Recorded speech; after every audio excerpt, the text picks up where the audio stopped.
18 years ago. A colossal tower pierced the sky, unleashing crimson lightning across the world. Then came the gate's sinister rifts, spewing monsters that brought humanity to its knees. Amidst the chaos, some awakened. They were called players. Humanity's only hope. These survivors became a new elite, building a global economy centered on their power. Today, players are worshipped as wealthy icons. But our protagonist, he's quite different. A simple delivery man. Jigu lives an ordinary life. Haunted by his unchosen fate, he's as average as they come. Currently hauling heavy boxes up to a luxury apartment, an elegant man answers with a smirk. Finally, just leave the food on the table. Inside, a lavish party is in full swing. Jigu bows, apologizing for the slight delay. Enjoy your meal, he mumbles before making a quiet, hurried exit, stopping at a red light. The soaring skyscrapers make his delivery bike feel small and pathetic. A massive digital billboard catches his eye. He flips up his visor, mesmerized by the display. It's a top-tier ranker. One look reveals the unmistakable aura of a true hero. Jigu stares, lost in the radiance of someone who actually belongs in this superpowered world. On screen, the player faces a horde. His presence alone seems to rewrite the laws. Frost erupts from his breath. These high rankers are basically living cheat codes. With a casual wave, a blizzard roars forth, flash freezing the monsters in their tracks. They are frozen solid before they can blink. This is the power of a monster-tier player. Suddenly, a loud honk snaps him back. An impatient driver leans out, shouting, "The light's green. Move it." Jigu flinches, stammering out a quick, "Sorry." Meh. Bad. Another grueling shift finally ends. He pulls up to his rundown home at night. Under a flickering lamp, he notices his mailbox overflowing with envelopes and late notices.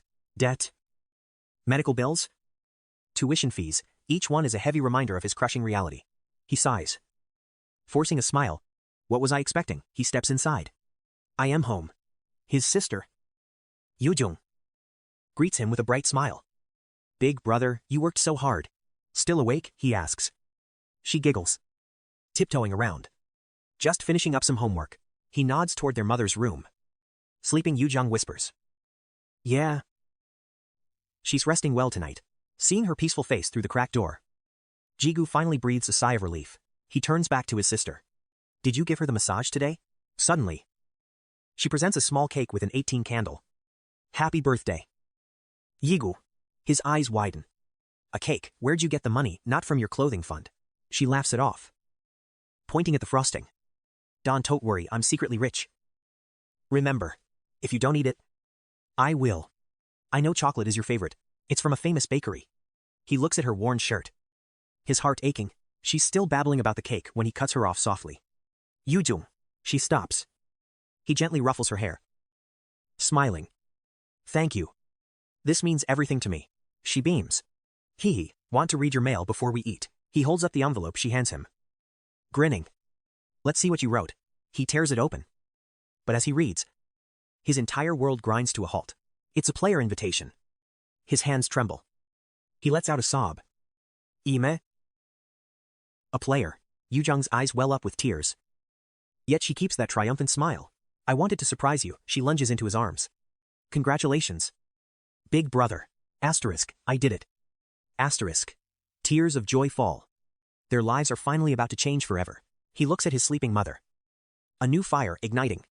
Everything is within reach. As dawn breaks, Jigu stands before the towering headquarters of the Korea Player Association. The colossal skyscraper loomed over him, its peak lost in the clouds. Jigu started up, breathless. Whoa. His fists were clenched white, yet his hands wouldn't stop trembling. He shut his eyes, forcing his heart to steady. Not now.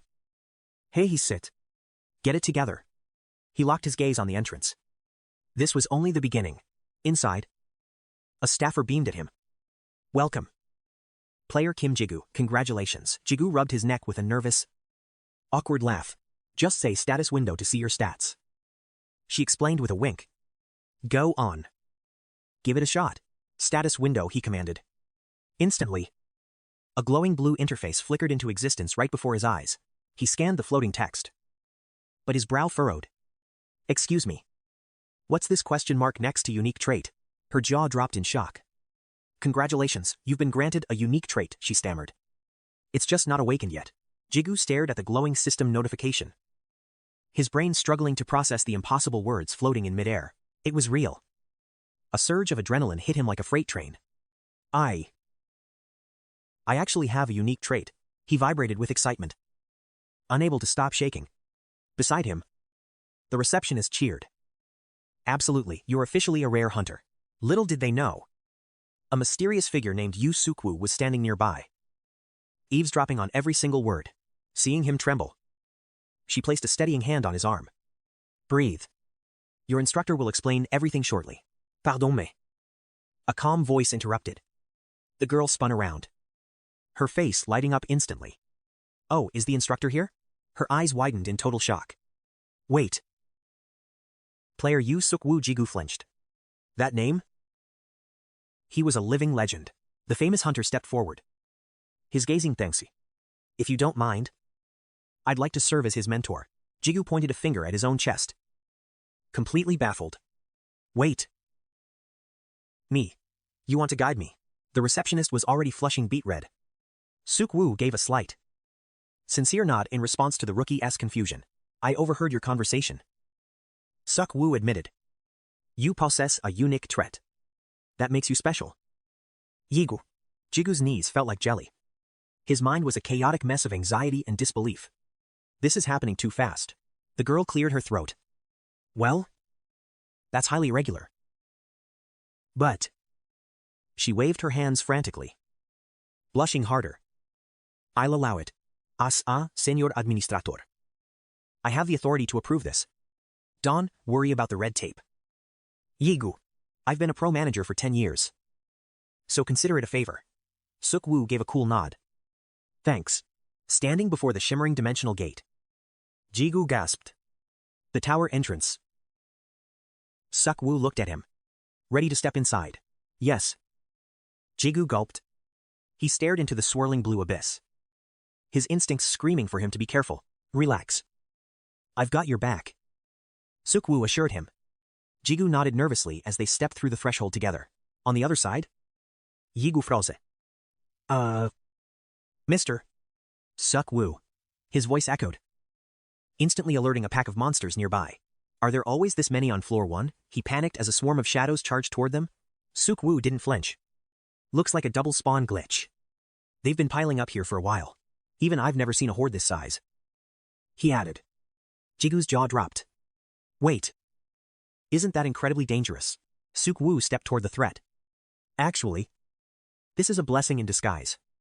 It's time for a live demonstration. Ever heard of the 100 Goblin trial? He asked. Jigu blinked. His voice caught in his throat. Yeah. It's a banned test because it's a suicide mission, Jigu cried. Suk-woo nodded. Precisely. It measures your ceiling. Your rank is determined by how fast you can slaughter 100 goblins using every skill in your arsenal, without warning. Suk-woo vanished into a blur of motion, his voice trailing behind him like a ghost. Clear the field in 5 hours, and you're destined to become a high ranker in this tower. He moved like a hurricane. Goblins were torn apart before they could even register the threat's presence. Finish in 3 hours, then you're a ranker. He lectured while casually shattering skulls like they were glass. Every strike was lethal. A single roundhouse kick sent a dozen goblins flying like broken dolls. Wiping them all out is the mark of a legend. Jigu's eyes bulged in absolute disbelief. He's a monster. Suk-woo's eyes flashed with cold intent.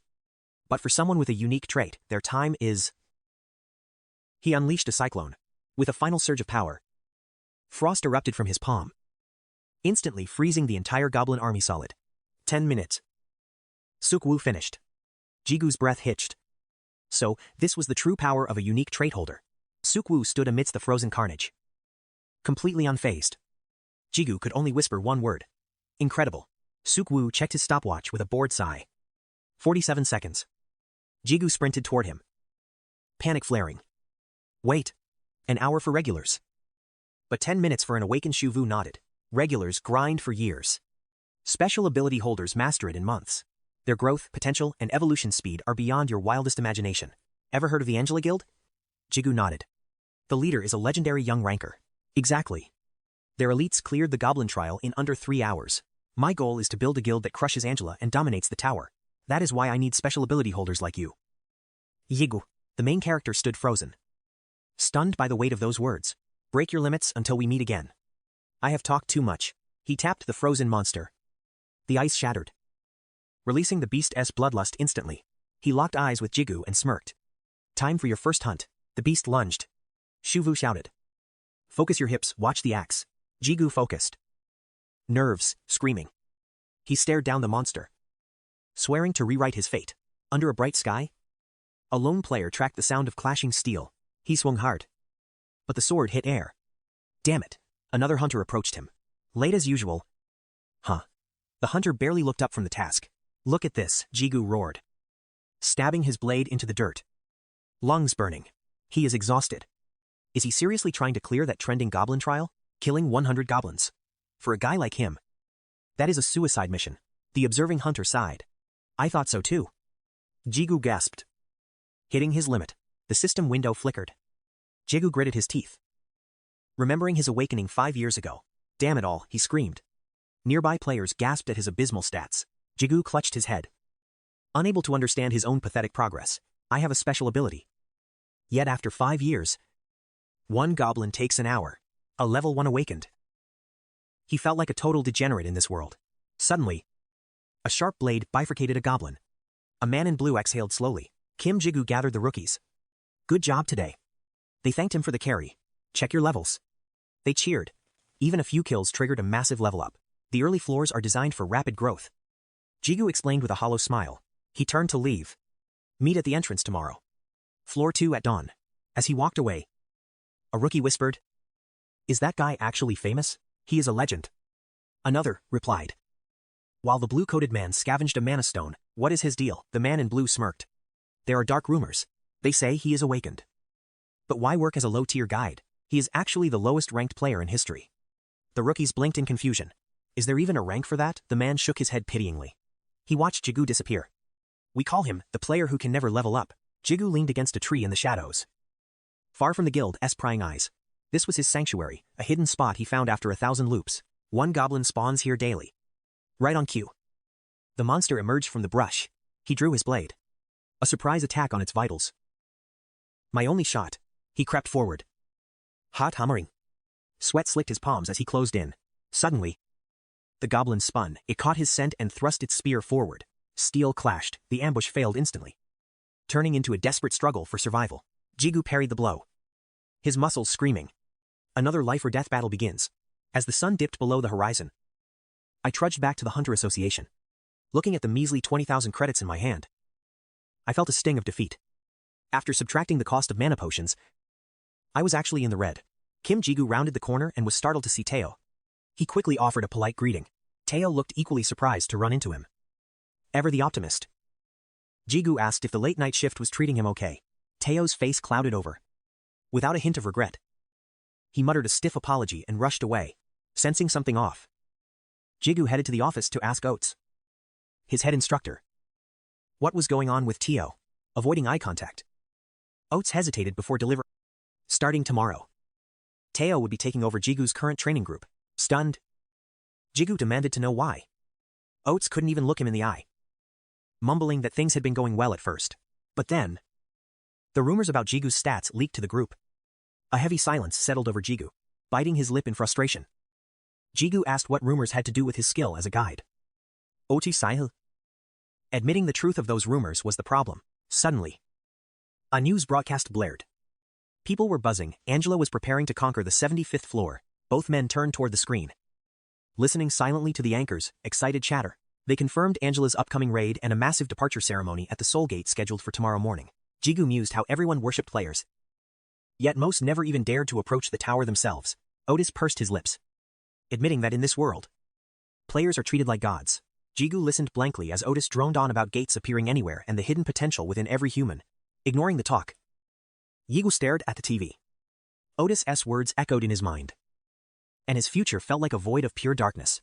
The TV's drone continued to fill the heavy air. Reporters announced an S-rank gate opening in America. They were desperate for Korean reinforcements and offering a massive payout. Hearing Angela's name again, Jigu fell into a trance. For a degenerate like him, the top of the tower was a distant dream. Fed up, he snapped the TV off. Otis barked, wondering why he'd cut the broadcast while he was still watching. Just felt like it. Jigu replied coldly. Otis didn't bother arguing. He handed Jigu his daily pay envelope, reminding him that Teo was a good kid and not to hold a grudge.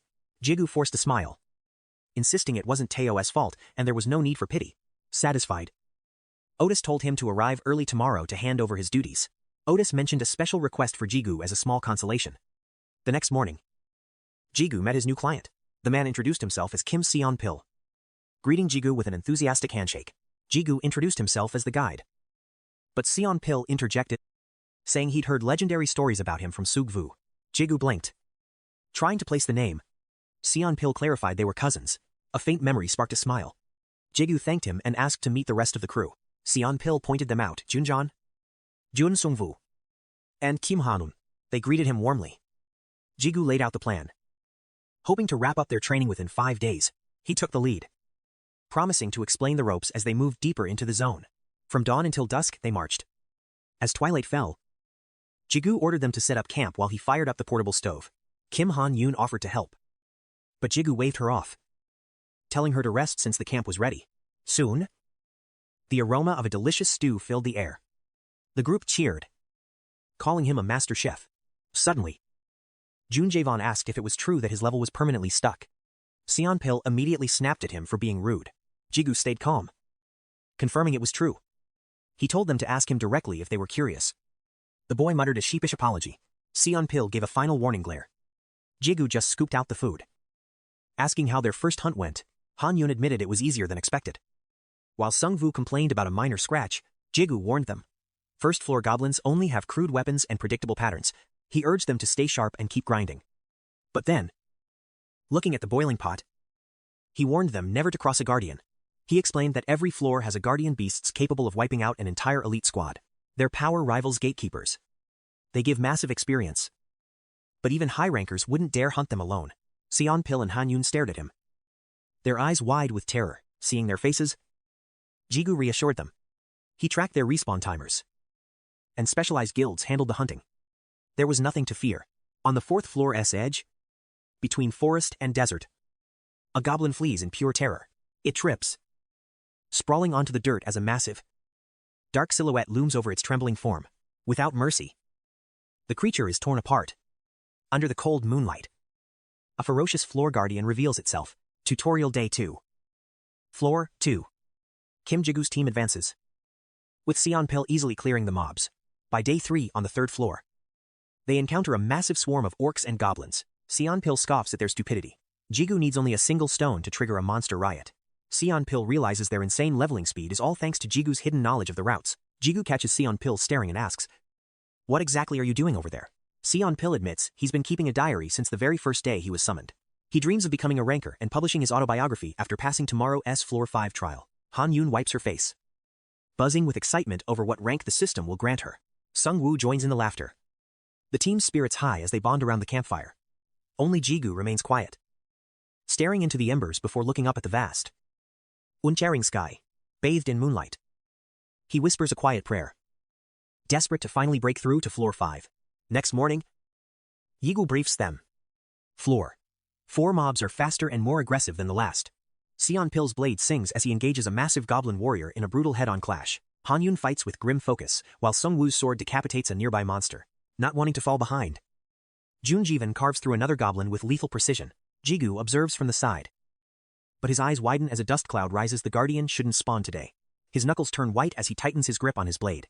Sensing an impending disaster, he screams for a full retreat and bolts toward their supplies. He grabs their packs, knowing from experience that this world follows its own rules.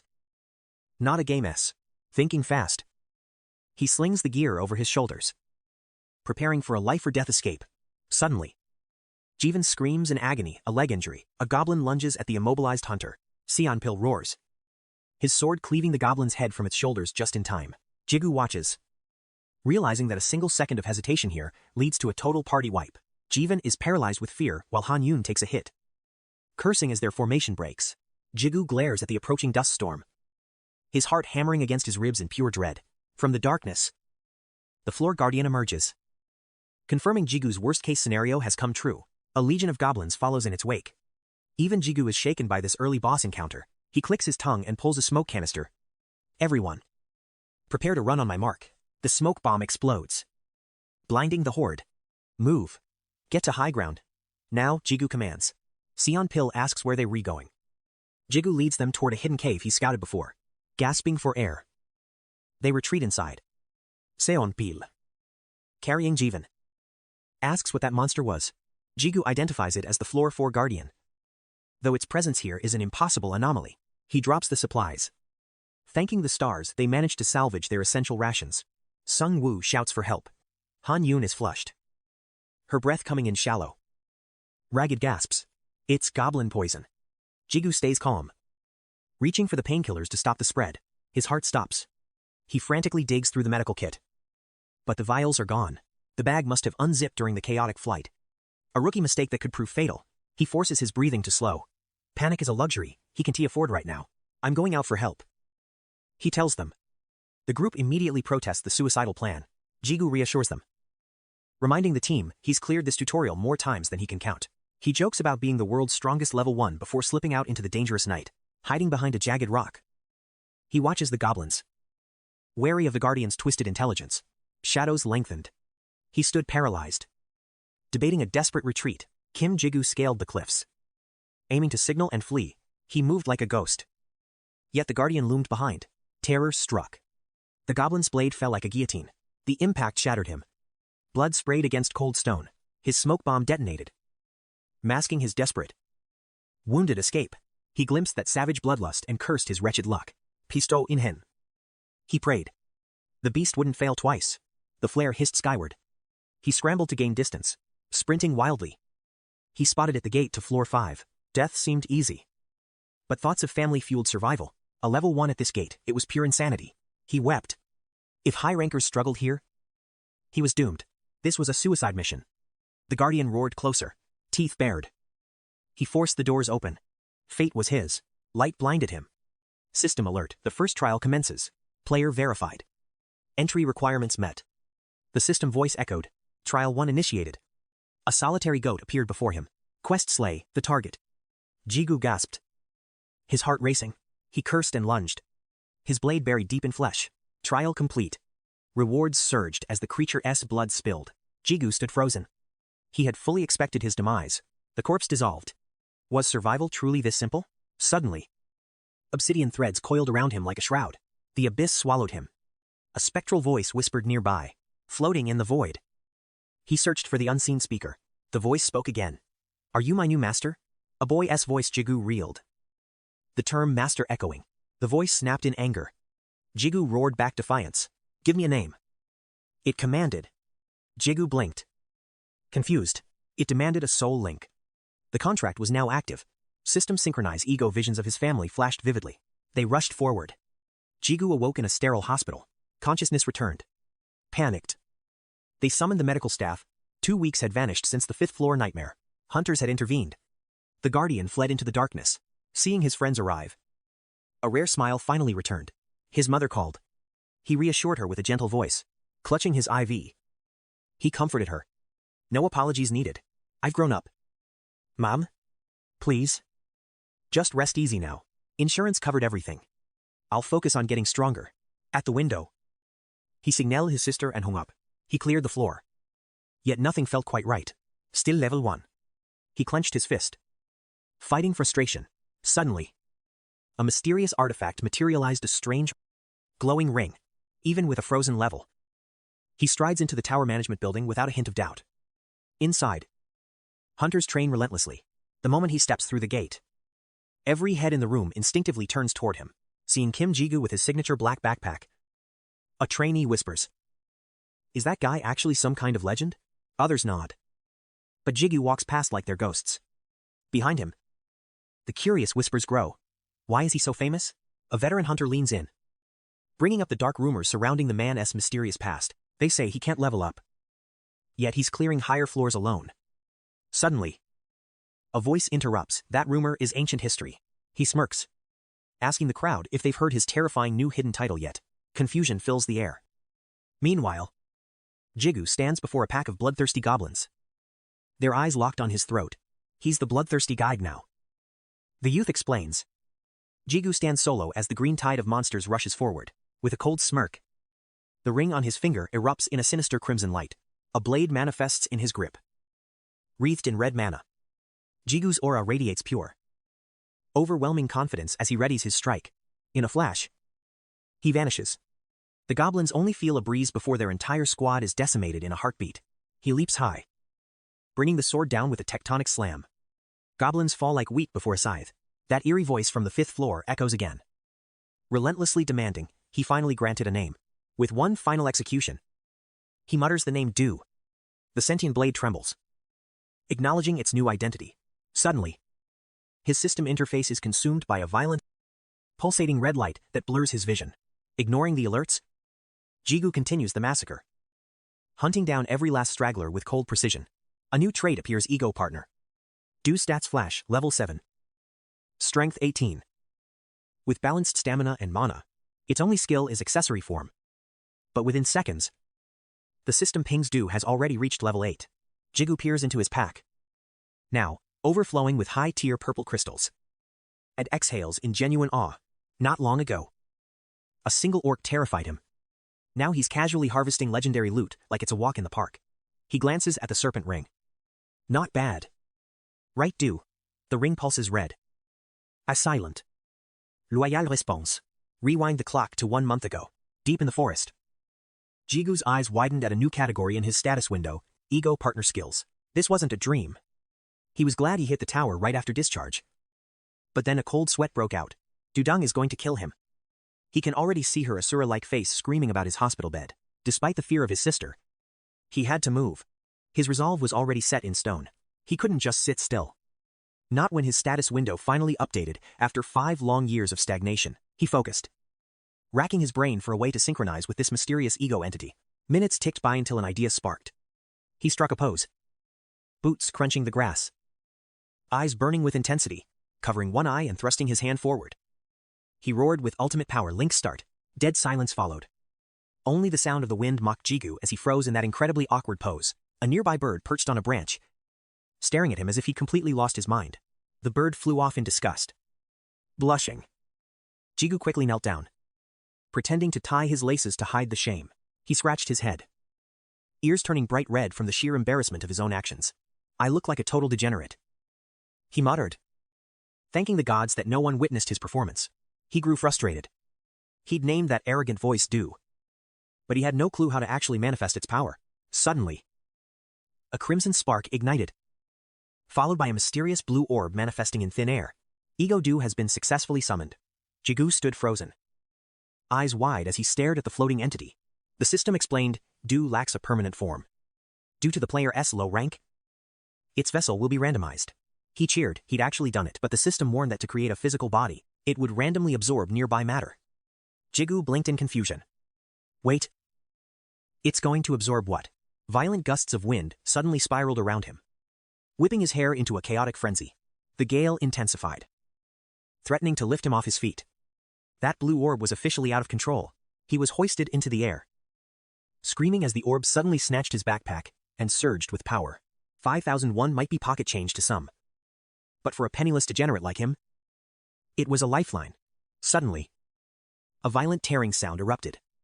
His clothes began shredding into tattered ribbons right off his back. Within seconds, his outfit was reduced to scraps, violently pulled into the heart of a swirling blue orb.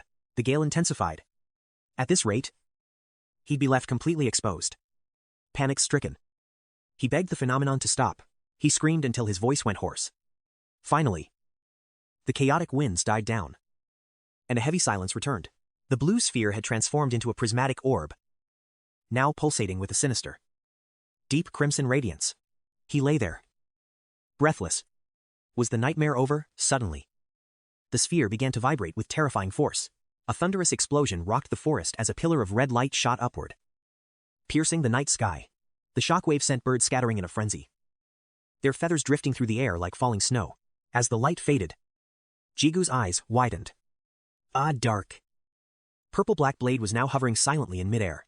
On the weapon's hilt, a grotesque crimson eye snapped open, fixating its eerie gaze directly on him.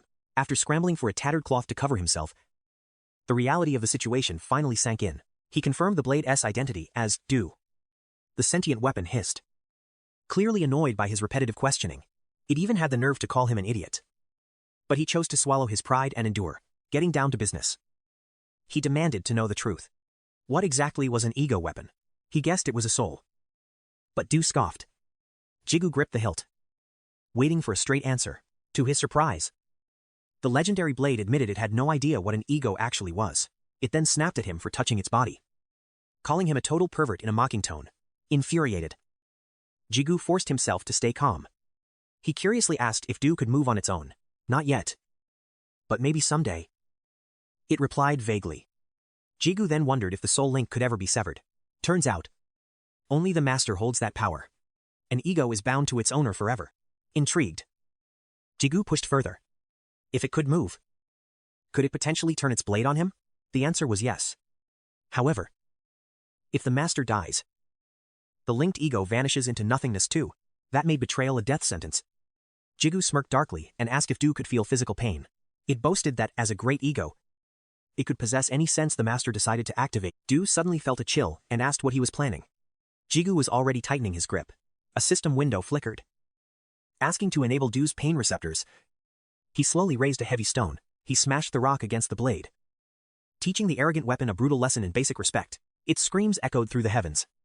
Following that, Jigu went on a relentless monster slaughtering spree. Do gorged on their blood, gaining massive experience. Its stats soared as the blade evolved through combat, shaking off the memory.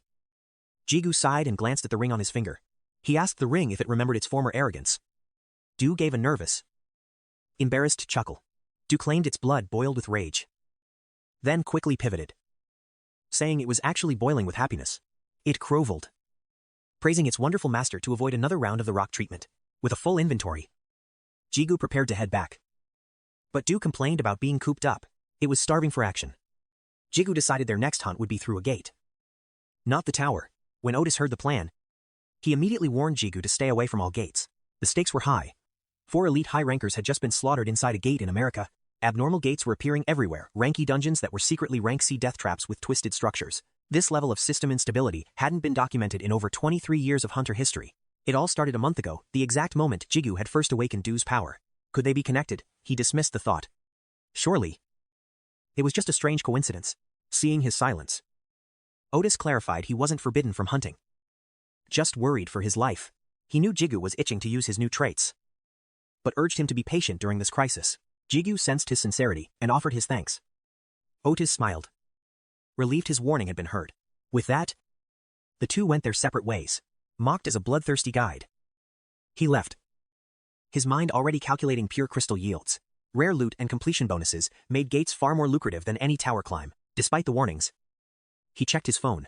A man in debt has no choice but to hustle. Irregular gates were rare anyway, so lightning surely wouldn't strike twice. He found a recruitment post for Guji City and dialed the number without a second thought. The line rang for only a moment before someone picked up the call. At a crowded cafe, Kim Jigu met his new lead, a man named Ha Song-shu. Jigu introduced himself, confirming he was the hunter who had called earlier. First time in a gate, Song-shu asked. Jigu nodded, claiming he'd studied party tactics well. Song-shu gave a satisfied nod. Seemingly convinced by the answer, he produced a contract detailing profit distribution and heavy penalties for any breach of trust. Standard terms applied, though high-tier loot would be decided by a simple roll of the dice. As Jigu reviewed the fine print, Song-shu ordered him to Gaguji by 2 p.m. tomorrow. In this world, gates were categorized into 2 distinct types. One-time gates vanish upon completion, while permanent gates remain open for periodic hunting. Permanent ones offered smaller payouts but far less risk, making them high-traffic zones for hunters. Jigu arrived at the site. Gear check complete. Then let's move out, the leader commanded. On EB1, the party descended into the yawning darkness of the tunnel. 5 members in total. Yet they maintained a cold, professional distance from one another. Jigu scanned the group, wondering if everyone here was just a random recruit from the ad. However, Song-shu and the girl beside him seemed to share a prior history. They whispered throughout the march until something caught Song-shu's sharp gaze. Stop, he barked, his sudden command sending a jolt of tension through the team. From the abyss ahead, guttural groans echoed. Song-shu notched an arrow. They were coming. A horde of undead surged from the shadows, their numbers overwhelming. Their eyes glowed a malevolent red fret, accompanied by bone-chilling shrieks. Defensive positions, Song-shu roared. firing his bow as the blonde hunter braced himself. With a thunderous impact, the blonde warrior slammed his shield into a lunging corpse. The rest of the party engaged. It was time to clear the floor. Song Shu channeled his energy, his arrowhead glowing blue before piercing a zombie's skull. Simultaneously, the swordsman in white blurred into motion, his blade biting deep into rotting flesh. The monster howled in agony, but the swordsman merely clicked his tongue in annoyance. He followed through with a devastating kick that sent the creature flying back. As he carved through them, he cursed their unnatural durability. Then a black shadow flickered past. The movement was a blur of pure lethality. Wherever the shadow passed, zombies fell like grain. A single, overwhelming aura had cleared the path. Across the clearing, the blonde warrior and swordsman froze, jaws dropping, as the rest of the group watched in disbelief. The skirmish ended as quickly as it began, leaving the party breathless and resting. Man, if it weren't for you, we'd still be in that mess. The blonde hunter panted. The swordsman grinned. You totally carried us. Jigu just brushed it off as pure luck. Don't be humble, the blonde insisted. You neutralized that mid-boss single-handedly. Hey, after this gate, you've got to let me join your squad for the next hunt. Jigu offered a polite laugh, but behind his mask, his thoughts were already miles ahead. Song Shu seems unfazed, but disrespecting a party leader like that is usually social suicide. I can't help but watch Song Shu and that girl. They seem completely tuned out from our conversation. The others keep sucking up to me, claiming today's success is all my doing. I act humble, but honestly, they're not wrong. Finally, Song Shu decides the break is over. He signals the team to venture deeper into the abyss. I tighten my grip on the hilt and check if Du is ready for the real fight. Du just grumbles about the disgusting stench of undead blood. Tough luck, the boss room is right ahead. In a dark corner, the blonde hunter suddenly signals the man in white to move closer. He whispers a secret scheme while glancing at Jigu. Their twisted grins tell me everything I need to know. We finally reach the end of the tunnel. Before us stands a massive iron gate, the boss's lair.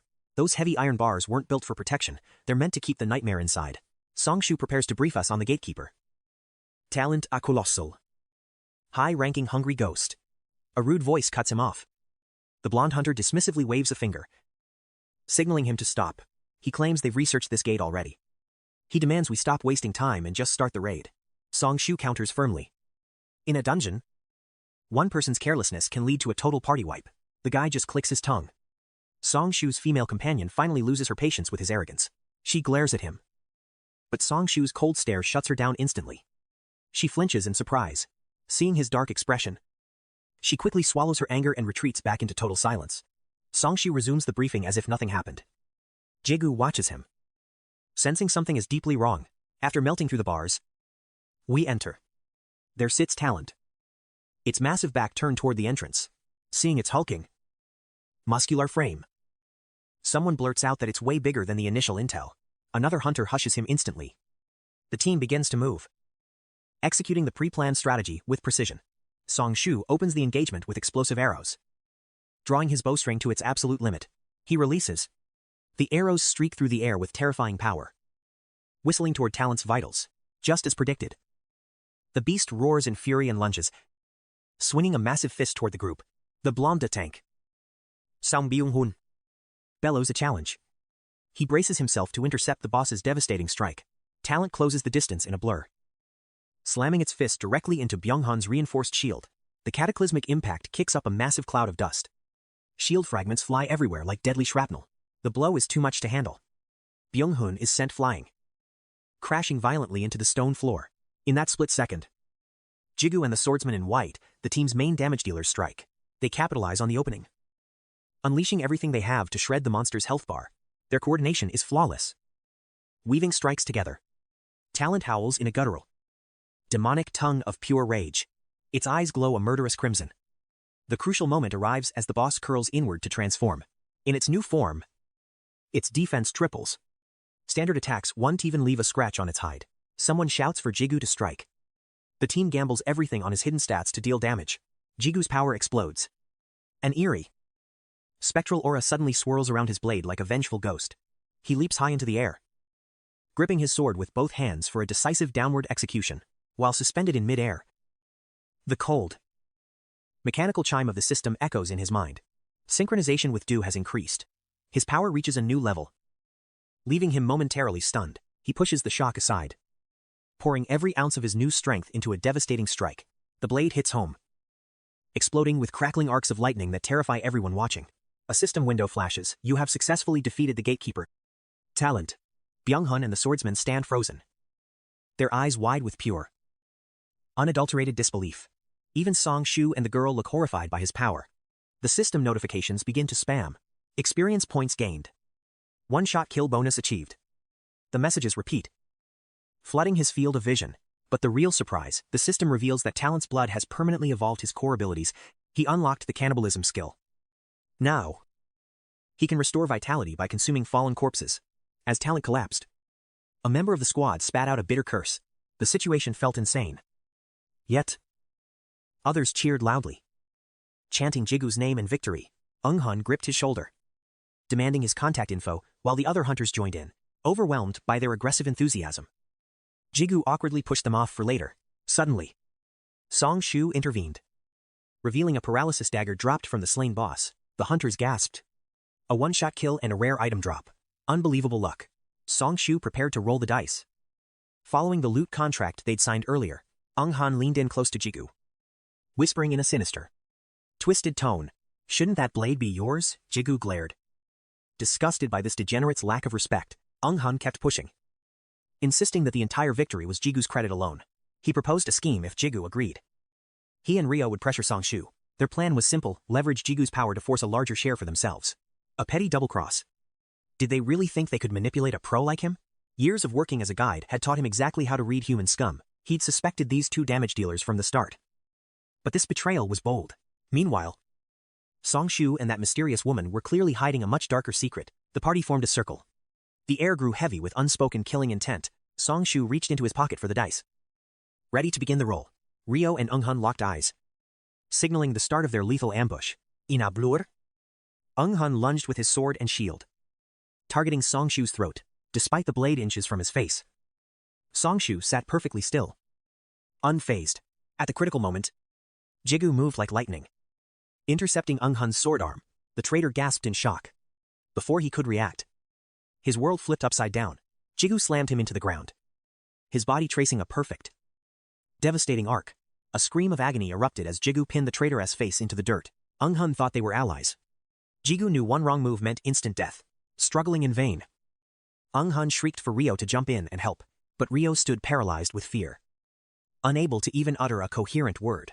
Seeing his useless partner, Eung-hun desperately claimed it was all just a joke. Jigu didn't listen. His mind was focused on a much greater threat. That was close. His eyes shifted toward the silent girl standing beside the leader. She was radiating pure, killing intent, her left eye glowing with a demonic red light. Her movement was supernatural. He hadn't even seen her draw her blade. Is she a mage? No, she's a monster? And Song-shu is even more dangerous. The man hadn't even blinked when a sword was pointed at his jugular. He stared directly into death's edge. Just who exactly are these people? Song-shu asked Jigu the same question, then wondered how to handle the trash. Ryo threw away his pride, kneeling and begging, blaming everything on Eung-hun's greed. He swore on his life he knew nothing about the assassination plot. Song-shu ignored the rat, asking why Jigu had stepped in to protect him. After a moment of silence, Song-shu called out to the mysterious girl. "Haim?" She nodded, her aura exploding as she moved with a terrifying phantom footwork. Jigu's eyes widened in shock. She blurred past him like a literal ghost. She appeared behind Ryo, her red eye flashing with a cold, murderous promise. With blinding speed, she struck his neck. Ryo let out a final gasp before collapsing. Watching this, he realized one thing. This woman was absolutely lethal. His gaze shifted downward, mimicking Hajim's move. He delivered a sharp blow to Eung-hun's throat. The man sputtered and choked. Jigu stood tall, his task complete. Eung-hun's body slumped over. He had officially checked out for good. Jigu stared at his palm. Shocked by his own power, he quickly snapped back, demanding the loot. Song-shu questioned the claim. Jigu simply replied, "I saved you. This is my reward." But Song-shu still felt it was too steep a price. Jigu brushed it off. A pro shouldn't miss such an item. Song-shu fell silent, his thoughts unreadable. Song-shu spoke up hesitantly. "Do you even know who he is?" With a guard like Hajim, the guy was clearly a high-ranking tier player. Jigu didn't care. He had zero interest in their backgrounds or secrets. He left the trash for them to clean. He had more hunting to do. His attitude was purely arrogant. Song-shu and Hajim watched him, Speechless. Finally, Du pulled Jigu aside for a private chat. The sword warned him about 𝐆𝐎𝐃-𝐓𝐈𝐄𝐑 danger. Jigu already knew. Running would look suspicious. 𝐃𝐄𝐋𝐈𝐕𝐄𝐑. Du practically jumped.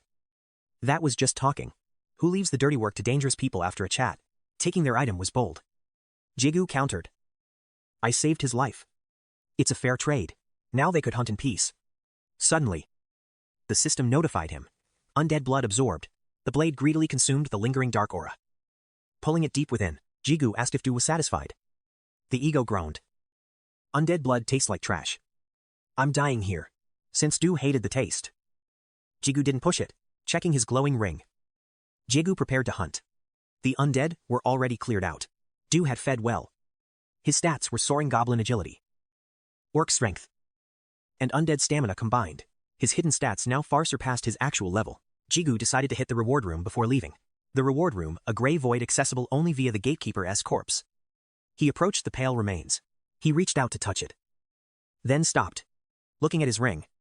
He called for Du. Du responded, sounding confused. What is it? Jigu noticed glowing lines etched across the walls. Du confirmed they weren't there before. Jigu frowned. He stepped closer to the wall and gave it a sharp knock. It echoed strangely. The wall was definitely hollow inside. Jigu summoned his sword. Should I break it? Du agreed instantly. His instincts were sharp. He charged up for a heavy strike. Suddenly, Du sensed something terrifying. Du screamed to stop. But it was too late.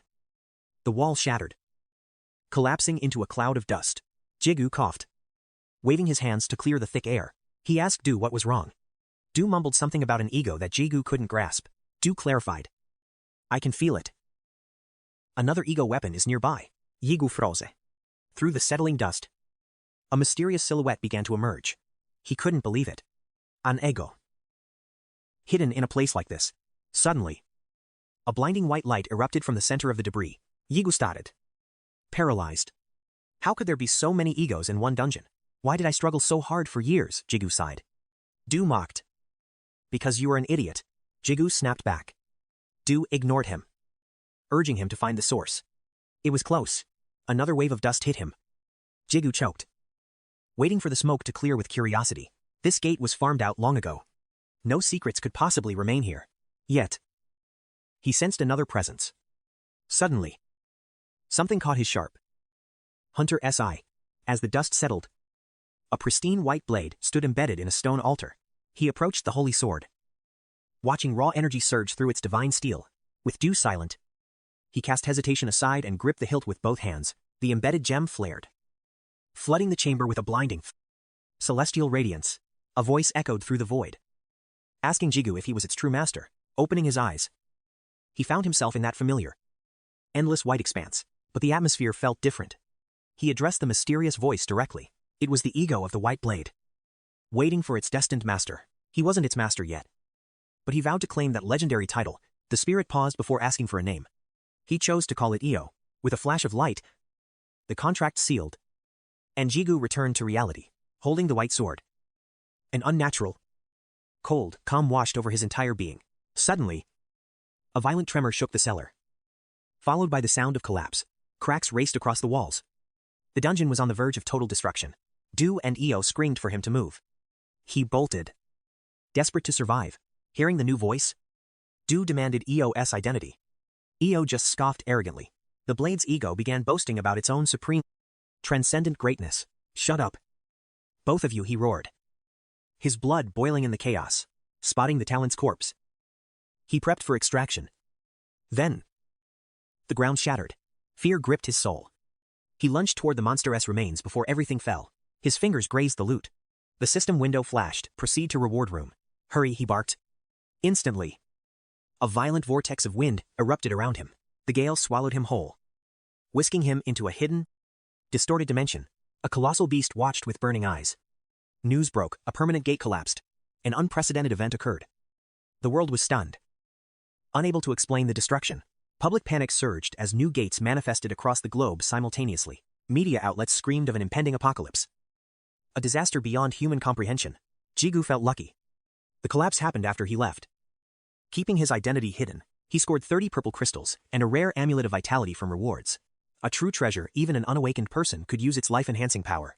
It helped his mother regain strength. The money finally covered her hospital bills. With his family stabilized, he returned to conquer the tower's higher floors. Floor 5 was a bustling hunter hub. A sight that left him speechless. It was a full-scale city. He passed the spot where he once collapsed. He tore through floors 6 and 7, leaving monsters begging for mercy. By floor 8, the enemy density spiked, swarming him from every shadow, drenched in blood and sweat. He carved a path through the endless horde. Finally, he reached floor 9, a desolate wasteland of towering, jagged cliffs. Du hummed with excitement. Reaching this height was once an impossible dream. He remembered the words level isn't everything. Never stop pushing your hidden limits. He once doubted that wisdom. But now, he felt the truth in his bones. His rings pulsed with light. Io's level was climbing steadily alongside him. Shared experience slowed his growth. But their synchronization made him truly invincible. Io's legendary power had withered. Centuries spent sealing that ancient demon left him completely drained. The entity's memories were a fractured void. Could that massive, haunting eye be the demon itself? Scanning Io's hidden stats, a realization dawned. Each new ego promised a massive power-up. It was time to hunt. Du wondered about their next move. With a knowing smirk, Jigu set his sights on the city's elite auction house. The auctioneer's voice boomed through the hall. 170,000 gold sold to the highest bidder, camouflaged in the crowd. Jigu searched for a resonance. But Du and Io remained silent. Not a single spark. Logic tempered his disappointment. Egos were legendary rarities. Then, the final lot was unveiled. The climax of the night. The crown jewel appeared, a healing necklace. A high-tier artifact capable of skyrocketing a hunter's regeneration rates. The room erupted in a frenzy simultaneously. Du and Io screamed within his mind. That wasn't just jewelry, it was an ego. Twilight fell as Jigu exited the hall. His spirits dampened. Winning an auction was a battlefield he wasn't prepared for. How can the price be that insane, he grumbled. Io offered cold comfort. It was the night's legendary star. After all, ever the degenerate. Io mocked his empty pockets. Instead of exploding in rage, Jigu flashed a chilling, predatory grin. He had an ace up his sleeve. The paralysis dagger had fetched a staggering 100,000 gold. Du recoiled at his creepy expression. But Jigu's smile didn't waver. I love you guys to death, he whispered eerily. Dread washed over them. Du, the more fragile soul, trembled. What brand of insanity had possessed their master now? Moments later, Jigu emerged from the market, balancing groceries while answering an urgent call from 𝐃𝐄𝐋𝐈𝐕𝐄𝐑. Dismissing the guild offers. Jigu. After his recent dungeon run, finding a trustworthy party seemed like a nightmare. Teammates are more dangerous than monsters, Jigu muttered. 𝐃𝐄𝐋𝐈𝐕𝐄𝐑 exploded in fury. He had specifically warned Jigu to play it safe. He countered that it was just an F-rank gate.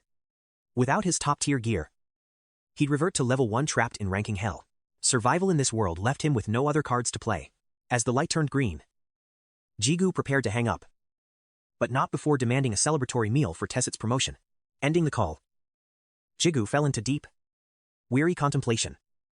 Looking older than his years, the tower beckoned. But Du's blood absorption trait slowed his progression.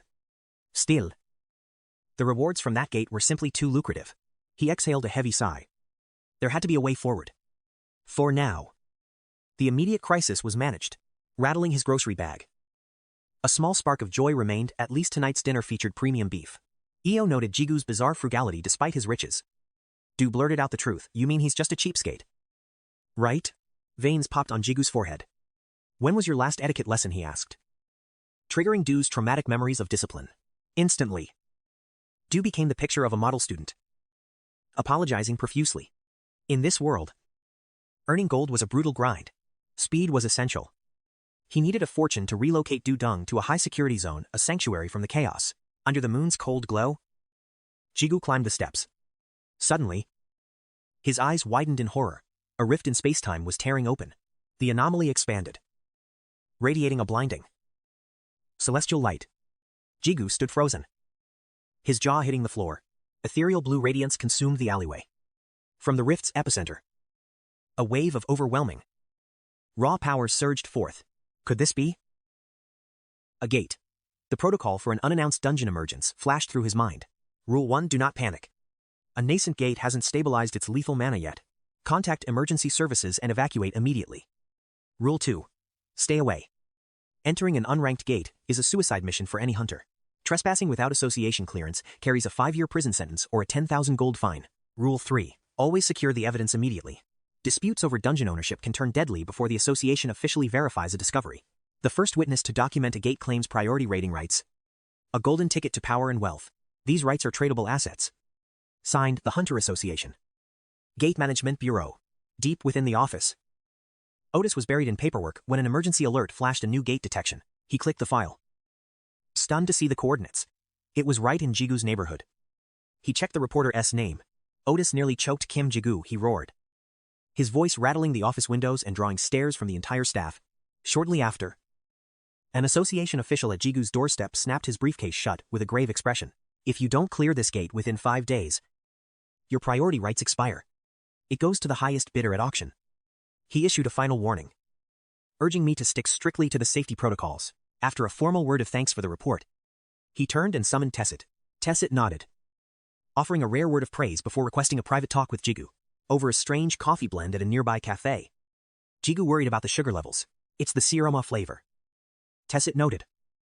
Before downing the entire cup in one savage gulp, the glass slammed onto the table, the impact nearly rattling the ID badge off his chest. Tesset's gaze sharpened instantly. That specialized gate. Tell me the truth. Do you really plan to solo it? I can tell where that insane confidence comes from. Jigu smirked, realizing Tesset knew his habits well. I'm much stronger than you think. Old man. Tesset scoffed at his stubbornness. Caught in the act. Jigu could only offer a dry laugh. Like a weary mentor dealing with a rogue student, Tesset asked about his tower floor progress. I cleared the 11th floor today, Jigu replied, keeping his actual player level a secret. He knew Tesset had likely already sensed the abnormal spike in his hidden stats. Tesset pondered for a moment. 4 days. Prepare yourself thoroughly. Then come find me. He needed to verify if Jigu's combat power was enough to survive a solo raid mission. 4 days later, Tesset led him into a glowing azure chamber filled with legendary-grade weapons. Jigu was stunned. The association's basement hidden levels were a literal treasure trove of gear. It's a retired combat sim ward, Tesset explained. Now forgotten by the active hunter guilds. Jigu stepped inside, realizing the internal space was magically expanded far beyond its physical exterior, reinforced with high-tier barriers. He had clearly underestimated the association's deep technological hidden resources. Tesset suddenly broke the silence, once again extending an official invitation to join the organization. You're ready to become an official hunter, or perhaps even take a specialized executive position. Jigu thanked him but declined. He wasn't ready to let any guild chain him down yet. Tesset didn't get angry. Instead, he promised the door would always be open for him. Jigu then asked about Teo, remembering the guidance team disbanded after Tesset's recent promotion. I heard Teo joined the Kaban Guild, Tesset replied, leaning against a weapon rack. That loner actually looks refreshed now, like he's undergone a total personality evolution recently. Jigu was relieved. Suddenly, Tesset rolled his sleeves, revealing his muscular, battle-hardened arms. Where's your weapon? Jigu asked. I thought this was supposed to be a serious duel. Tesset scratched his cheek, looking offended. Do you think being a bureaucrat made me weak? To teach the rookie a lesson, Tesset suddenly unleashed a devastating punch into thin air. The movement was a blur, executed with the speed of a high-tier hunter's afterimage. A violent whirlwind erupted from the strike, screaming toward Jigu like a targeted hunter skill. Jigu froze as the sheer pressure of the atmospheric shockwave paralyzed his very soul. With a snap, Tesset unleashed more howling windblades that lashed out with terrifying intent. A diamond in the dirt is still a diamond, Tesset growled, radiating a high-ranker's aura. Adense. Overwhelming mana pressure suddenly exploded from Tesset's body, saturating the entire room. He was clearly eager to give this arrogant rookie a long overdue brutal reality check. Stop shaking and fight, Tesset taunted. Jigu's survival instinct flared. He wouldn't back down easily. Instantly, Jigu entered a combat-ready state, his mana beginning to circulate at maximum capacity. Please, teach me well, Jigu muttered, just as a sense of impending doom struck him. In the blink of an eye, Tesset's foot appeared directly above his head, ready to strike. Jigu summoned his dual egos, their blades flashing to shatter the illusion and escaping death. The kinetic impact was immense, sending shockwaves through the air that shook the very foundation. Jigu skidded back, struggling to stay upright as the two locked eyes in a standoff. Tesset shifted into a combat stance, questioning if Jigu was truly ready. Jigu gasped. Sealant. Tesset's aura reminded him of a legendary high-rank hunter. Furious, Tessit roared at him. Focus lapses in a gate mean instant death. The scolding snapped Jigu back. He realized his own arrogance was a mistake, but he wasn't reckless. 4 days ago, the main character visited the market. Do and E wondered why. They believed no gear could surpass their current items. To avoid suspicion while talking to spirits, Jigu feigned a casual phone call. He explained his defense was trash. Meeting another ego like this would be suicide.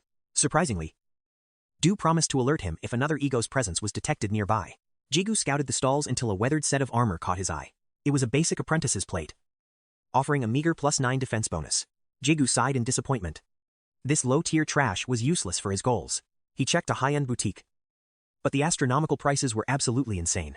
Every shop was the same, either complete garbage or items priced for royalty. Dejected, Jigu slumped on a bench. Even his spirits were lost for words. Life felt unfair. Cheap gear was trash, and the good stuff was unreachable. Suddenly, both egos called out in unison, snapping him out of his thoughts. Ahead, a heated argument between two men and a young boy drew crowds. The boy claimed his grandfather was a master. The men mocked his statless gear. Despite the insults, the boy stood his ground, defending his grandfather's legendary skill. The men sneered, calling the shop a waste since it never sold anything. They walked off laughing. The boy stood alone, cursing the arrogant hunters. Jigu approached the kid immediately, asking for the location of his shop. He specifically emphasized that he wanted to see the grandfather's hidden workshop. After a brief silence, the boy excitedly led Jigu into a dark alleyway. Jigu watched the boy, wondering if he was wrong to trust the spirits. Do confirmed it. The boy's very clothes were actually high-level artificial egos. E added that while man-made, they possessed fragments of true ego power. Do snapped at E for stealing the spotlight as they finally arrived. The boy burst inside, proudly announcing he had brought a real customer. The old man grumbled. The boy insisted the world needed to see his greatness. Ignoring the praise, the elder scolded the boy for wearing experimental prototypes. He feared the father's wrath. Meanwhile, Jigu stepped inside to investigate the room. While they bickered, Jigu and his spirits were floored by the sight inside. The room was overflowing with ego items of every conceivable rank and tier. E was shocked. A human created these. Do realized they were pseudo-egos. They lacked true consciousness, but their crafting quality was beyond legendary. Jigu stood frozen at the entrance, stunned by the power radiating around him. The old man barked at him to leave, claiming nothing was for sale. He refused to sell to anyone who couldn't recognize his work's true value. When Jigu insisted on buying, the blacksmith simply waved him away in anger. You can't even use these. Jigu countered. If I can, will you sell? Treating it as a joke. The blacksmith told him to get lost immediately. Jigu didn't move. Instead, he read out stats for a level 79 sword. The old man slammed the table. Shocked. You can see its system window. He admitted it calmly. Curious if the master saw his hidden potential, Dichun laughed, relaxing his stance and told him to test it out. A blacksmith's joy is seeing their creation's true value finally unleashed. Jigu gripped the cold blade. From now on, your name is Sharpness. Dichun and Minsu froze. The cringe in the air was suffocating. They stared at him like he was an idiot. Jigu felt utterly humiliated. EO saved him, claiming the sword hated the name. Jigu quickly agreed. Back in the present, Jigu's eyes glowed crimson with a killer instinct. He blurred forward, dual blades ready to carve Tit into pieces. Tit stood still. Jigu hesitated, then poured everything into a heavy strike. With a casual flick, Tit deflected the lethal blade barehanded. Tit roared in fury. He felt the hesitation in Jigu's steel. Aim for my vitals. At this rate, you were just gabbing at me. The failed attack left Jigu's mind in a chaotic, desperate swirl. Focus, he's a high-rank hunter. Jigu lunged again, but Tit slipped away. He tried to trap him with EO, but Tit moved like a ghost. Another strike missed air as Tit vanished, reappearing right behind him. A barrage of punches rained down. Jigu spoon, blocking with desperate speed. Tit danced around the counter, launching a heavy volley of strikes. Jigu ducked low, sweeping his blade in a silver arc of defiance. Tit reacted instantly, pulling a mid-air pivot to stay behind him. Jigu swung both blades down. The high-speed stalemate continued relentlessly. Suddenly, Tit's killing intent exploded. He charged like a hungry predator. No more holding back. He threw a punch packed with bone-shattering force. In that split second, Jigu remembered his struggle to link with gear. He had doubted if these ego items were even real souls. The umbrella explained egos are picky. We were the only ones who chose you. EO protested. Hey, I actually like this guy. I wasn't forced. Jigu tried once more. The item called him mortal. Fueling his rage, feeling desperate, He placed his hand on the final armor set. He whispered a name. Suddenly, a prismatic aura surged into his body. System connection established with the ego armor. The Vanguard. Stats were low, but the surge of power was more than enough. Level 7. Strength 15. Agility 3. The hidden stats flickered. Vitality 40. Manhwa 6. Skill unlocked damage reflection. As Tit's fist connected, the armor erupted. The counter skill activated. Boom. A deafening explosion rocked the entire training hall. Jigu was sent flying, crashing violently into the far stone wall. Pain flared as he coughed blood, his vision swimming before collapsing. He struggled to rise as orange potion bottles rolled toward him. Drink up, Tit said. Those are high-grade healing elixirs. Jigu leaned against the wall, stunned.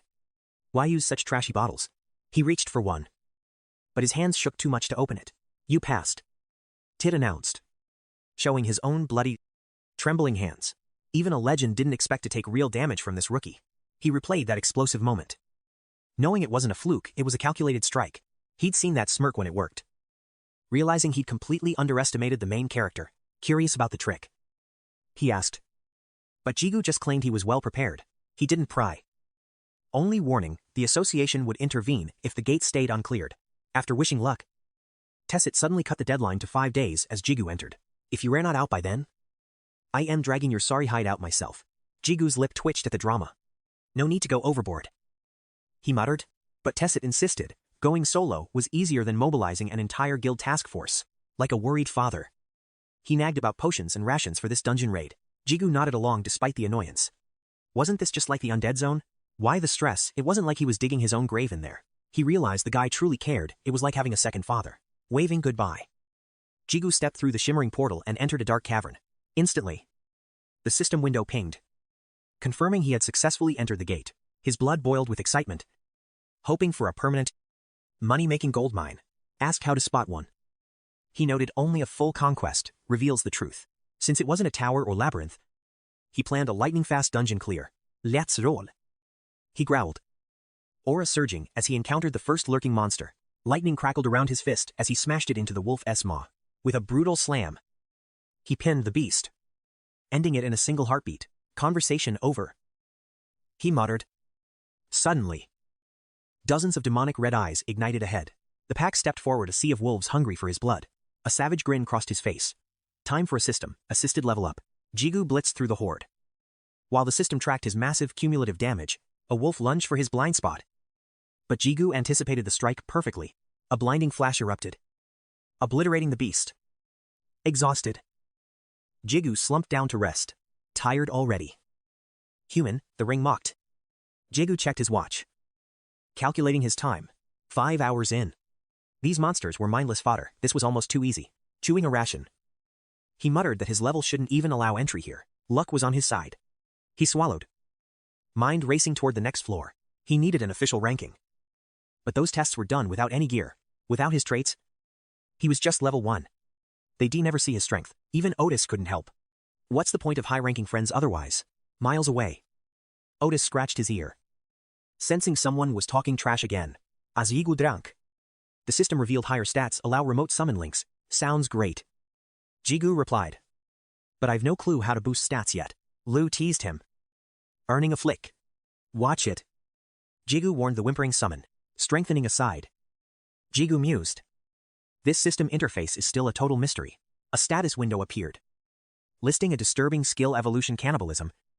Jigu froze. Cannibalism? Seriously, the ring shrieked. Have you lost your mind? Human. He gave a dry laugh. Just kidding. He stood up to press deeper. His inventory was full. He needed a magic expansion pouch after this raid. Spotting power-up potions in his bag, Jigu decided to use them immediately. He stood before a jagged cliff, looking like a gateway to the afterlife. The ring's voice turned grim. The killing intent here is suffocating. Boss nearby. Jigu shrugged indifferently, downing potions like cheap water. Immediately, his strength and agility stats surged, dual-wielding his blades. He pressed forward, wondering just how deep this dungeon truly went. Những buff này sẽ không kéo dài. Đột nhiên, eo thì thầm. Chủ nhân, tôi cảm nhận được một sự hiện diện mạnh mẽ gần đây. Lu agreed, sensing the end. A flickering light appeared. Could Ela be waiting there? Lu suggested investigating, but Jigu snapped at him. Relax. Lu teased. Only you can hear us. 𝐆𝐎𝐃 scolded Lu for being rude. Pouting. Lu snapped back, calling Jigu an arrogant brat. A massive presence was consuming the gate's energy, unlike any talent encountered before. A true gatekeeper stood before them. Lu was impressed. While 𝐆𝐎𝐃 urged Jigu to stay alert, the pressure was suffocating. This wasn't just another monster. It was a genuine boss monster, with glowing crimson eyes. The Kim Lang lunged at him with blinding light speed. Jigu's twin blades caught the beast's massive fangs before he delivered a brutal counterstrike. The shallow cut barely left a mark. Infuriated, the beast sent Jigu flying with a blow. Its defense was insane. Smirking confidently, Jigu realized he had to stack massive damage, glaring at the ferocious Kim Lang. Jigu knew that even the toughest opponents have weaknesses. Before the thought finished, he charged. He swung. But the beast dodged his lethal strike. The beast lunged with bared fangs. But Jigu slammed his sword hilt into its face. A relentless storm of slashes rained down until the frenzied beast finally collapsed. Defeated, Jigu exhaled, relieved. If those potions had worn off any sooner, he'd be dead meat. The Kim Lang glared helplessly as Jigu coldly delivered the final, decisive killing blow. System Gatekeeper Kim Lang defeated. You have gained massive experience points. Ru has consumed the Kim Lang's blood. Your agility stats have increased significantly. New skill unlocked Indomitable Will has been acquired through blood absorption. Recovery accelerates as you take damage. Predation activated, leaving Jigu stunned by the system notifications. Sustain Ru absorbed the Kim Lang. UV successfully manifested a new ego. Suddenly, a mysterious blue crystal fell from the sky. Jigu wondered what this item was. An ego transformation. This was unheard of. Confused, Jigu turned to 𝐆𝐎𝐃 for answers, but even 𝐆𝐎𝐃 was baffled, apologizing for being unable to provide any answers. Does Ru now carry the Kim Lang's soul? Ru remained silent, offering no clues. Jigu sat there, puzzled. 𝐆𝐿 had never manifested a skill quite like this before. Status window Kim Jigu. Level 1. Class Ego Partner. Exclusive trait Ego Synchronization. Unsure how to trigger the skill and fearing failure, Jigu decided to test it later. Investigating predation, he realized this blue crystal outclassed even the rarest rank A stones. This haul was worth a fortune. Grinning, Jigu headed for the dungeon's reward chamber, but the entrance was gone. Jigu froze. While 𝐆𝐿 and Lu shared his confusion, he needed the gatekeeper's corpse to enter, but Lu had already devoured every last bit. Inside this eternal gateway, the sun never sets. By day 2, he'd conquered every trial. As Jigu searched for an exit, Lu suggested that simply walking out was their best bet. He refused. If an anomaly occurred like before, the high-ranking guilds would target him. If a gate remains uncleared, a dungeon break will occur, causing massive casualties outside. He had to finish this. Since he was the cause, he had to be the solution. 𝐆𝐿 was moved by his master's choice. Lu scoffed. Nice speech, but how about you clean up the mess you just made? Flustered, Jigu snapped at Lu. They had 4 days until the exit, no time to waste. Seeking answers, he scoured the entire grassland on day 3, yet found nothing. While eating, Jigu wondered if exterminating every remaining monster was the only way out. Doubling back, they swept through the neglected paths, slaughtering every remaining blue wolf. By day 5, the final wolf fell. Despite 𝐆𝐿's praise, a heavy uncertainty weighed on his mind. The boss should be spawned by now, he muttered, eyeing the cavernous walls. Should I just level this place? 𝐆𝐿 and Lu shouted in unison as mana surged toward a single point, warping space into a gateway. It was the Meadow Gate's heart. Suddenly, the scene shifts, steam rises as they decompress in a bathhouse. Otis leaned back, curious. What took you so long? Jigu, I expected you back sooner. With your stats, 2 days should have been plenty. Jigu sighed. The boss fell early, but things got complicated. Otis raised an eyebrow. Complicated? You bagged the boss, what else could possibly go wrong? The boss vanished, locking the reward room, Jigu explained. Otis stared, stunned. Then how do you even escape? Jigu's mind drifted back to the slaughter. Systematically hunting down every stray mob in that dungeon, he farmed every crystal. Once the last monster died, the entire gate's energy spiraled toward the boss's grave. Gritting his teeth, Jigu recalled pushing his body to the limit. Sprinting toward that swirling vortex of power, the gate ignited. It felt like reality was splintering. Shards of the world collapsing into a singular point. A golden orb pulsed in his palm. System ego fragment acquired. initiating transit to the reward room. Noticing Jigu's distant gaze, Otis snapped his fingers. Earth to Jigu. You still with me? Man, that gate? It had a soul. Jigu whispered. Otis shrugged.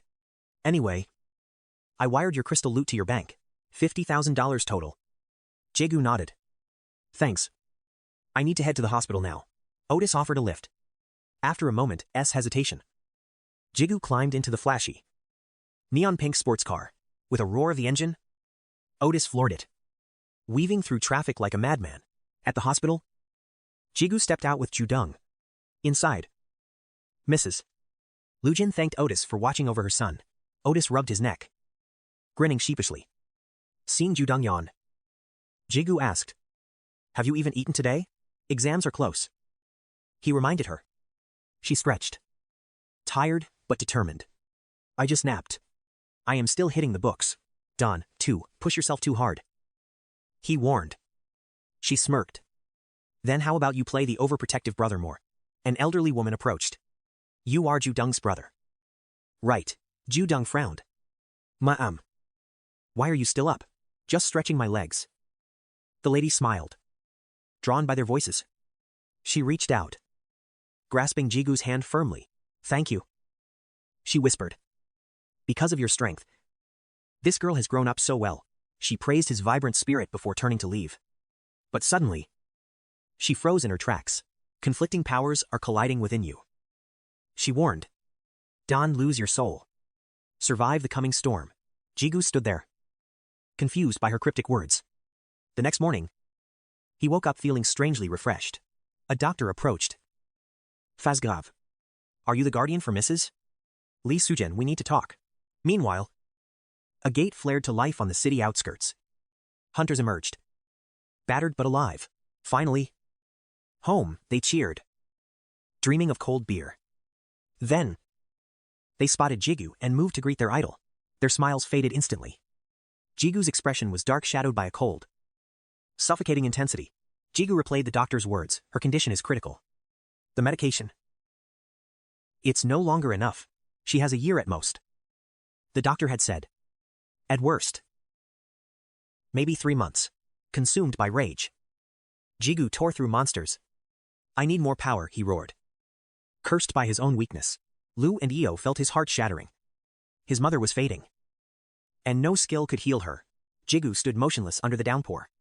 Fast forward, he now stood on the tower's 19th floor. The crowd whispered, staring at his massive hall of crystals. Is he a one-man army, they wondered? Climbing 8 floors in 2 weeks was unheard of. Greedy hunters approached, offering help with his loot. Among them was the notorious Group Z. A thug smirked, reaching for Jigu's heavy loot bags. In a flash, Jigu's blade was at his throat. The thug froze, his heart stopping in pure terror. Get lost, Jigu hissed, eyes burning with malice. The commotion quickly drew the Hunter Association's eyes. Group Z scrambled away like rats. You'll regret this, they barked, trying to save face while fleeing. I am Heo Sung-hun, an official said. We need your cooperation. Yigu Sahil. Tell those red-named degenerates to back off. Sung-hun let out a dry laugh, asking if he was truly the legendary player. Kimi Yigu. Before he knew it, Jigu was sitting in Otis's office, sipping tea in stunned silence. This was no social call. Otis had the secret to curing Jigu's dying mother. He revealed the Alicia elixir, a mythical panacea. Jigu knew only 3 had ever been found.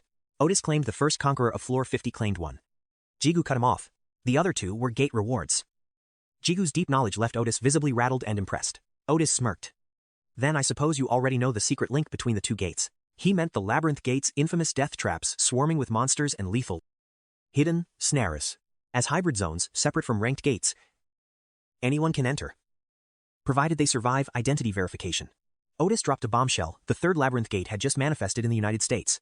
Before Jigu left, Otis joked. Wash up? Sujin will faint if she sees you this messy. I will liquidate your loot into cash. Fee free. Just leave your gear bags right here. Once alone. Otis slumped back with a heavy sigh. Man, I really need a cigarette today. I have done everything possible. Hyung. Meanwhile, Jigu met up with the guide. Heo Sung-hun. Sung-hoon explained he was assigned to Jigu's case specifically to secure a massive performance bonus. With the paperwork filed and rations packed, Sung-hoon signaled it was finally time to move. Suddenly, Jigu paused. Wait. Give me just one more second. System alert floor 20 test passed. Skill evolution complete. Jigu reached level 1, Ego Partner. New trait, Ego Link. Rank E synchronization allows him to harness 35% of ego power. Ranked skills are rare. Sung-hoon was shocked. Clearing floor 20 usually takes a full day. Jigu had finished the trial in under 20 minutes, a feat that defied all logical expectations. However, Sung-hoon kept his mouth shut, hiding his absolute disbelief from the young hunter. When is our flight? Jigu asked. Worried he was wasting too much of their time, Sung-hoon grinned. We aren't taking a plane. We are heading straight to the 5th floor. At the Labyrinth Tower, Jigu realized that despite the isolation, the world was internally connected. They entered a restricted elevator inside the Korean Hunter Association's elite 5th floor branch. Jigu was floored. He never expected to see such high-tech machinery hidden deep within the tower. This lift is powered by mana quartz artifacts, Sung-hoon explained, emphasizing its extreme strategic importance. The sheer cost of building such a facility was beyond any normal person's wildest imagination. They stepped out into the heart of the high-security International Space-Time Gate Management Center. Jigu never dreamed of using top-secret association portals. Otis's influence was far greater than expected.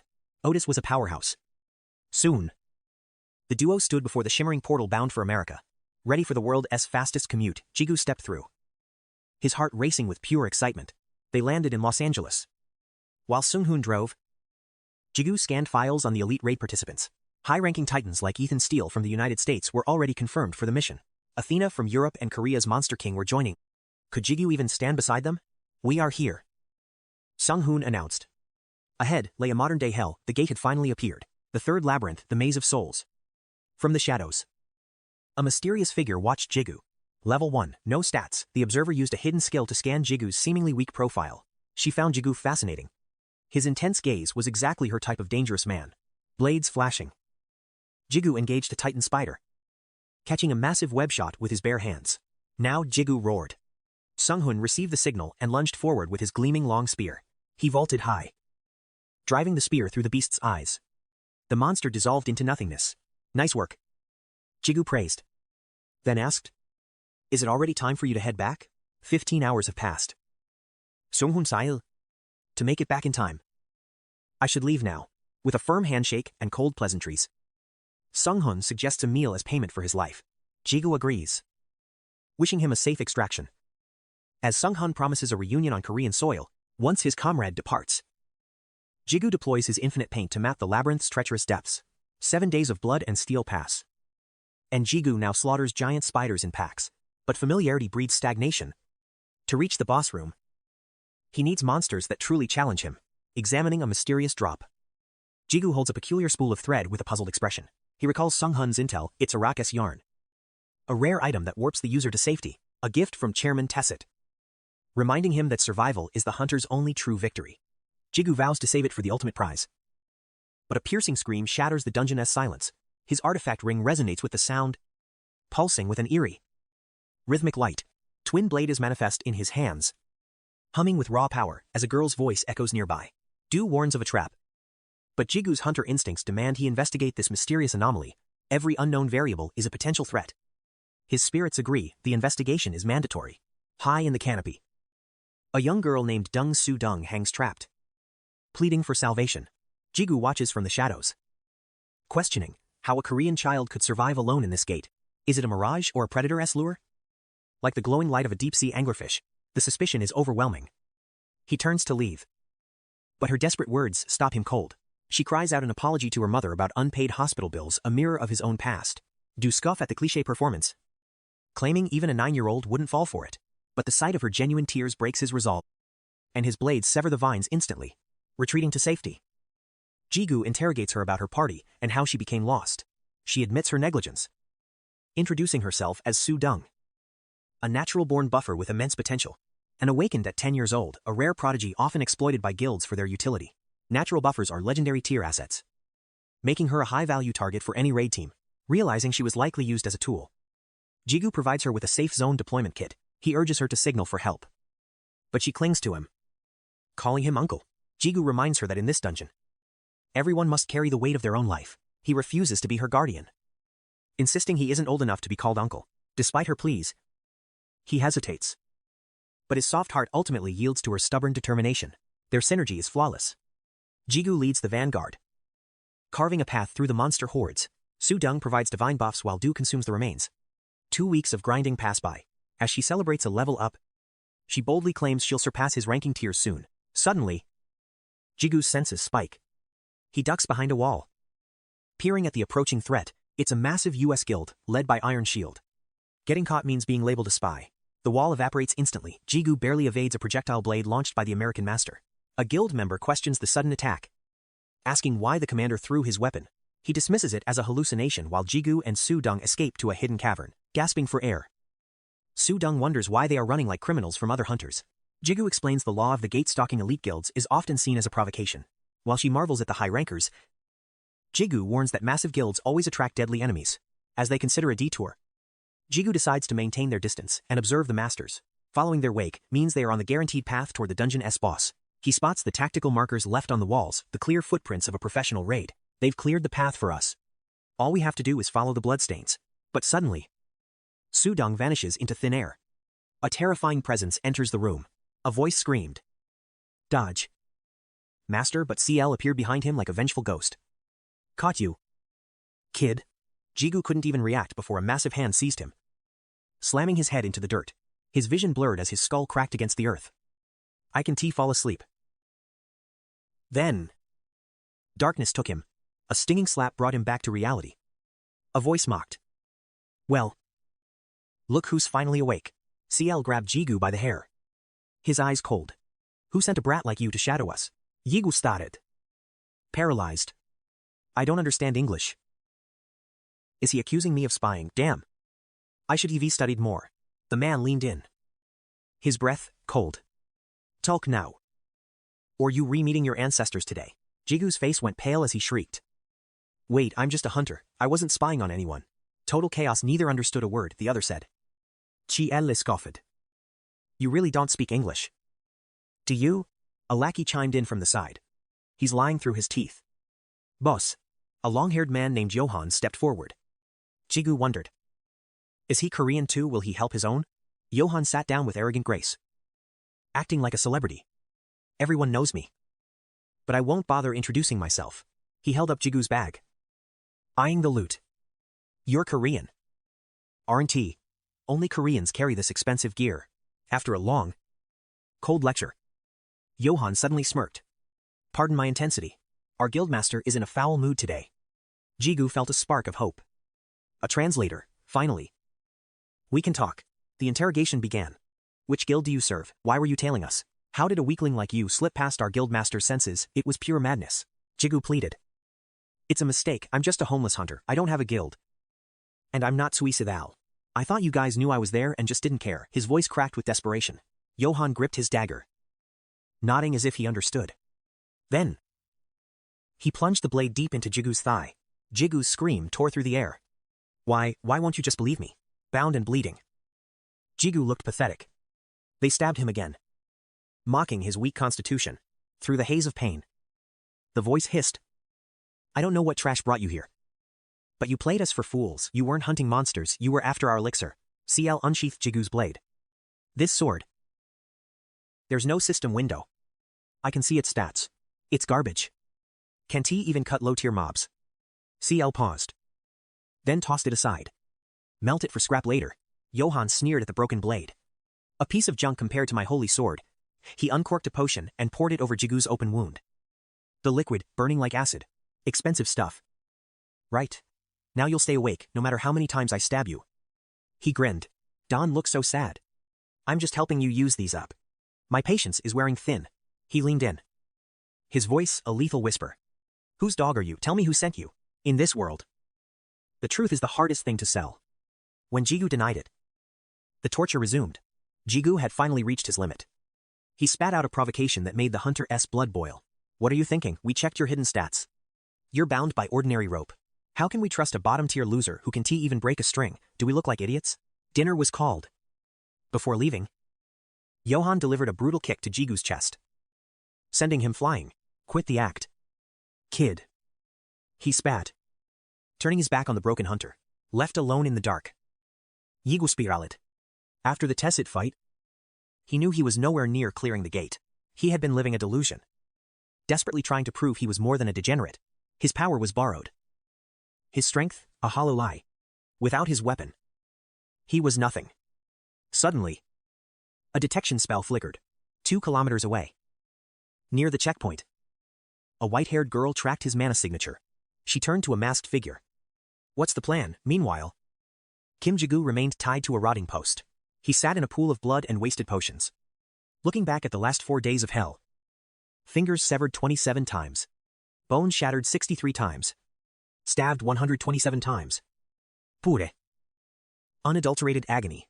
Whether it was sheer stupidity or an iron will. His captors couldn't help but be impressed by his survival. CL sneered at Jigu's defiance. Stubborn brat.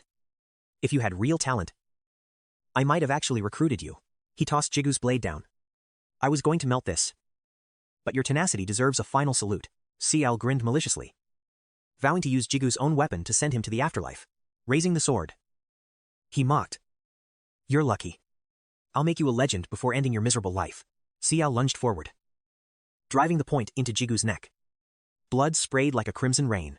Jigu smiled. The fool had failed. The ego link reconnected, and a violent red aura exploded. With a surge of power, he shattered his pathetic restraints like they were nothing. Jigu seized the blade and stabbed CL. The crowd froze as CL caught the edge barehanded. Unfazed, CL stared him down. So, you were hiding a secret trump card after all. I smell a demon king. Don TN Ket cocky. She's just using you as a temporary toy. CL's eyes narrowed. How did you bypass the system check? Even a demon king can do that. Your luck just ran out. Boy. Now, the real interrogation begins. Jigu weighed his secret options. Suddenly, Athena appeared, ordering a full-scale assault. An arrow pierced CL's hand. Athena, he roared as the legendary hunter descended like a goddess. Athena mocked his cowardice, laughing in his face. CL's pride was instantly shattered. He snapped the arrow.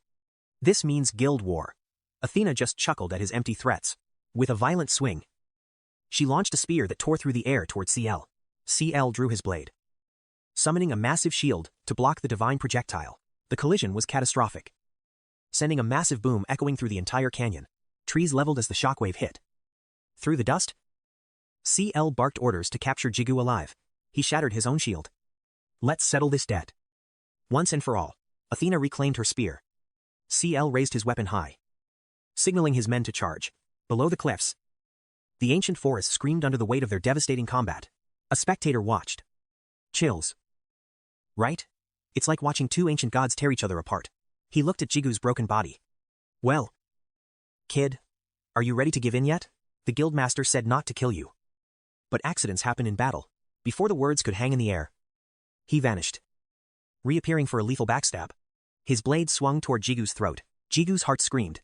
Counter, he roared, shocking his assailant to the very core. The system flashed.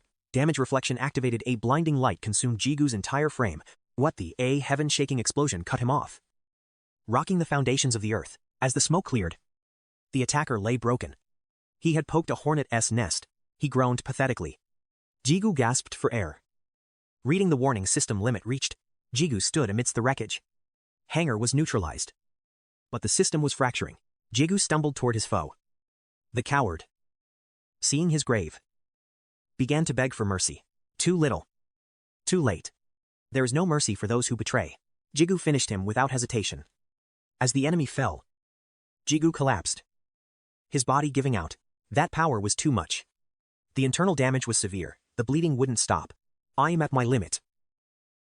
Suddenly, a voice drifted through the darkness. Are you okay? Was that Sujin? Watch it. It's Sudong. Not Sujin. The girl snapped. She leaned in with a haunting smile.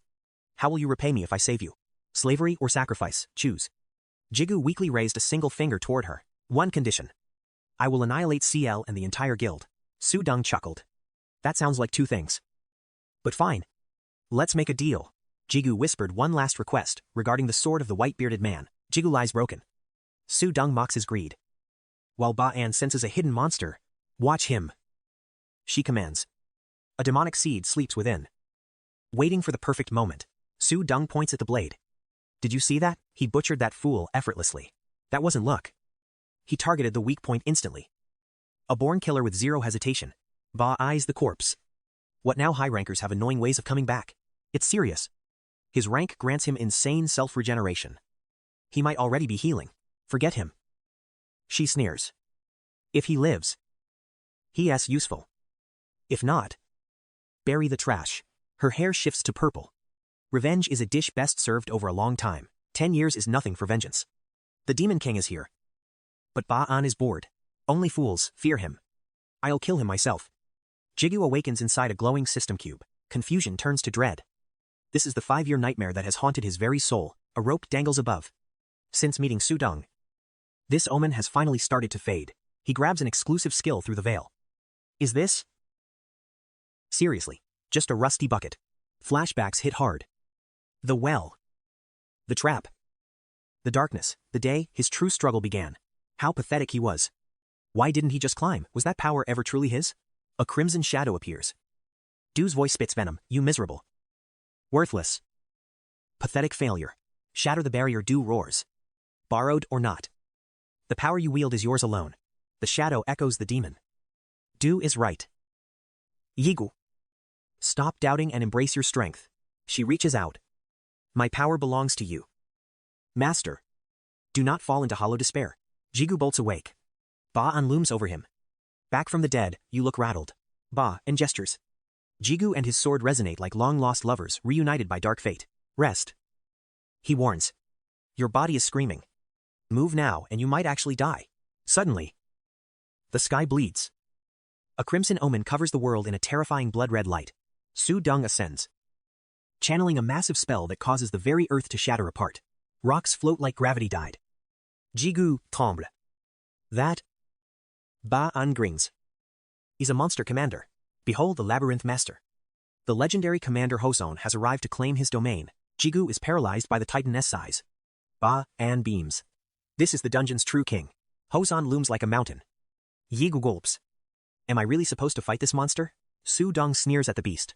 A massive rift tears open, stopping Jigu's heart cold. Get over here. Kid Ba. And barks. Stand by me if you want to survive. Blood drips from his hand, creating a crimson barrier. A sanctuary amidst the rising chaos. Jigu recognizes the skill. An absolute shield. Ba. And smirks at the boy's sharp perception. Not so dumb. From the portal. A swarm of winged horrors screeches towards Su-dung. A blinding flash erupts. The tide of this battle is about to shift violently. Su-dung unleashes her exclusive skill. A legendary black blade manifests, radiating pure, divine power. Jigu watches, awestruck. With one arrogant swing, she cleaves the entire world in two. These are gods at war. The sky clears, leaving a massive scar across the horizon. Inside the reward room, Jigu finds a small box. A rare elixir gleams within. I did it, he whispers. But victory feels surreal, tainted by a crushing hollow emptiness. Su-dung smiles, her eyes gleaming. I kept my word. You were actually still alive. You've got enemies everywhere now. But you won't need my help anymore. Will you? Su-dung. A fellow Korean, she nods, handing him the prize. A gift for survival. She checks the loot. Another potion. Without a word, she gives hers to Jigu. You want 𝐃-𝐓𝐈𝐄𝐑, right? Drink this. It'll mend your broken body. Hunter, I'm destined to be a commander. This bottle is just a small investment in you. Consider this an investment. Jigu stared at the vial, stunned that a treasure so rare was being handed over so easily. I can't keep leeching off others. It's time to go all in and change my fate. I knew Du would nag me for this. But surprisingly, he seemed relieved. I was finally using my head. What's the catch? I asked suspiciously. Are you planning to turn me into your lifelong slave? Su-dung smirked, clearly caught off guard. Don't flatter yourself. I just want to take you in as my disciple. Jigu let out a mocking snort, making her snap. Watch your tone. Stop acting like a brat with me. You are only trash because you are weak, she whispered, touching his cheek. Wait until you clear the 50th floor. Then I'll personally take care of you. Her touch suddenly sent a sharp, agonizing sting through his skin. That's the mark of our contract.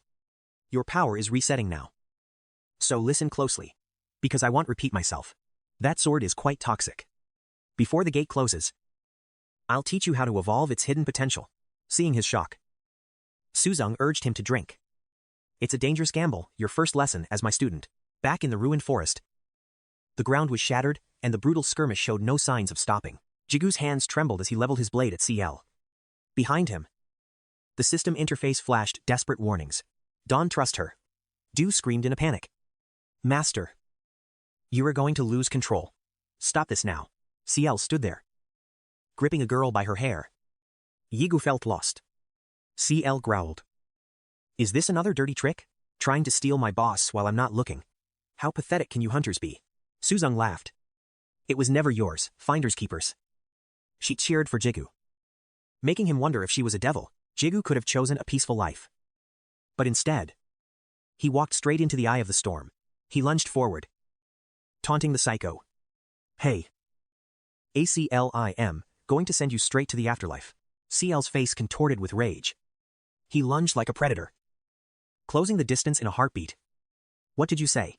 You've changed. Did you become that woman's pet, or were you always this arrogant? You little rat. CL swung his massive blade with killing intent. It doesn't matter. I'll send you to the grave right now. At the brink of death. Jigu felt the potion kick in. He had downed the entire vial just in time. System re-establishing foundations. His body surged with heat, and his eyes ignited with a brilliant golden glow. As Suzong and Ba'an watched, Jigu shrugged. I don't feel much different. Just a bit more awake. Shisaihu. It's not a miracle pill. Idiot. It takes time. You'll feel the real power soon enough. Jigu's gaze sharpened. He realized that a single heartbeat could now decide between his ascension or his death. Time slowed down. Jigu counted the milliseconds, effortlessly sidestepping CL's devastating strike, leaving the hunter baffled. I dodged it. He realized he could see the trajectory of every movement with terrifying, absolute clarity. Suzong smiled to herself. Congratulations, kid. You've just taken your first step toward becoming a true master. She was right. A rookie like him stood no chance against a veteran hunter in a fair fight. Luck only lets you dodge once. You can kill a dragon with a dull kitchen knife. After all, Suzong's voice echoed in his mind. Don't get cocky. CL wasn't even trying. To him, you were just an ant.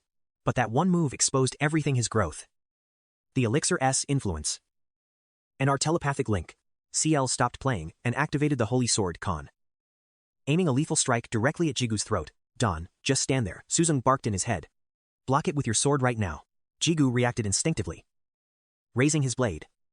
Upon impact, his sword erupted in a blinding, ethereal light. System Holy Sword E has awakened, it's devouring energy from Holy Sword Khan. Though its level is too low, it was just a fragment of power. But it was enough to leave the high-ranking hunter completely stunned. Jigu capitalized on CL's hesitation, using the moment his power was stolen to leap backward and gain distance. He remembered Suzong's final gift, the secret item that would provide his only way out of this hellhole. Jigu pulled out Arachne's web. The shimmering silk unrolled instantly, coiling around his legs like a serpent. CL recovered, charging with a roar. You think you can escape me? I won't miss again. Jigu simply flashed him a middle finger. Before the blade connected, the silk glowed and he vanished instantly. CL stood in the empty clearing, his face turning purple with pure, unadulterated rage. That little bastard. CL snorts like a raging beast, eyes burning with fury. Time for a little heart-to-heart. Don't you think? Dark miasma swirls as she smirks. She triggers her iron binding skill. CL clicks his tongue, spitting out a curse. Nearby, tanks stand ready under an eerie crimson glow. A vehicle approaches. Heo Sunghun has finally arrived. Jigu's face lights up with a grin the moment he spots him. At dam. Jigu settles things with Tessis before they head for Korea. Finally. Lujin's eyes flutter open. Seeing Jigu, tears stream down her face. I just wanted to see you one last time. She sobs. She is truly grateful. Jigu squeezes her hand, telling her to rest.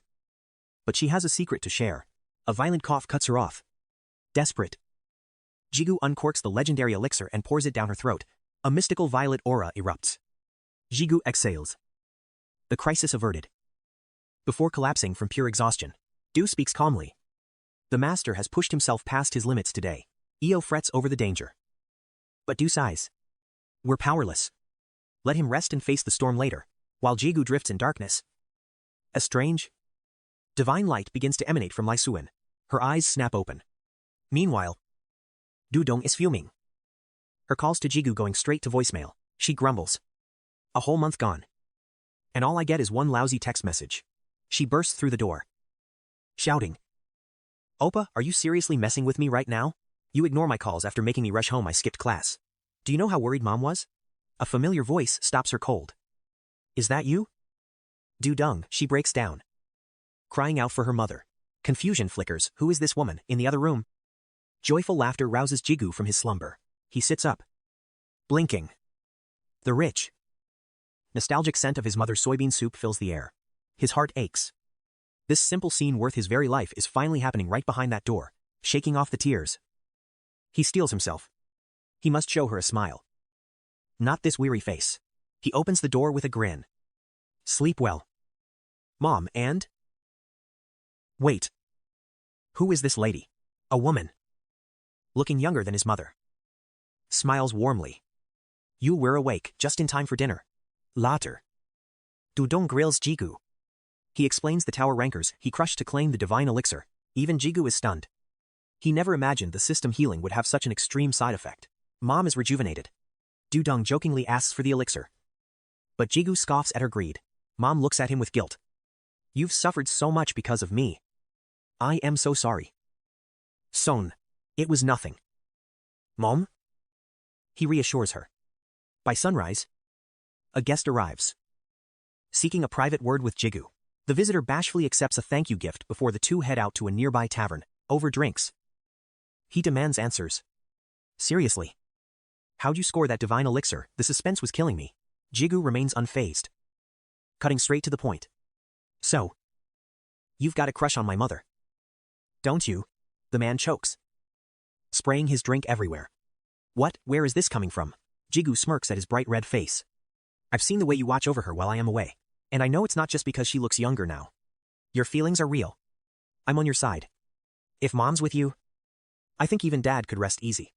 Speechless and blushing, the man quickly tries to pivot. "Anyway, back to what we were saying." Jigu shifts the tone. "Did you bring the soundproofing artifact?" Confused. "Not. It's in the car." Jigu explains the hidden truth. Suddenly, Otis erupts in a furious roar. "They did what? Those degenerates. Give me their coordinates." Jigu sighs. "Calm down, man. Let's be smart. I appreciate the backup, but don't rage. I'll settle this score personally. I'm going to crush those bastards myself." Otis nods. "Remember, true revenge must come from the heart."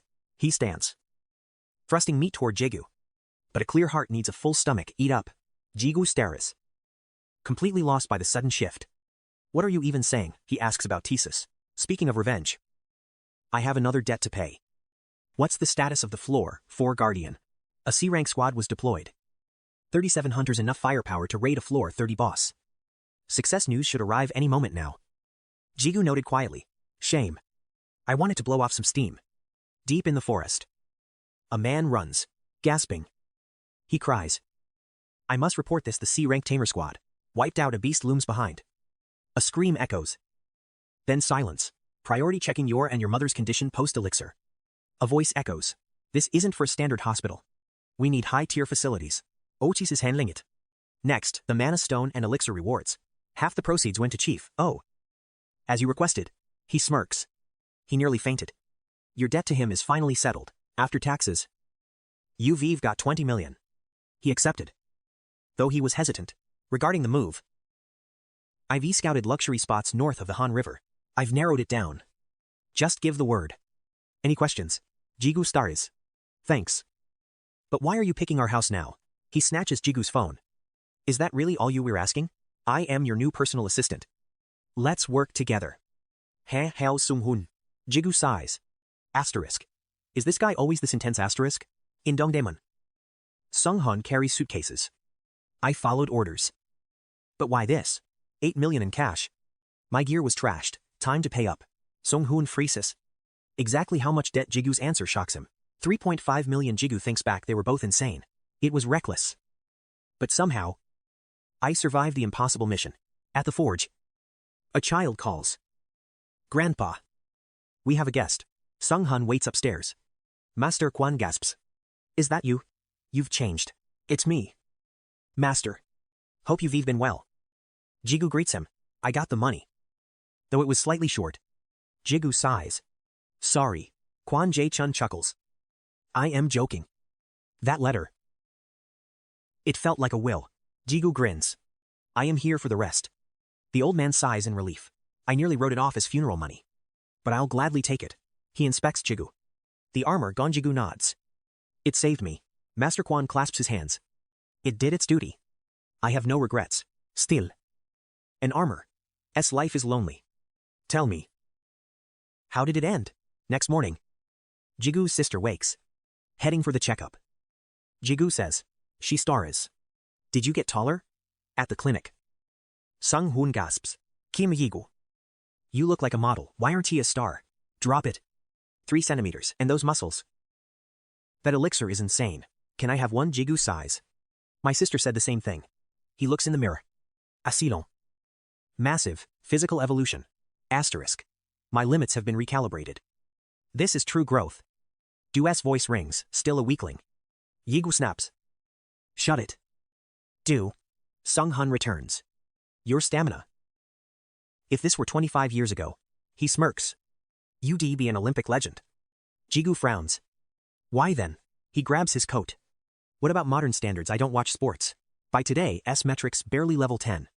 Jigu glares. Looking for a fight. Wait. Player Kim Jigu.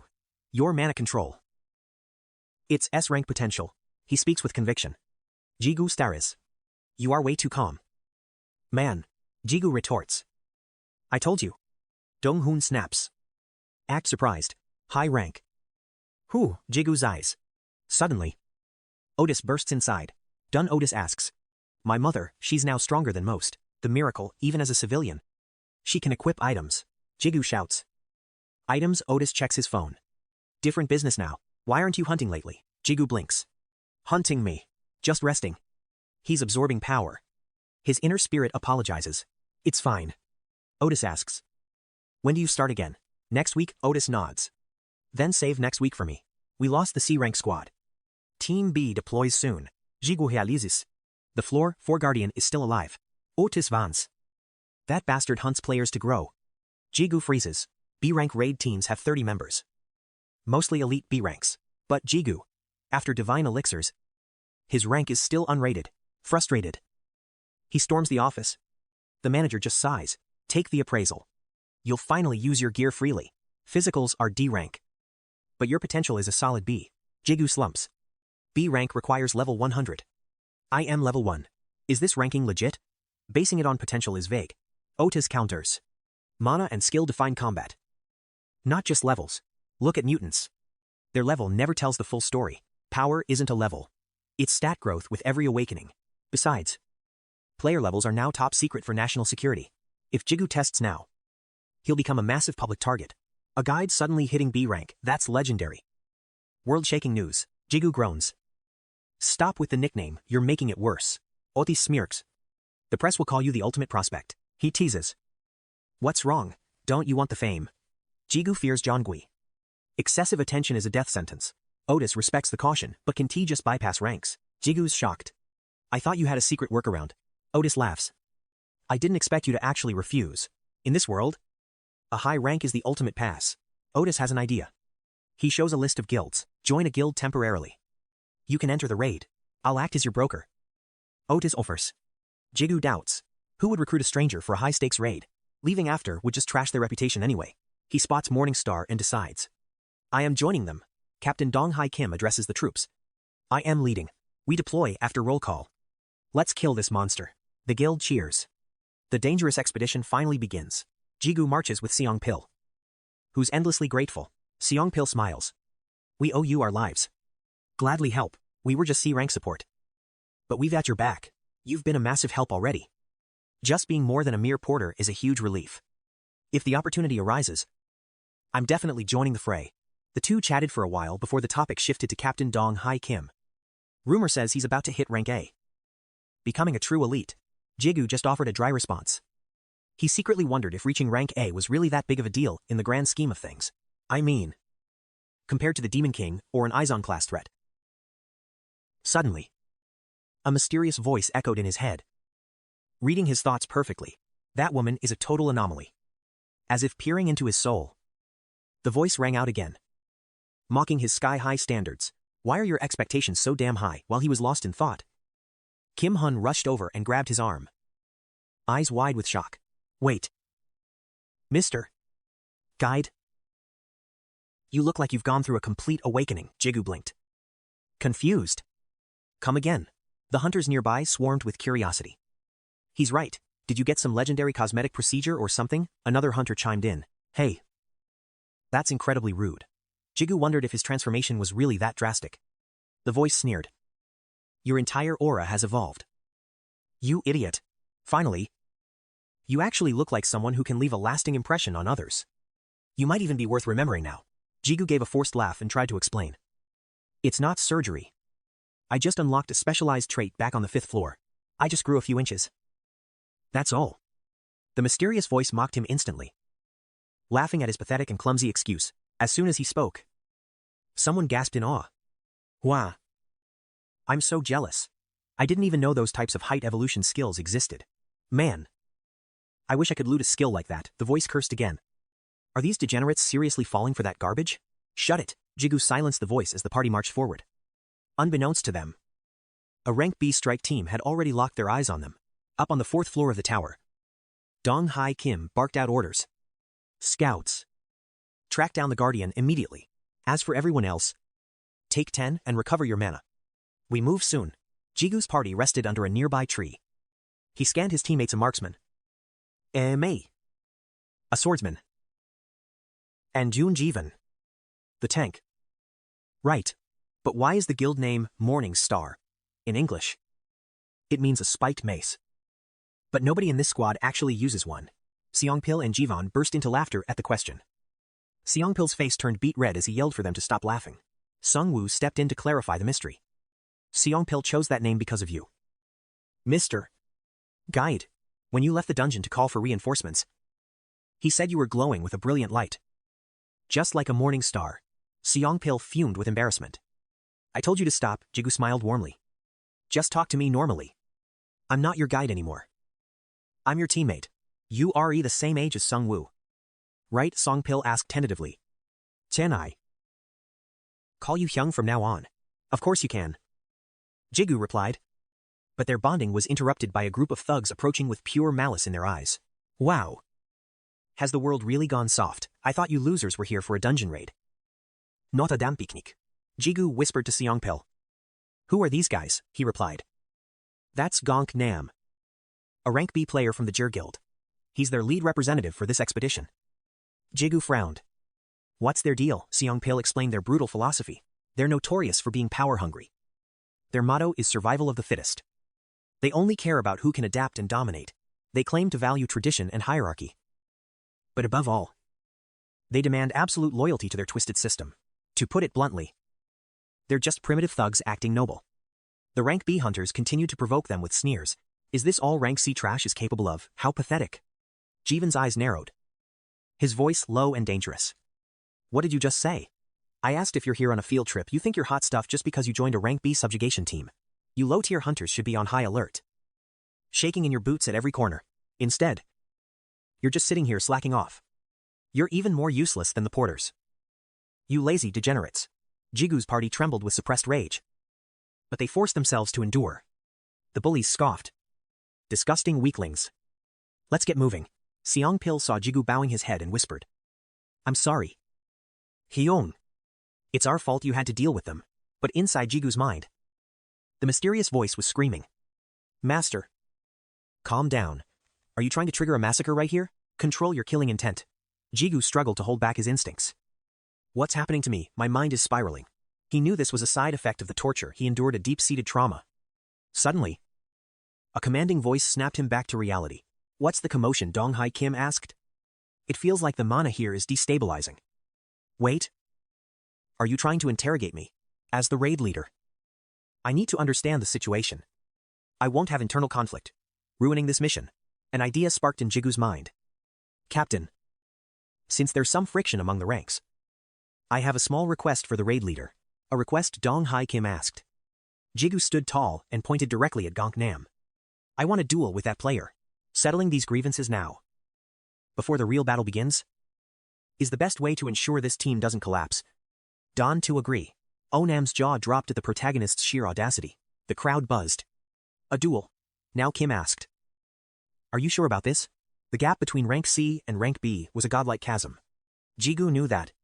I am aware. Jigu replied coldly. That's exactly why I'm raising the stakes. Morningstar's C ranks are just backups, while 𝐆𝐎𝐃-𝐓𝐈𝐄𝐑 B ranks lead the charge. Right, but combat sense beats levels. If I win, our teams swap roles. Jigu glanced at the transport. Old Man Pill whispered. Trust me on this one. Onam mocked him. Who do you think you are? You're a nobody here. 500 million. Jigu cut him off. I win. You get the cash. Deal. Onam's lackeys froze. Wait. 500 million, for real. To Onam. It was easy money. A B-rank hunter, losing, absolutely impossible. Dong Hai Kim watched intensely. The tension was reaching its breaking point. As leader, he needed to stop the chaos. But Jigu's power needed proof. After a heavy silence, he spoke. Fine. As guild leader, I authorize this. They squared off. No weapons. No lethal blows. First to yield loses. Poo's hands trembled with anxiety. Jigu. Please be careful. Jigu gave a sharp nod. Checking his system interface. Is this distance enough? It's perfect. The system spirit replied. The link is stabilizing. Be careful. Master. Onam smirked, beckoning him forward. Don't make this boring. Come get some. Jigu analyzed his opponent. B-rank degenerated. But his guard was wide open. He was a melee-type dealer, pure power. But hiding a secret trait, close the distance. One explosive strike. Jigu trusted his evolved skill set. He launched forward, his speed blurring like a ghost. Onam didn't flinch. Was it ironclad defense or an instant counter skill? Jigu's fist was flying. No turning back. I'll dodge the counter and finish it.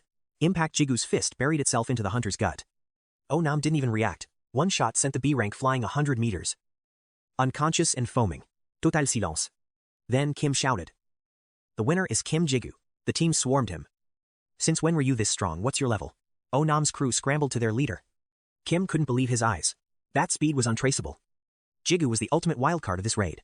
Suddenly, a scout burst through the crowd, gasping for air. Leader. The search party is back. Meanwhile, on the 43rd floor, the Shadow War began. A B-rank strike force was mobilized for a Friday morning dungeon breach. The chairman scanned the manifests. Director. Oh. The basement portal is active. Even the high-ranking secretaries are heading to the specialized hospital. We've pampered these hunters too much. It's time for an explanation. Back at the front lines, the real survival game had finally commenced. A colossal boss monster loomed, slaughtering hunters with terrifying ease. In this hell, even the hunters were just prey. Dong Hai Kim charged first, his blade glowing with desperate mana. He struck with a roar, his blade cutting deep into the monster's hide. All units, full-scale assault, bring that beast down. The vanguard's strike was the signal. Mages unleashed their most powerful spells. The backline fortified the earth walls, coordinating with shield bearers for the push. Use the shield wall to block the Guardian's lethal strikes. Throw explosives and unleash long-range skills. Simple, but deadly effective. 𝐵 is cornered. The boss monster's destruction is now imminent. Kim Jigu warns Songpil, stay back and watch the flow. Songpil hesitates. Don, we already have the boss cornered. Suddenly, Songpil's words are cut short. The ground trembles. A dark shadow emerges from the thick smoke. Jigu knew the risk if this fails. Everything descends into chaos. The nightmare returns. 𝐵 has awakened with even greater power. Sungwoo's blade clashes, and he's instantly blown back. Sungwoo gasps in pain. Cover me. His teammate moves in. How long? Sungwoo guesses. 30 grueling minutes have passed. Not even 5. Sungwoo marveled at his leader's endurance. Dong Hai Kim focuses, striking 𝐵 with perfect, lethal timing. He unleashes a Hydra slash, then eyes the boss's reaction. Its regeneration matches a high-tier guardian. This is a crisis. Main teams, 1 and 2. Swap positions immediately. Shift now. Support units prepare. Songpil calls out to Kim Jigu. Get ready. Jigu. Jigu walks calmly toward the raging beast. Sungwoo screams a warning. Get back, it's too dangerous. Jigu ignores him. 𝐵's blade whistles inches from his shoulder. It misses. Jigu smirks. His theory on its attack pattern was right. High-tier players missed it. 𝐵𝐴 attacks exactly like a common mob. Only the physical stats and regeneration are truly monstrous here. Flashback. What to do with $8 million in cash? Pay debts and buy legendary gear. Jigu reads the boss's patterns. This is the perfect test for his new soul-linked power-up. Jigu blurs like lightning, catching the boss completely off guard. 3 slashes land instantly. His movement speed is now god tier. Gear stats, strength 30. Dexterity 89. And stamina 12. Mana forte. Speed plus 15%. Skills, decorate and haste. Haste accelerates speed over 5 minutes. Jigu watches his prey. 𝐵𝐴 howls in agony. The wounds Jigu carved refuse to heal. Songpil and Sungvyu stand frozen in absolute shock. Even Dong Hai Kim is stunned. A victory strategy forms. Its regeneration is insane. Jigu. Strike deep. Dawn tote waste energy. Did the healing stop? A teardrop gem glows on his neck.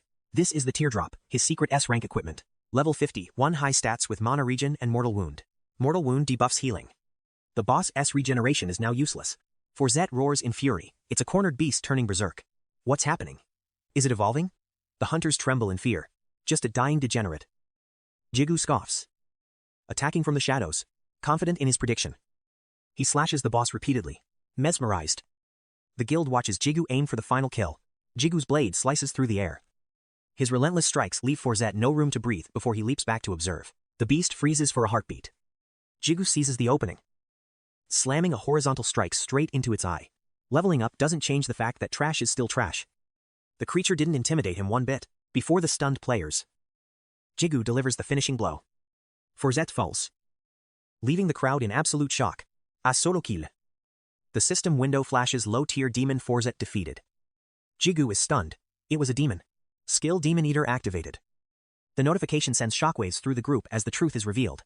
All eyes are pinned on Jigu. The system declares that 𝐵𝐴's arrogance was the cause of his downfall. Essence from the failed evolution is absorbed into Jigu. As 𝐵𝐴 vanishes, the thick dust finally begins to settle, snapping out of his shock. Dong Hai Kim barks orders. Healers, focus on the wounded. Recover. Now. Non combattant. Pack the gear, stay alert and don't drop your guard. He remains vigilant. The crew obeys in unison. Kim calls Jigu over, whispering that they need to speak in private. They move to a quiet spot. Jigu wonders if it's about the missing Sentinel Guard corpse. He suspects Kim might blame him for the disappearance of the spirit stones and dropped items, but he quickly dismisses the thought. Kim has zero evidence to link him to the missing loot. So why the secret meeting? He's about to find out the real reason behind the invitation. Dong Hai Kim makes his move. Join my guild. Jigu sighs in relief. It was just a recruitment pitch. I have no plans to join a guild right now. Jigu replies. Kim's face falls with clear regret. He hands over a business card with a smile. Call me if you ever change your mind. Jigu. As evening falls, Kim thanks the players for their hard work and successful raid. Rotting corpses merge, forming a colossal golem that towers over Jigu like a mountain. No time for questions. A massive, living titan now stands between Jigu and his goal, controlled by the necromancer. The golem delivers a punch that makes the very world tremble. A direct hit means instant death. The necromancer plans to crush Jigu with pure mass. Seizing the moment, Jigu orders Du and Io to activate their evolution power-up. Jigu leaps over the golem, soaring toward the necromancer. Am I worthy of you now? As the blades sever his core, the necromancer finally bows, accepting Jigu as his master. System link established. Please designate a name for this newly conquered rank S gate. Jigu pose, searching for a legendary name to mark this epic victory in the system. Suddenly, Du starts acting strange, laughing like he's high on concentrated mana or something. Du boasts about his real power, refusing to let that holy blade Io outshine him. This petty jealousy worries Jigu. Has the sword's ego become a dangerous hidden trait? Are you losing it? Du. Jigu asks. The sword snaps back, dazed and completely confused. Io claims Du is mentally unstable. Du aggressively silences the holy sword before it explains, claiming a headache. Du retreats. Jigu has questions but decides to save them for later. His mind returns to the gate. He remembers the fading legacy of the hero. Branhert. The decision is made. The new gate's name shall forever be etched as Branhert. Outside, association agents evacuate civilians. Fears of a sudden dungeon break are rising rapidly. What's the rank, F or C? This unique gate is defying all standard hunter measurements. 𝐵𝐴 arrives on the scene, demanding an immediate tactical backup plan from his subordinates. Sung-hun confirms that local guilds and elite strike teams are already on their way. 30 minutes for evacuation. 𝐵𝐴 growls. Clear the area in 10. or people start dying. Knowing 𝐆𝐿-𝐶's terrifying reputation, Sung-hun barks orders to accelerate the perimeter sweep immediately. Reporters are swarming. But 𝐆𝐿 is cold. If they want to die, let them.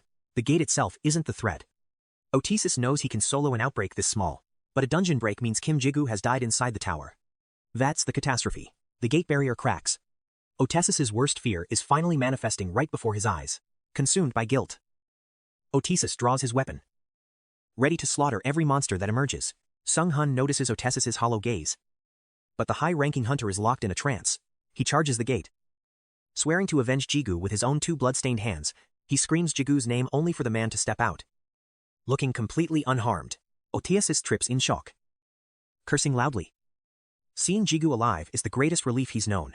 Jigu scratches his head, baffled by the massive army of hunters and sirens waiting there. Flashbulbs explode. The reporters swarm him faster than any dungeon boss ever could. Flashbulbs pop. They demand a face reveal the hero who solo cleared a gate overflow in record time. The relentless press swarm Jigu, their invasive questions pushing him to the brink of panic. Home at last. Tiggo serves dinner while probing about the ego.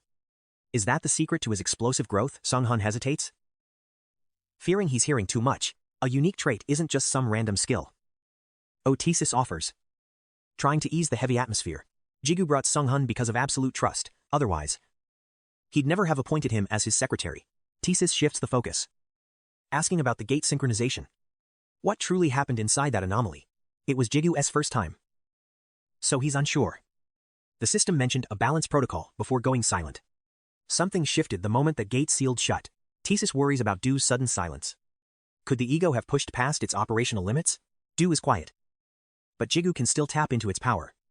For now, the connection remains stable. Tiggo sighs. If Jigu's gate-taming ability leaks, the world will descend into chaos. Dawn sweat the media. Kid. The association scrubbed the records. The press is in the dark. Jigu breathes a sigh of relief. Jigu's phone vibrates. A voice on the other end asks, "Is that really you on the news?" They recognize the ring and necklace instantly. Signature gear that's hard to mistake. They mocked his ridiculous mask. Though, at the table, 𝐿𝐿 wonders if everyone just got an association alert. Breaking news headlines explode across every screen. Mysterious hero halts catastrophic gate overflow. Elsewhere, Deng Sudong scans the report.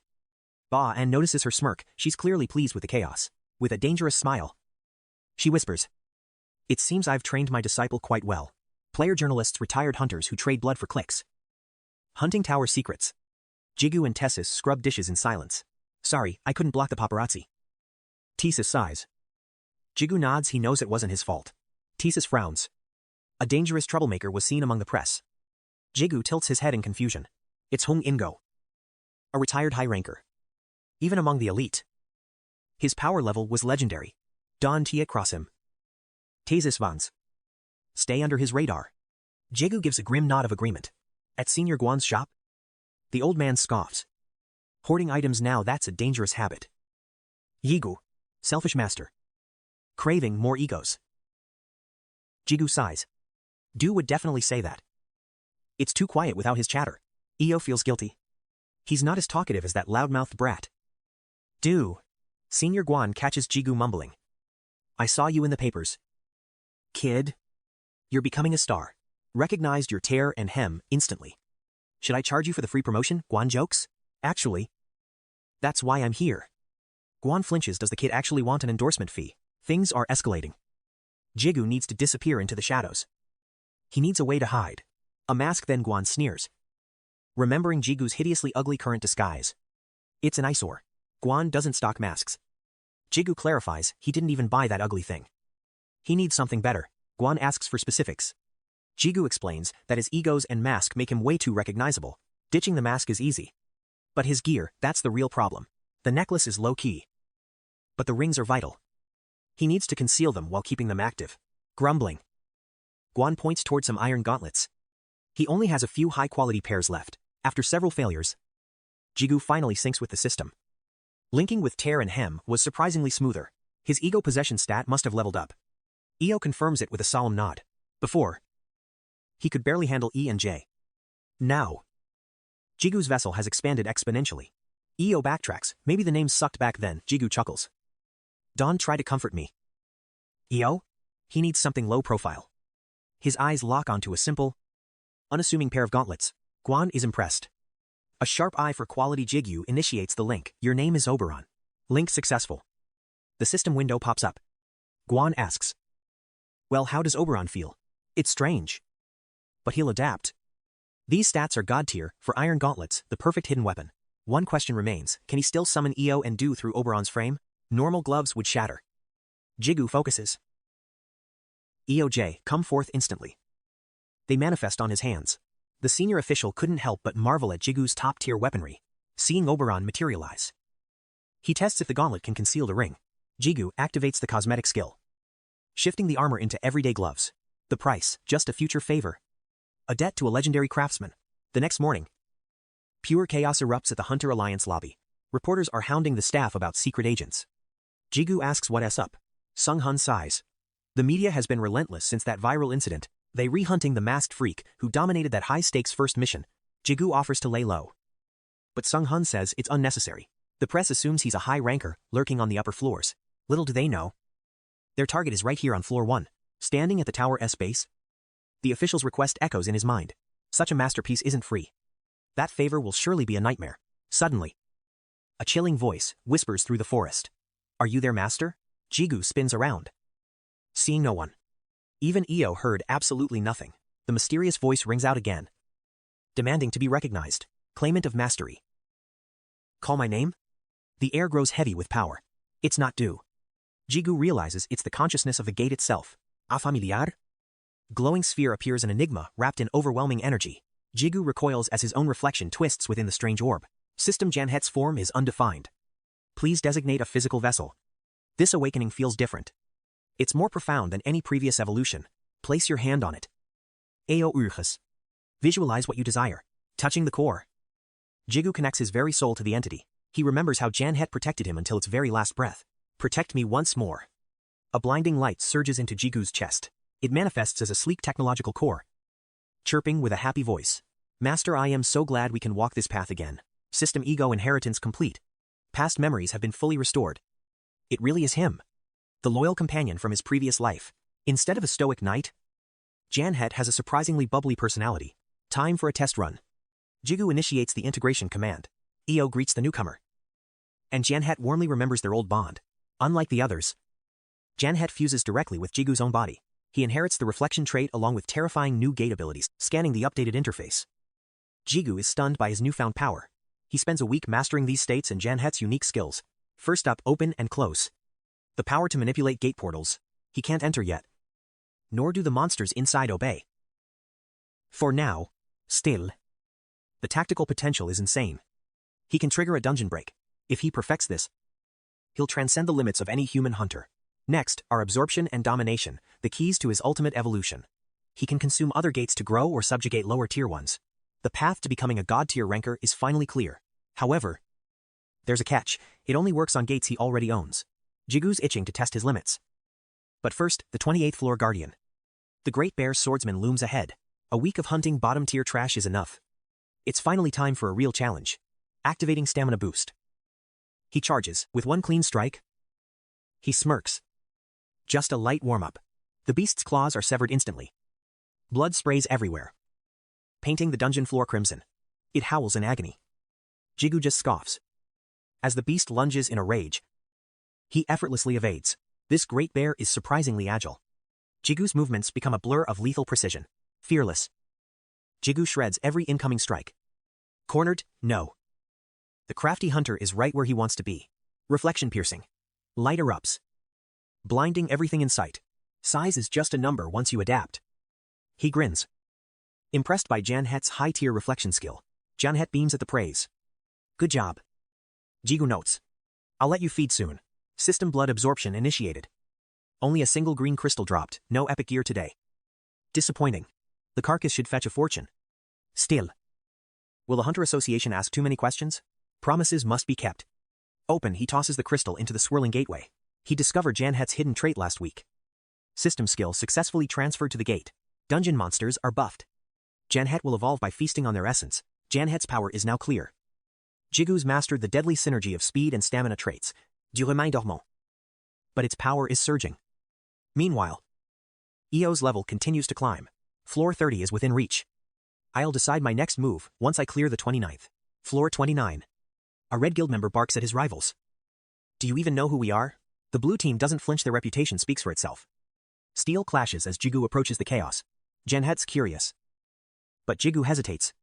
Barging into guild wars usually means unnecessary trouble. It looks like the red team is being utterly decimated. The tree guild will hear of this. The red survivor screams. The blue leader scoffs. Bring them. I'll drag that Sukvu here myself. Crack. Jigu slams the leader's face into the dirt. A dark memory flickers. This bastard looks familiar. Why is the ambush guild picking a fight with the tree guild now? Don Ton't just stand there. A hunter shrieks in terror. He's just one man. Kill him. A dark aura envelops Jigu as he struggles for control. The fools charge blindly to their deaths. Crimson coats his blade. His first human kill. And he didn't hesitate for a single second. He feels the steel bite through flesh.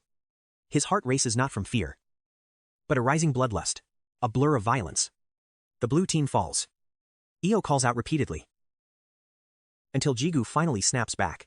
I am Bongujo, a mid-tier commander from the Tree Guild. He bows in gratitude. My guildmaster has told me many stories about you. They want him to join. But Gujo is stunned. This Jigu isn't the man he expected. The guildmaster worried about Jigu's kind heart. How wrong he was. That cold? Decisive blade. His power rivals the guildmaster himself.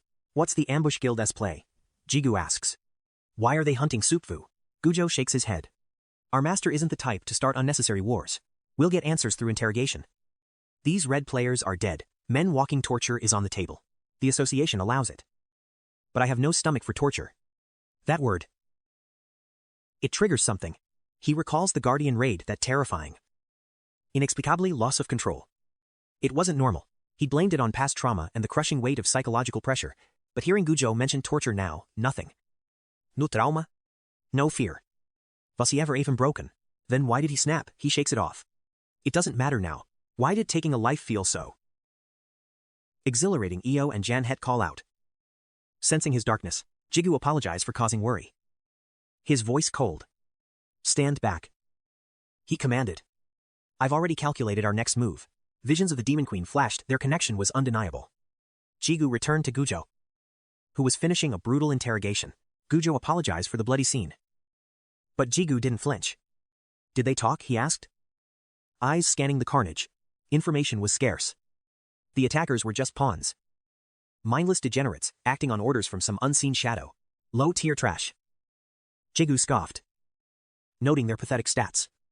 Gujo watched in silence, shaken by Jigu's overwhelming, monstrous presence. The path ahead darkened. We're heading deeper, Gujo whispered, his hand tightening on his weapon. They needed their guildmaster. But time was a luxury they didn't have. Suddenly, Jigu froze. Something is coming. An ambush. Over 100 hunters emerged from the shadows like a swarm of locusts, an entire guild of degenerates. Do these rats actually value teamwork? Jigu asked. Guyo, have you signaled the association for backup yet? Gujo shook his head. A report was sent, but we didn't ask for help. We read on our own. I'll carve a path, Jigu declared. Ready a messenger and prime your flames. We move now. Death loomed. Yet Jigu felt a dark thrill. His blood sang at the thought of the coming slaughter. His gaze turned predatory as the system took hold. In a lethal blur, he vanished, leaving the enemy in chaos. They couldn't even track his movement. Before they could scream, bodies were launched into the air like broken dolls. A single man had turned the battlefield into a meat grinder. The ambushers' formation collapsed in an instant. The Tree Guild stood frozen in awe before their fighting spirit ignited. Follow him, they roared, joining the fray. To Jigu. This wasn't murder, it was just clearing mobs. Suddenly, a massive pillar of fire roared toward him. He didn't recoil. With a manic smirk, Jigu danced through the flames, leaving the onlookers breathless at his agility. An orange-haired man stepped forward, wielding a high-tier stolen artifact. Impressive dodge, he sneered, his eyes filled with malice. Gujo's face went pale. Standing before them was the notorious red player and fallen ranker Minho Choi. You smell like us. Choi laughed, eyeing Jigu. How about it? Want a seat at the degenerates' table? In this tower, those who live by the blade and blood are branded as red players, heartless killers. Laws are echoes here. The association only guards the gates, powerless to stop the rising tide of these monsters. Choi was once a legend, the master of Smart Guild, before he traded his honor for the thrill of murder. He was a true psychopath. A ranker who walked away from glory just to hear his victim's final screams. Now, that same demon was extending a blood-stained hand toward Jigu, offering him a place in the dark. We were two of a kind. Choi whispered. Join me, and we'll turn this tower into our personal playground. Jigu's jaw tightened. Don't ever group me with trash like you. He growled, his killing intent suffocating the air. The insult struck a nerve. A massive thug stepped forward, roaring at Jigu's arrogance. You little brat. Before he could finish, a sudden eruption of fire consumed the giant, silencing him forever. Choi had incinerated his own vice master just for interrupting. The remaining guild members trembled in absolute terror. Choi casually blew the embers from his artifact. A twisted, hollow apology on his lips. Well, looks like I have a job opening. Choi grinned. The vice master position is yours if you join me. Jigu ignored the offer. Why are you hunting the tree guild? What are you really after? Choi sighed, annoyed by the questioning, but answered anyway. We're leaving this hellhole. We're going outside. We're bored of these walls. He continued. And the tree guild master holds the key we need. Guho gasped. You're planning to use us as leverage to turn our master into a pawn. Jigu's eyes narrowed. How do you know about it? The secret of the second unique attribute. Choi's grin widened. His interest peaked. So, you know about it too. You're getting more interesting by the second. Shut up and answer me. Jigu lunged, his blade aimed at Choi's throat, his eyes burning with pure rage. Twin blades clashed in a shower of sparks. The speed was blinding as they traded lethal blows in mid-air. Choi laughed maniacally, intoxicated by the fight. He had finally found a toy worth playing with. Know your place, Choi roared, unleashing a wave of fire that engulfed everyone, allies and enemies alike. The blast threw Jigu back. He hit the ground, his lungs burning. The real battle had only just begun. This wasn't like his past fights. Every nerve in Jigu's body screamed this was a true struggle for survival. Jigu's faced plenty of high rankers, but this guy is a true manhunter. 𝐃𝐄𝐋. Choi lunges forward, laughing like a maniac. He gives Jigu no room to breathe, forcing him onto the defensive. Despite Jigu's new power, Choi holds his own while buffs are on cooldown. Suddenly, Io warns him from the left. Choi's twin blades pierce Jigu's side, sending him skidding. He stabs his swords into the dirt to halt his momentum. Did he get faster? AO disagrees. The enemy's movement patterns haven't changed at all. 𝐶OOK. Choi spins his daggers, grinning with pure malice. Scared of my flames? This fire trident hasn't even shown you its true destructive power yet. The weapon stacks damage over time. The longer this duel lasts, the more Jigu's fate is sealed. You can win. Choi sneers. Surrender now, and I might let you join my guild. Damage accumulation. Jigu scoffs. Should V said so earlier. Instantly, he triggers his reinforcement skill. Choi laughs. Hiding an ace, he unleashes his ultimate flame technique. Falling fire. Jigu dives into the searing heat.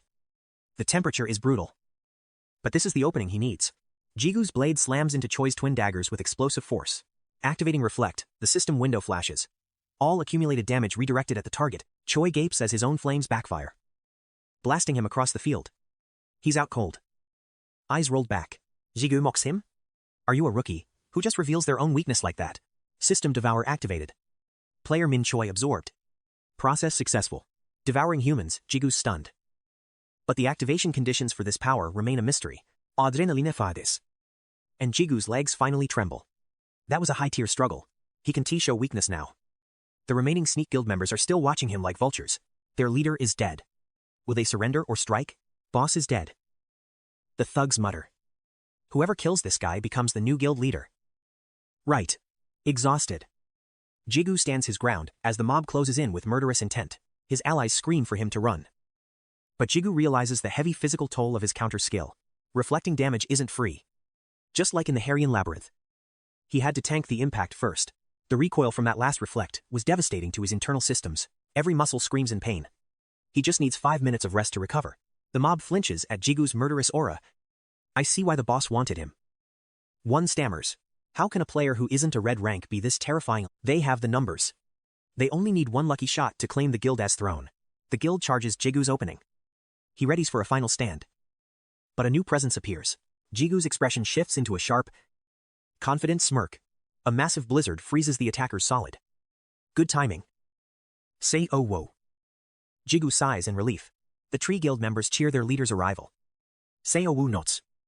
Focused on the immediate threat, Si-woo unleashes cold rain. Scanning the field and counting the remaining trash, drawing his frost blade. He tells Jigu. Give me 3 minutes to clean this up. Inablur? Seo-woo cuts through the survivors like a lethal winter gale. He's stronger than before. Jigu notes. But the gap between them is finally narrowing. Jigu downs a high-grade potion and joins the fray. Moving faster than the eye can follow, Si-woo watches Jigu's explosive growth. A smirk playing on his lips. I take it back. Si-woo laughs. 1 minute. Soon, the survivors are bound and broken. As the guild secures the perimeter, Seo-woo approaches Jigu to talk. You've changed. Jigu. But what's with your eyes? They're glowing purple. Jigu felt the heat but didn't know the color changed. Was it the devour skill? Just a skill. Jigu deflects. Seo-woo is impressed. Jigu's growth is truly legendary, even after Sion Pilu's intel. Suk-woo was stunned. The masked legend, Jan-ko, was actually Jigu. Jigu wondered how Sion Pilu identified him and why he leaked that secret to Suk-woo. Pilu spotted you instantly. Suk-woo explained. Besides, you were my own cousin. After all, Jigu Sai-hu relieved his mask, offered cover, yet admired Suk-woo's stoic handling of fame. Suk-woo laughed. Citing their different natures, Jigu asked if the association was still swarmed with reporters. Shouldn't the hype have died down by now? Suk-woo noted the press moved on long ago. When Jigu asked why, Suk-woo looked genuinely surprised. He didn't know. Suk-woo revealed the association chairman had exposed his own identity. Jigu realized the chairman did it to shield him. Suk-woo stood up. He longed to share a celebratory drink. But their current circumstances made it impossible. Jigu understood. With this crisis, Suk-woo was swamped. Still, Suk-woo insisted on coffee. He couldn't just say goodbye like this. Flashing his ring, Suk-woo hinted at deeper ties. Jigu was stunned to learn. Suk-woo was also a high-tier mercenary. Suk-woo explained many hunters moonlight as mercenaries. And Jigu's ring was a dead giveaway to those in the know? Be careful. Suk-woo warned. Mercenaries don't always protect their own. Most use skills or items to hide their rings. Jigu nodded. Having already purchased tactical gloves to conceal the evidence of his mercenary rank. Shifting focus, Jigu grew curious and asked for Suk-woo's mercenary codename, 𝐃𝐄𝐋. Suk-woo admitted gloomily. Jigu joked it was still better than his own cringe-worthy nickname. Great Hammer. Dropping the subject, Jigu asked why the Assassin Guild had targeted Suk-woo's organization in the first place. How did his secondary unique skill leak? Suk-woo's hidden ability to manifest portals was a world-shattering secret. Mastering gate creation inside or outside the tower was a trait that could topple global power structures. Seeing Suk-woo's face, Jigu knew he'd tried to hide it. How did assassins find out when his own guild stayed dark? Checking the system clock, Suk-woo urged. It's a long story. Let's head down to discuss this in private. Jigu noted the guildmaster was ditching his duties. Schutzwu smirked. Prioritizing important people is a leader's real job. Besides, my team has it handled. Jigu shrugged. Deciding he would be the one to pick the cafe location, Suk-woo agreed. Inside the director's office, Thesis crossed his arms, eyeing them with sharp, mocking authority. Is this a cafe now? Tessa drawled. Jigu grinned, noting this was the only place to get high-level privacy for free. Thesis bidislet free, threatening to charge Jigu by the hour. Then, his eyes narrowed at Jigu's altered eye color. Jigu brushed it off as a skill evolution side effect. Though privately, he wondered how long this transformation would last. Tessis's tone shifted. He smirked, mentioning the rumors that the duo had completely annihilated the Assassin Guild's strike team. Thesis assumed they needed high-tier intel. But Jigu shook his head. He just wanted a quiet place to hide from the media. Slightly annoyed, Thesis turned to Suk-woo. So, did the assassins truly discover your gate manifestation trait? I had to use it last month, Suk-woo admitted. Unfortunately, a witness was captured by the enemy guild. Those degenerates were desperate for outer-world intel. They used every brutal method possible to break their captive's silence. Thesis clicked his tongue at the mess. And the captured members, what's their status now? Suk-woo Sai-il. None of the assassins they caught knew their location. The survival rate was looking grim. Silence fell as they understood. Jigu gazed at the looming fortress ahead. Is your true essence inside that castle? Du remained silent, lost in thought, before nodding solemnly. I understand now, he finally whispered. Suddenly, a scorpion's venomous tail lashed out. Jigu dodged midair, landing gracefully atop Du's manifested soul blade. What are you doing? Du asked. Confused. Jigu shrugged. Just using you as a platform. It's a nice view. Surveying the swarm of boss monsters. Jigu knew grinding them was a waste of mana. They needed to save strength. Locking eyes with Du, Jigu pressed. So, are you finally ready to reveal your true origin to me? Du's expression darkened with mystery. Laughter. Master. Right now. We have a dungeon to conquer. Jigu didn't push, trusting his summoness silence. He steeled his resolve and charged straight toward the fortress gates. Jigu apologized to the system spirit for skipping the loot. Du's eyes widened, intrigued by the ethereal voice. It's the 𝐃𝐄𝐋 ego. Jigu explained. An awakening consciousness that inherited the memories of its predecessor, the ego greeted Du, showing respect to the ancient senior summon. Du smirked, clearly enjoying the newfound deference. With his agility stats peaking, Jigu blurred across the desert sands, finally reaching the threshold of the dark castle. Glancing at the scorpions behind them, Du snapped at him to stop posing and move. Inside, the boss room's statues radiated a terrifying ancien pressure. A massive gate loomed ahead. Du whispered a chilling truth. His original physical body was sealed just beyond it. Jigu felt the heavy mana shift. Suddenly, the frozen guardian sprang to life, launching a lethal opening strike toward him. He leaped back, narrowly avoiding a crushing blow. Are these things golems? He muttered, analyzing their rigid movements. Their craftsmanship was flawless.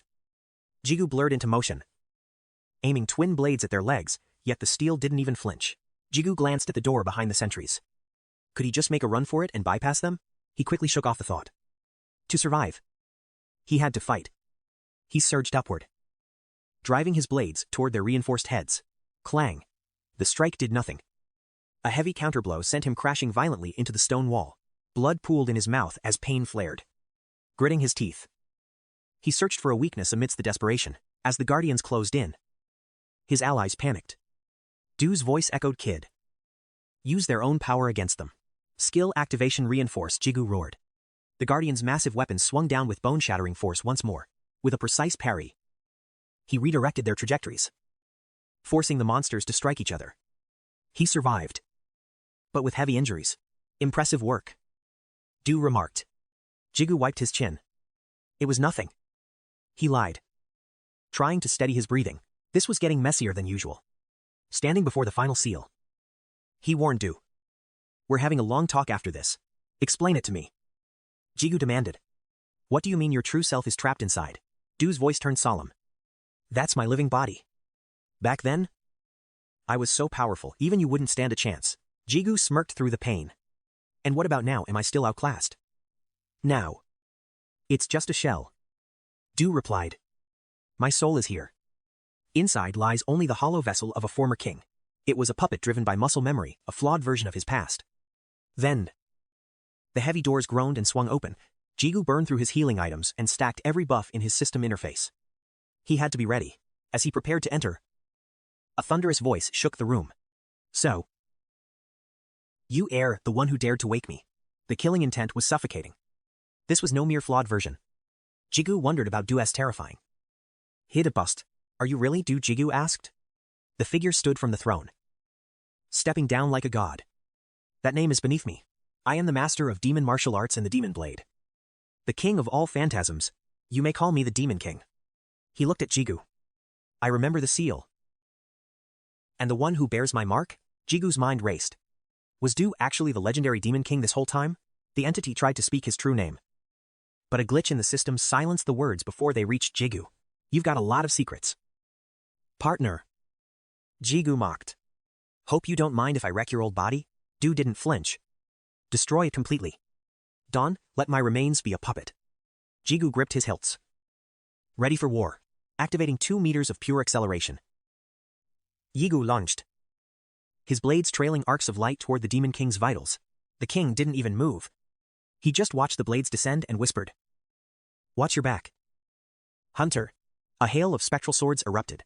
Jigu twisted midair, barely escaping. Not bad. The king conceded from his height. But against me? A mere scratch is a fantasy you cannot afford to achieve. Jigu glanced at Du's spirit. Did you always talk this much, trash? He shouted. trying to mask his growing dread. The wall of hovering blades was impenetrable. Getting close to the boss seemed like a suicidal mission. Is that the extent of your struggle? The Demon King asked. He snapped his fingers. Then it's my turn. Hundreds of blades shrieked through the air. The floor where Jigu stood vanished in a pillar of flame and steel. Jigu blinked behind him for a sneak attack, but the king was already waiting. How predictable. The king sighed.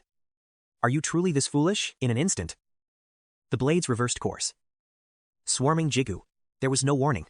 The impact sent Jigu flying across the hall like a broken doll. He slammed his swords into the ground to stabilize. Coughing blood. His team watched in absolute horror. Heads up, Du yelled. Another wave of sentient blades rained down. Relentless and hungry for his life, Jigu parried frantically. It wasn't just one boss, it felt like fighting a dozen master swordsmen at once.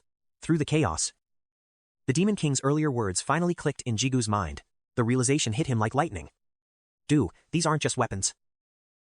They're demon blades. Aren't they? Du confirmed his theory. Can you devour them like you did with Cien? Jigu asked. Du refused. The environment favored the enemy's energy. However, this unique mana allowed it to grant a temporary power-up, requesting time to prepare. Du vanished. Meanwhile, Jigu fought desperately against the cursed demon blades. He unleashed 2 crescent waves of sword chi to halt the blades' relentless assault. Jigu used high-speed footwork to distract them. But the demon blades tracked him like heat-seeking missiles, parrying the strikes. He shouted to Du. How much longer? Hurry up. Jigu charged the Demon King directly. In Song arrived. Casting Reflect to divert the incoming sword strikes, Jigu clung to a floating wall. Eyes narrow as the plan failed. No effect at all. He cursed. At his limit, he screamed for Du. I can't hold them back anymore. Is it ready?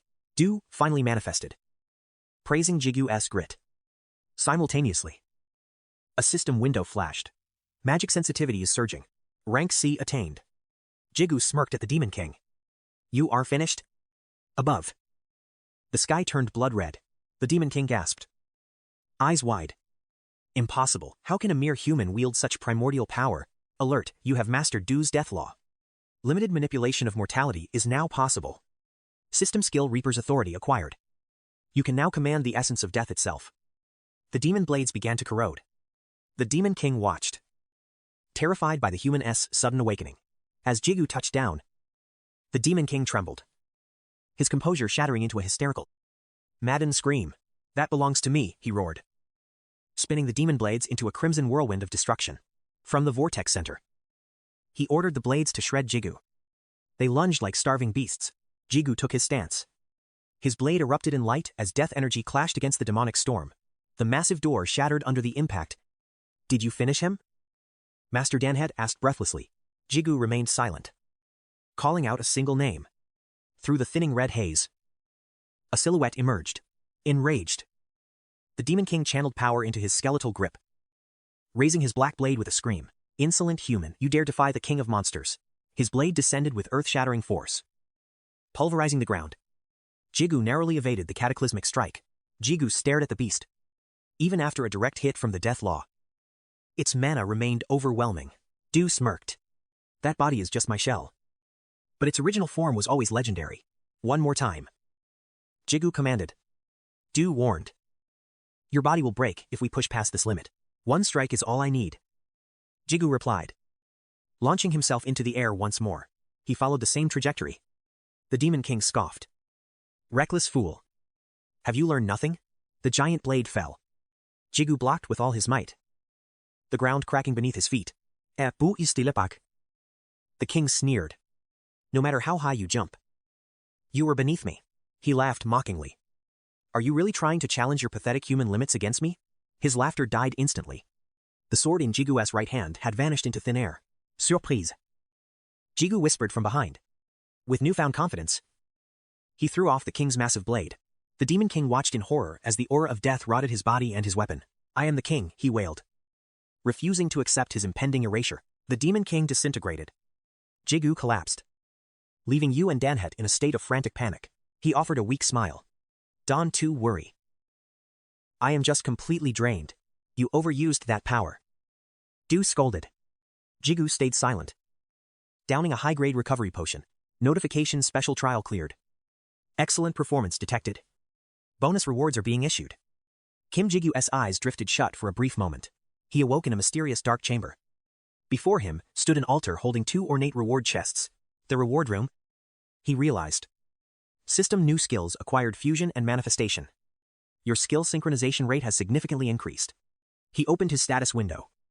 Reviewing his newly evolved arsenal of legendary skills, Jigu theorizes about ego fusion. If I merge Do and you? Do I get you do or do you? Do snaps back. Did you leave your brain in the dungeon? You actually agrees. Jigu laughs it off. Approaching the reward chests. Just kidding. Guys. He eyes the gold and diamond boxes. Time to see what's inside. Jackpot. Jigu grins. Gold is great. But a diamond box, that's elixir tier loot. Appetizers first.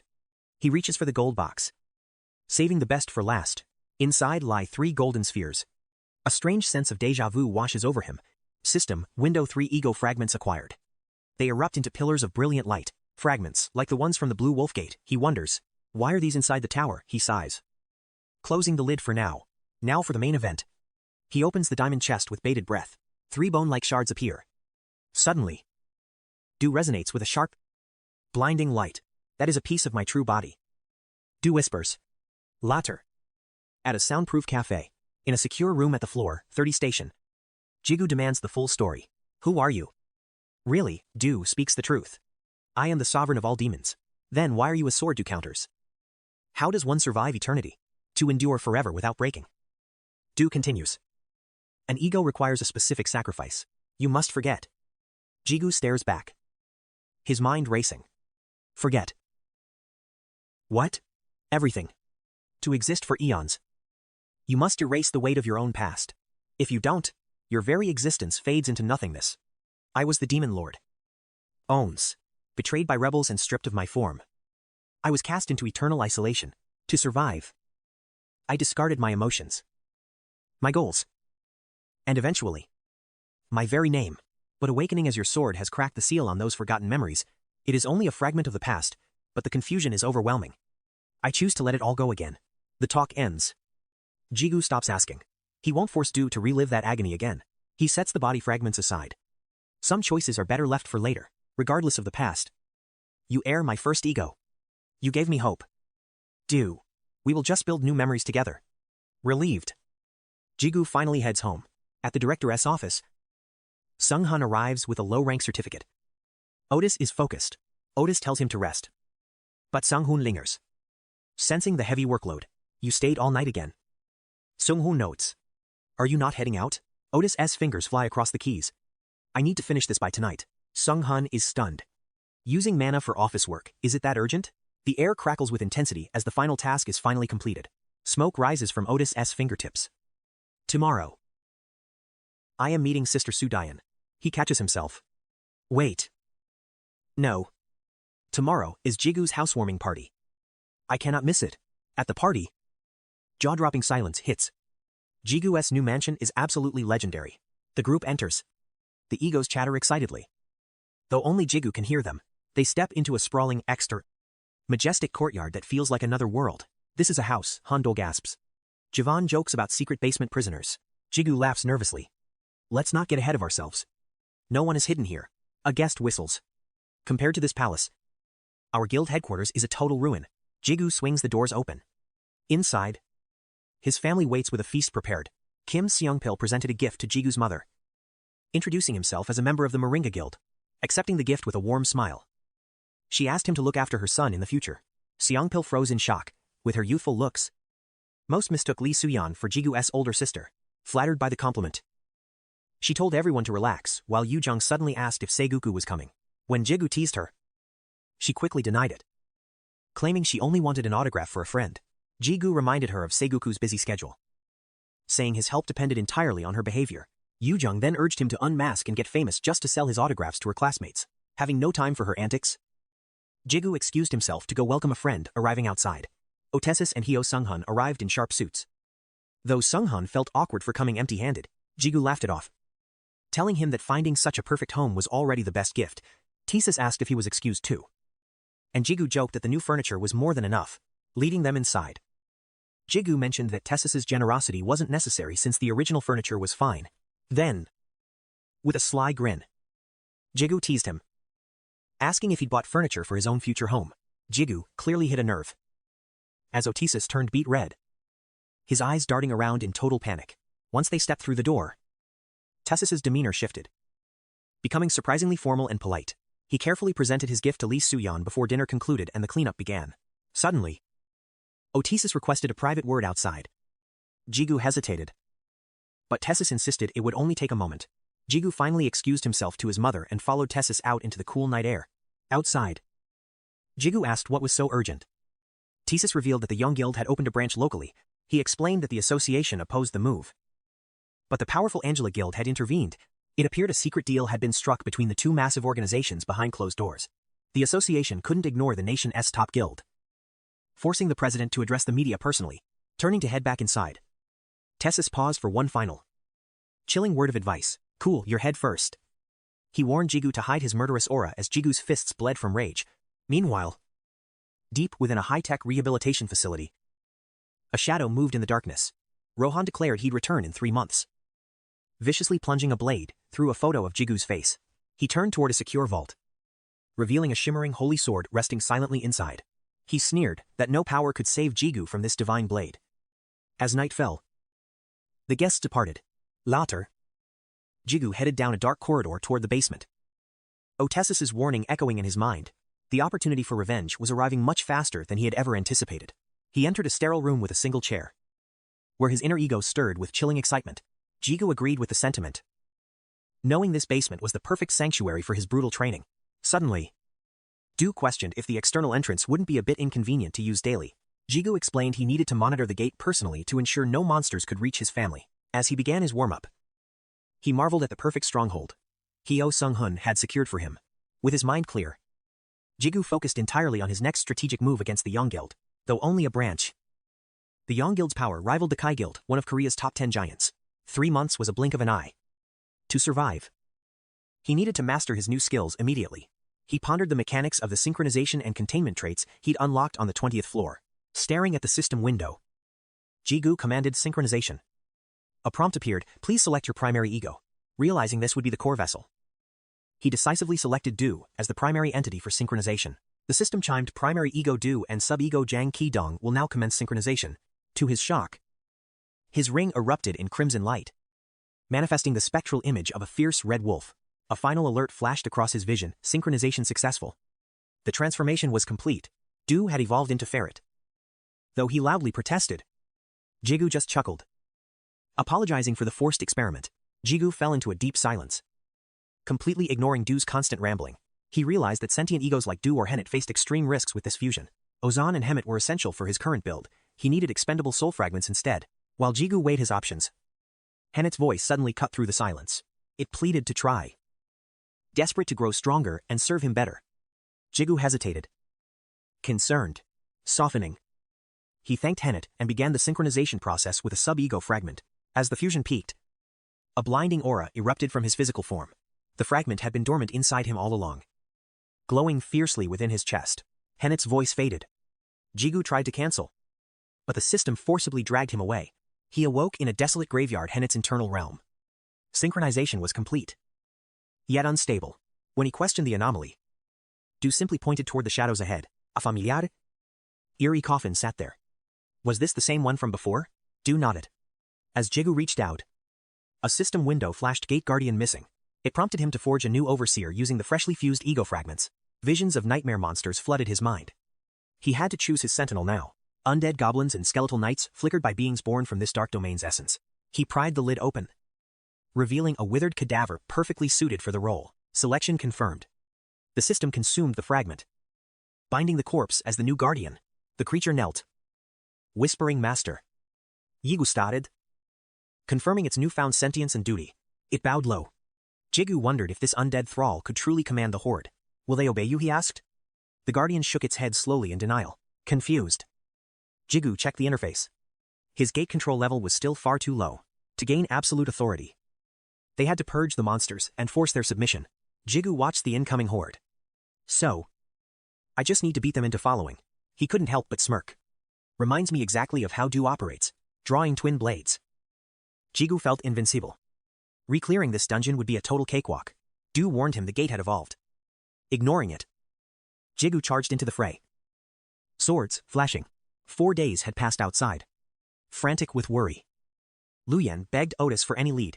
Even Hyo Sunghun felt the mounting dread as he stared at the silent doorway. Thesis and Sunghun decided to investigate. Stepping cautiously into the pitch-black basement. No clues. No trace. Thesis found it impossible for a hunter to simply vanish. Suddenly, space warped. A portal tore open. And Jigu stepped out. Looking completely unfazed.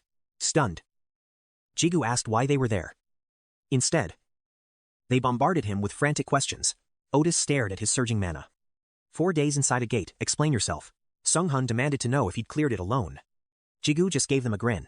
Before Jigu could ask a favor, Thesis grabbed his ear, demanding the whole truth. Wincing, Jigu explained he returned to the linked gate, and now he owned it. Otis froze. Controlling a gate. That was a power that defied all established logic. He realized Jigu could now weaponize monsters or trigger a gate burst at will. It was the power to command disasters. Who else knows about this? Otis hissed. Jigu had kept it secret to master his traits. Relieved, Thesis finally offered help. I need a sparring partner, Jigu said. I have to test these new limits. Thesis initially refused until Jigu mentioned a home-cooked dinner with his mother. Deal struck. They headed out to reassure Jigu's frantic family and worried mother. It took 4 grueling days. But his gate control had finally reached 100%. Gate-buffed mobs cleared. Soloed easily. Named him Janhet. Egos protested. Facing Otesis. Unleashing full power. Mana unleashed. Reserves and suppression peaked. Top-tier hunters can hide presence. Power overflows. Otesis's instincts were right. He's serious. Legendary spear summoned. Tower shakes. Neither side yields. Blood versus spear. Whirlwind strikes. Barriers failed to contain the shock. Is the director finally getting serious? A worthy opponent is rare here. Blades clash. He parries every strike. Spear spins into an impenetrable shield. Blindside hit. I fly and counter. Massive mana flare. Robin senses it. These are monstrous powers colliding. A dungeon break. Robin asks. No, just high rankers clashing nearby. The brutal exchange only intensifies. Suffocating pressure. I'm forced back. Egos debate my path to power. Thrilling. His strikes pierce my defense. Thorns proc.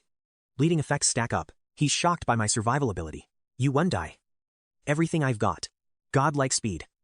He reads my moves. Too simple. Duvans. Met Bamos. Legendary weapon, the Thorns of Bamos. Going all out. Emi killing. Death power explodes. Sunsets. Ruins found. Both warriors collapsed. What happened? We need potions. Faust? Doors warped. Otesis questions. My curses. Heavy injury trait burns their healing. Total S-rank destruction. Sunghun stares. I ask him. Am I strong? Raw stats. Your technique is garbage. Fodder dies. Elites will kill you. Read the flow. Be unreadably. Technical training begins. Dumoxme. Techniqueless power is just wasted energy. Wielding legendaries with brute force alone. Master this. And I'll be unstoppable. Go. Register your official ranker title. Jigu asked. If I become a ranker, will my identity be exposed? They promised to keep his face hidden. Thesis assured Jigu his identity was safe. He was already an established mercenary before becoming a ranker candidate. Protecting a mercenary SID is the Association's top priority. Seeing Jigu's hesitation, Tessis admitted the path of a hidden ranker is unpredictable and full of unknowns. But after today, Tessis knew Jigu would be fine. The Iron Guild is watching. But he can now protect himself. Blushing from the praise, Jigu looked away, making everyone around him laugh. Even Tessis and the others teased him. Jigu still worried why chase the ranker title despite the risks. Mercenary status already granted enough authority. Tessis, tired of Jigu's endless questions, dumped the 100,000 Ys onto Sunghun and headed home to rest. Tessis told Jigu to rest early. In the car, Sunghun explained 2 massive perks of being a ranker. First, political influence over the association and access to classified system data and hidden stats. Jigu could act independently without relying on Sunghun or the general manager's clearance. Confused, Jigu noted that high-level mercenaries already hold equivalent authority to top rankers. Sunghun clarified battlefield rank is one thing, but administrative red tape is a different beast for the higher-ups. Then, Sunghun revealed the second point, which was the real game-changer. The first was just a minor bonus. The ranker and high ranker titles aren't just local, they are granted by the International Player Association. Hearing the scale was global. Jigu hesitated. Sunghun laughed. You're heading for the world stage soon. Jigu's ears turned red again. He denied it, while Yu and Du joined the teasing. Emboldened, Jigu declared becoming a ranker would be a piece of cake. Wounding Sunghun's pride. If it's that easy, what does that make me? Sunghun joked. Ending the banter. Ranker, status, was all profit.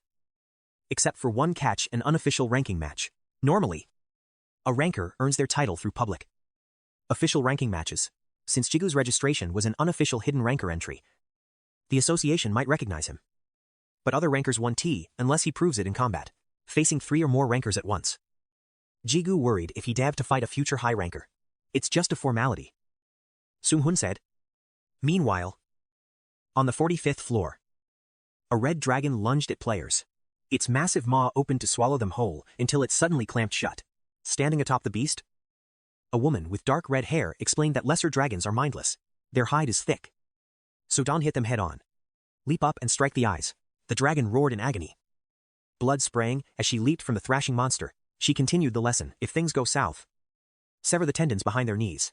That makes the hunt a breeze. In a flash, the dragon was neutralized and sent to its grave. This was the master of the Boneflower Guild, Robin. The players stared in awe. As expected of the guildmaster, so cool they cheered. In the locker room, subordinates suggested outsourcing training, but Robin refused. She loved it. Her late father taught her that guiding newcomers was more meaningful than just leveling up. He always spoke of a guide who helped him as a rookie. Robin then saw a ranking match alert. She didn't recognize the name and asked what kind of match this was. Her assistant explained it was a formality for someone becoming an internal ranker within the association. Robin scoffed, assuming it was a backdoor hire using connections, stealing opportunities from others. She vowed to make sure this candidate failed the test. He better be half as good as my father's guide. Then she saw Jigu's photo. He's actually handsome. The judges for this match, the association president, Director O, and Ryu.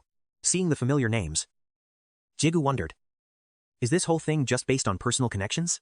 Shouldn't the association pride itself on absolute fairness? Is this really the right move? Sunghun brushed off Jigu's concerns, insisting the entire exam was merely a formality. The judges were strictly professional, and Jigu's hidden stats already rivaled elite high-tier rankers. Finding a worthy opponent was the real challenge. Jigu waited. His curiosity finally piqued. His challenger, the leader of the Boneflower Guild, an elite all-female squad, known as the Bone Blade. Robin stepped forward. Jigu found her face strangely familiar. Sunghun teased him for hitting on her, but Jigu knew they'd definitely met before. High rankers are celebrities, after all. Inside Training Room 2, the duelists faced off, acting as the referee. Sunghun stepped in to outline the formal engagement rules. No lethal force surrender or a foul would end it. Meanwhile, the judges began heckling. Seeing the casual rapport between Jigu and the officials, Robin's eyes narrowed in suspicion. She was convinced he was a degenerate parachute hire, riding on high-level connections. If he was a fraud, she'd crush him. The signal flared, and they instantly collided. Jigu's twin blades met her strike with effortless precision. Locking her in place, Robin vanished, reappearing behind him. But Jigu's senses were sharper. He dodged her backstab. His guide urged restraint. Limit your speed. Overpower her using only pure technique. 𝐵𝐻𝐃-𝐓. He had to admit her movement and swordplay were actually quite impressive. Robin's breathing turned heavy as Jigu parried every strike with surgical calm efficiency. Don, just block. Redirect her momentum. Jigu moved like water, flowing with her energy. Sunghun watched from the sidelines. Is this a ranking match or a vacation? Thesis agreed. It looked more like a master training a student than a duel. Robin realized her mistake. This man wasn't a fraud, he was an absolute monster. No matter how she pivoted, she couldn't land a single scratch on him. Desperation set in. She activated her hidden trait, a high-tier illusion skill. Suddenly, her blade's trajectory vanished. Jigu blinked, his eyes failing to track the phantom. Stop playing around, his guide warned. It was time to wrap this duel up. Using flash step, Jigu reappeared instantly. A single empowered strike shattered her entire guard. Her sword spun through the air, clattering away. Robin had no choice but surrender. Sunghun declared the winner. Jigu was now officially promoted to a high-tier ranker. Shame burned through Robin. She completely misjudged the man who just humbled her. Jigu offered a hand. Long time no see. Robin froze. Wait. You know me. Your father was Shin Dong-chun. Right. Jigu's voice was soft and nostalgic. Before his reincarnation, Jigu was a guide. Her father had spoken of her often. A guide's network is legendary. Jigu remembered seeing her at the funeral years ago. Back then, She was just a school kid. Now, she was a powerful guild leader. Robin remembered her father's words, the guide who pushes everyone to their limit. He's the real deal. Robin. The coolest hunter I've ever known. Guilt flooded her. She had treated a hero like a corrupt parachute ranker. Her face turned beet red. She shook his hand. Unable to hide her embarrassment, 𝐃𝐄𝐋 stepped forward, offering his formal congratulations on Jigu's new ranker status. The VIPs departed for guild business, leaving Sung-hun to finalize the remaining paperwork. As Jigu signed, a flustered Robin asked for his number. Sung-hun teased him mercilessly. Jigu wasn't ready for the tower yet. He needed one last word with 𝐃𝐄𝐋. He found the director's office door ajar. Inside, 𝐃𝐄𝐋 was collapsed, coughing up blood. Jigu lunged forward in shock. Something was terribly wrong. The director was in critical condition. Blood pooled on the floor. Watching it flow, curiosity burned. What happened here? Jigu hissed. Even at max power, 𝐃𝐄𝐋 was barely scratched before. Who dared do this? Gasping for air, 𝐃𝐄𝐋 forced out 2 words, association president. Jigu reached for his phone, but 𝐃𝐄𝐋 stopped him. That old monster. He attacked me. Jigu froze in disbelief. 𝐃𝐄𝐋 slammed a bottle onto the table, his anger boiling over. Wiping his chin, he cursed the old man. One day, he'd have his revenge. Du gasped. Someone wielding the power of death was suppressed in a one-sided beatdown. Yu clicked her tongue in irritation. Jigu quitting, asking why the president attacked. A blind date. 𝐃𝐄𝐋 spot. I told him I'd only marry for love. So the old man threw a punch. Jigu sighed. High society tycoons were truly a different breed. 𝐃𝐄𝐋 cut him off instantly. He refused to let Jigu call them noble. It's not sophisticated. 𝐃𝐄𝐋 groaned. He's just pissed. His son is still single. He lamented his father's insults about his unrequited love and his pathetic dating life. Are you busy later? Jigu asked. 𝐃𝐄𝐋 snapped. I'm swamped. Are you mocking me? Jigu faked sympathy, then pivoted to the Yeon Guild. He feared for his family's safety. He needed a guardian for his mother. 𝐃𝐄𝐋 bolted upright. Wait. I'm not busy. I've got nothing but time, he shouted. This place runs itself without me anyway. If my vacation days aren't enough, I'll force them to be, he declared fiercely. Jigu's sweat dropped. Sit down. We have other business regarding the Yeon Guild. He steered the talk back to the intel. Any news on their Korean branch? 𝐃𝐄𝐋 regained his cool. Announcement drops tonight. Their headquarters is almost complete. Jigu realized there was no stopping it. And what about the IPS reaction? IP stays neutral, 𝐃𝐄𝐋 explained. They won't let the organization get tangled in guild politics. He hesitated.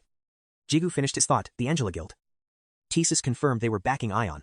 Once the branch was established, they seemingly washed their hands of the matter.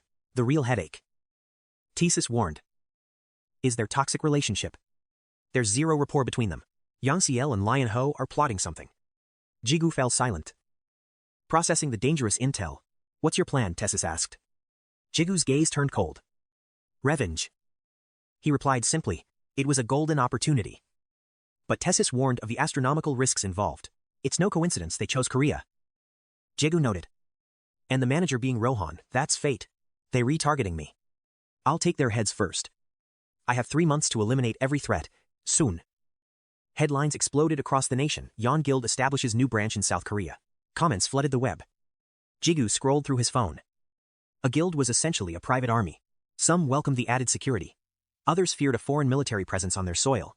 What are you looking at? Sung-hun asked. Just the news, Jigu replied casually. Jigu tucked his hands away. Is this it? He surveyed the desolate secret meeting spot. Du praised the seclusion, while you hated the ruins. Jigu couldn't believe the choice. This is the place, Sung-hun confirmed. He's late, but let's be patient. He's here. From the shadows, a figure plummeted and landed with a heavy thud. Sorry, I'm late, the man grunted. It was Hyung-chon. Acting as a mutual contact, Jigu narrowed his eyes, remembering 𝐃𝐄𝐋's specific warnings about this man. He needed that information network. I didn't come for a middleman. I want Hyung-chon. Hyung-chon played dumb. The man you seek only accepts requests through me. Jigu stood firm. This is high stakes. I need to speak with him directly. I make the calls here. Hyung-chon snapped. Sung-hun whispered a warning in Jigu's ear. Jigu made his move, locking eyes with his target. 5 billion credits up front, he stated. 10 more if the intel is solid. This caught Hyung-chon's interest. A smirk played on his lips. And the catch? Jigu wanted the dirt on the 𝐆𝐎𝐃-𝐓𝐈𝐄𝐑 secret dealings with Angela. The request left Chon visibly shaken. Are you insane? Chon hissed. He refused instantly. No amount of gold was worth his life. Chon turned to vanish, acting like the conversation never happened. But Jigu's grip was like iron. You think you can just leave? Jigu growled. You came here freely. But walking away, that's different. Jigu's killing intent flared. Quit the act and start talking. Or I'll force you to stop. Chon flinched, his composure breaking. In a flash, Jigu slammed him violently into the dirt. A shockwave shattered the ground. Jigu grinned, venting his rage. Now, let's have a civilized conversation. Through the rising dust, Jigu's voice cut like a blade. We need to talk. Don't we? Go Hyuntron. Jigu paused, realizing something was wrong. He was only holding a scrap of cloth. Tron stood a few paces away. Banting. His pants were torn exactly where Jigu had grabbed him. He warned Jigu to back off, his voice cold. Jigu, however, didn't look surprised at all. Impressive. Jigu praised. You really are a master of disguise. Aren't you? Tron kept playing dumb. But Jigu saw right through the facade. Drop the act. It's useless. Jigu's left eye burned with a purple glow. The system interface revealed the name Go Hyung-tron in midair. Staring at the hidden stats, Jigu smiled. I have my ways of seeing the truth. A day ago, the system window had finally updated his ego. Du had awakened as the Demon Lord. I've been so busy, I almost forgot about this. Jigu muttered, checking the evolution. Du chuckled in his mind. Well, Master has been quite occupied with all this chaos. After clearing the notifications, Jigu asked if Du felt any different after the awakening. You can now wield the demon eye. Du explained. You'll see the essence of anything with demonic attributes. Jigu was confused. The demon eye. What is that exactly? It's your left eye. Master. Jigu froze, touching his face. Why tell me just now? Du shrugged innocently. You never asked. Besides, the power wasn't fully stabilized until today. As Jigu's ring pulsed with dark mana, Du added. A normal hunter doesn't just get a demon eye. That woman calling herself Dung Su Dung. She definitely did something to you. Jigu recalled her overwhelming presence. Just who was she to possess such terrifying power? The demon eye pierces through all illusions. Du continued. Even if its full power is still sealed, you'll see their true names now. Jigu Saihu. Useful. If only I had a death note to go with it. Du looked puzzled by the reference. But Jigu just waved it off. Forget it. He opened the status window and marveled at Du's new traits. I can grant demonic power to egos now, so I can share skills like blink or burst. Du nodded. Exactly as UV understood. Master, you should try it with those gloves of yours. See what kind of evolution occurs. Back in the present, Jigu activated Darkbind, a skill to lock down enemies with shadow mana. Crimson threads exploded from his gauntlet, snaking around Tron and locking him in place. A new skill, Hyo Sung-hun asked. Impressed. Jigu just smirked. Something like that. Jigu tightened the threads. I'll say it one last time. Tron. Stop the performance. Jigu's glare sharpened. Tron's eyes widened in shock. Is that the demon eye? You are connected to Dung Su Dung, with a roar. Tron shattered the binding threads with raw power.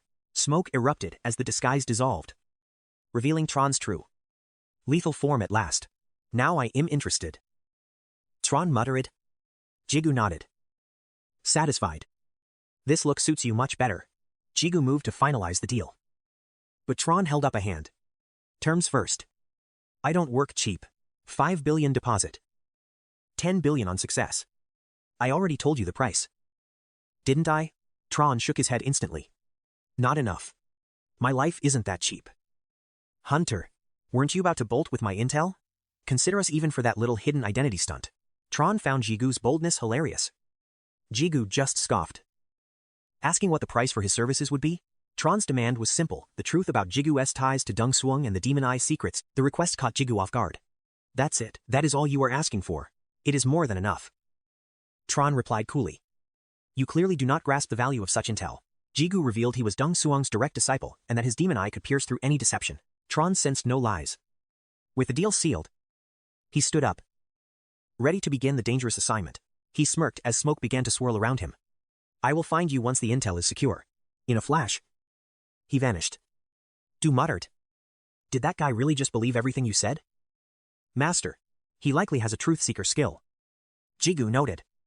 Sheng Hun added that things went better than expected. Jigu gave a wry smile and nodded. Time to move to our next objective. Shall we? I want to wrap up as many tasks as possible before this day ends. High inside a corporate skyscraper. Chairman 𝐃𝐄 had already been briefed on Jigu's situation by Tessus. He sighed. Leaning on his hand. Revenge, I cannot officially support that. Even for our best mercenary. I will turn a blind eye only because our goals happen to align for now. The branch office disaster was a headache for the association. Jigu countered. It is about taking the initiative. I am grateful you are looking away. Jigu said. But I have one more massive favor to ask. 𝐃𝐄 looked up. Surprised. Another request. Jigu remained deathly calm. He needed a total information blackout and for all civilian staff at the 𝐆𝐼𝐄 branch to be cleared. He also wanted other guilds blocked from the area. Is that feasible for you? Chairman. 𝐃𝐄 stared at him. Are you planning to raid a top-tier guild branch all by yourself? That place is guarded by one of the world's top 10 guilds. 𝐃𝐄 warned. Jigu remained stone-faced. 𝐃𝐄 huffed. The association isn't omnipotent. Total control is impossible. Unless a dungeon break occurs. Jigu's eyes gleamed with intensity. So, if a gate bursts open, it becomes possible. 𝐃𝐄 laughed. You say that like you can just trigger a break. Jigu denied it, not exactly a break. 𝐃𝐄 exhaled. Relieved. Good. Many have tried to weaponize gates. But it's a power no human possesses. Jigu scratched his head. Well, I can actually pull off something very similar to that. 𝐃𝐄 fell into a stunned silence. Completely speechless at the young hunter's claim. If that is true. 𝐃𝐄 muttered. I would almost rather take that power away from you now. As the sun set, Jigu realized he only had 3 months. He had to move at lightning speed.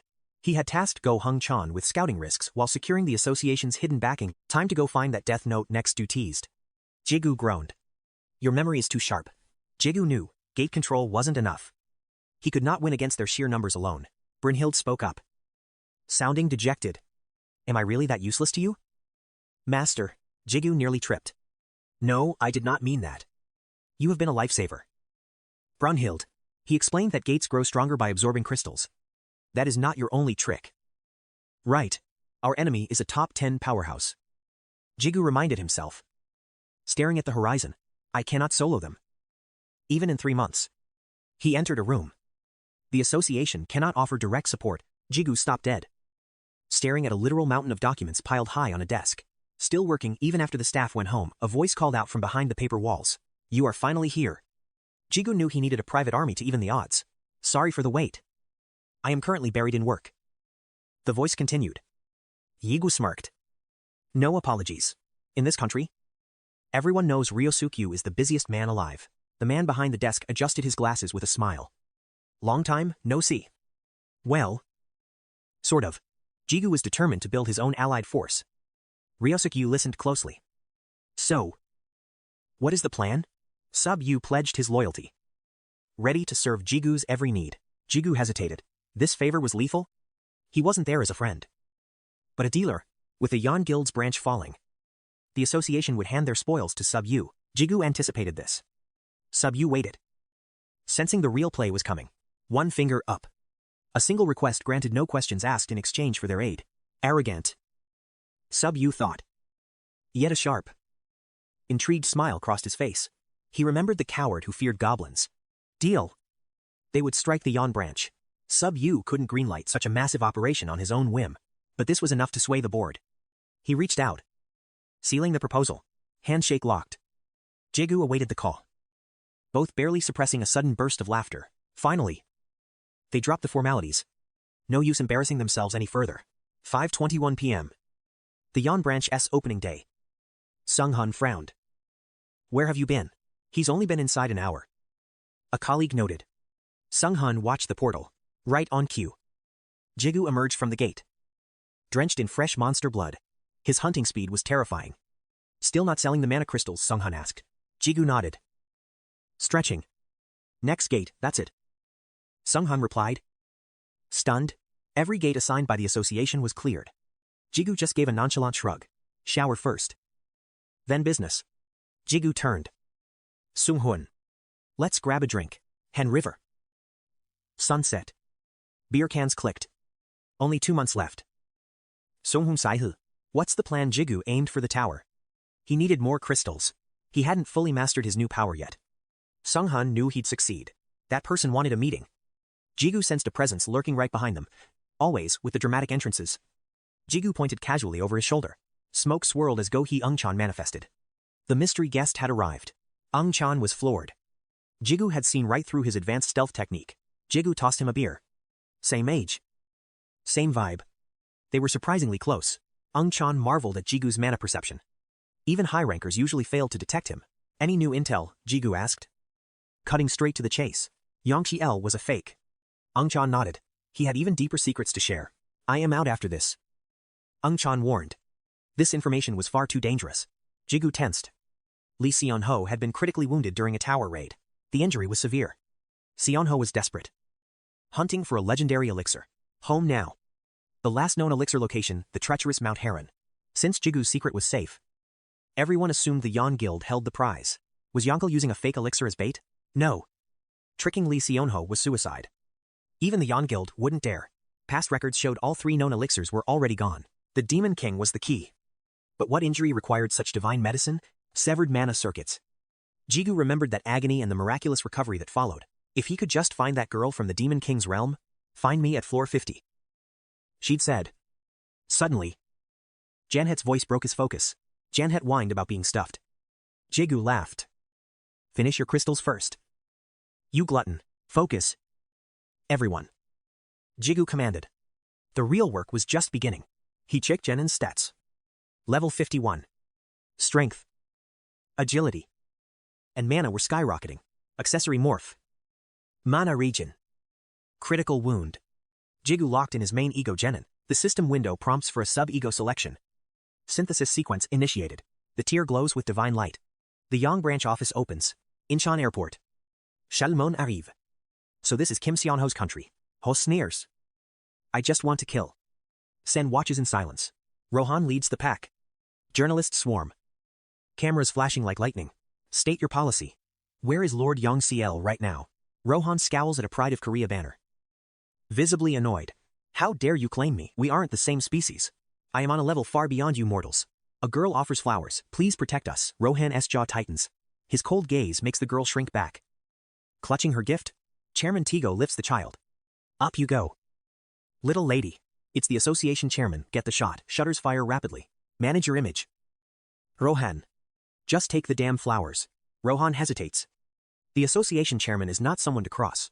Security is pathetic. Why are civilians in a restricted zone? Chairman Tago erupts into a mocking, thunderous laugh. Can't you judge power? She's a child. Not a threat. Rohan snatches the flowers. His face a mask of rage. I'm honored. He fakes a smile. The chairman grins back. The welcoming party is set. I expect your attendance. In the car. Rohan shreds the flowers. Filthy. Acting monkeys. To the branch now, his subordinate asks about the association. We set the rules. The branch office is our priority. The convoy moves. Rohan Punderskim Yihushida. Restricted data. It makes sense, he's a player tied to the Demon King. I'll find his family. Let's see his face when they're dead. The car stops. They have reached their final destination. Why so quiet? Gate break all civilians. Evacuate immediately. This is not a drill. A dungeon break is occurring. Heo Sung-hoon reports evacuation complete. You are clear to start. Last contact. Deploying the barrier. A dome seals the city. Jigu hangs up. Good. Now there won't be any witnesses. The gate opens. An undead army and Dullahans march out. They kneel. Hail. Great Master Jigu nods. The plan. Red armbands are allies. Erase everyone else from existence. As you command, Jigu commands his troops into battle positions. Ri-suku is shocked. A real gate break. These skeletons. Why? The Lich and Dullahan radiate energy equivalent to named ranks. Dong Hai Kim marvels. Jigu always shatters every expectation. Kim Song Pil worries. Are we really taking on Yang Guild? 1 month ago, Morningstar and Trey proposed an alliance. Jigu was baffled. An alliance? Why are you two together? We bonded after the Guardian raid. Dong Hae Kim explained. We became friends talking about you. Jigu. En alliance. Who? Hae Kim here. Long story short. I've taken over as guildmaster since the old man retired. While talking shop with Master Kim Seon-pil about our current standing, we both saw the potential in Kim Jigu. A strategic alliance seemed like the perfect play for everyone. Jigu smirked. I'm honored you're scouting me. But I'm strictly a solo player. Hey Kim cut him off. Listen. I saw you during the SU Gate outbreak. The masked hunter in the news, that was you. Jigu realized his secret was officially out. I knew then you were destined for greatness. Why wouldn't I want you in my corner? Jigu nodded. Fine, eh? But if I'm joining this alliance, I have one major condition. 1 month from now. Same time. My chosen coordinates. Bring your entire guild's firepower. It's top secret. So, don't ask for details yet. We're facing an overwhelming power. Show up. And I'll guarantee our bond is unbreakable. Dong-hae Kim felt his heart race with anticipation. This was bigger than they imagined. One wrong move meant certain death. They were walking on thin ice. But seeing him dominate that gate, they knew Jigu was their ticket to the top tier. Rain began to fall as 2 shadows loomed over the city from a skyscraper. Otesis and Tigo watched the approach of a monstrous legion led by the headless Dullahan. I had my doubts. Tigo admitted. But the nightmare is actually real. Otesis stared at the army. The chairman broke the silence. Can you handle the kid? What do you mean? The chairman glared. If he turns into a monster, can you kill him? Tessis flicked his cigarette. Who knows, I just want the boy to find some peace. If he becomes a threat to our plan, I'll have to put him down myself. Tessis fell silent. The air grew heavy with murderous intent. Sir. The preparations are complete. An aide interrupted.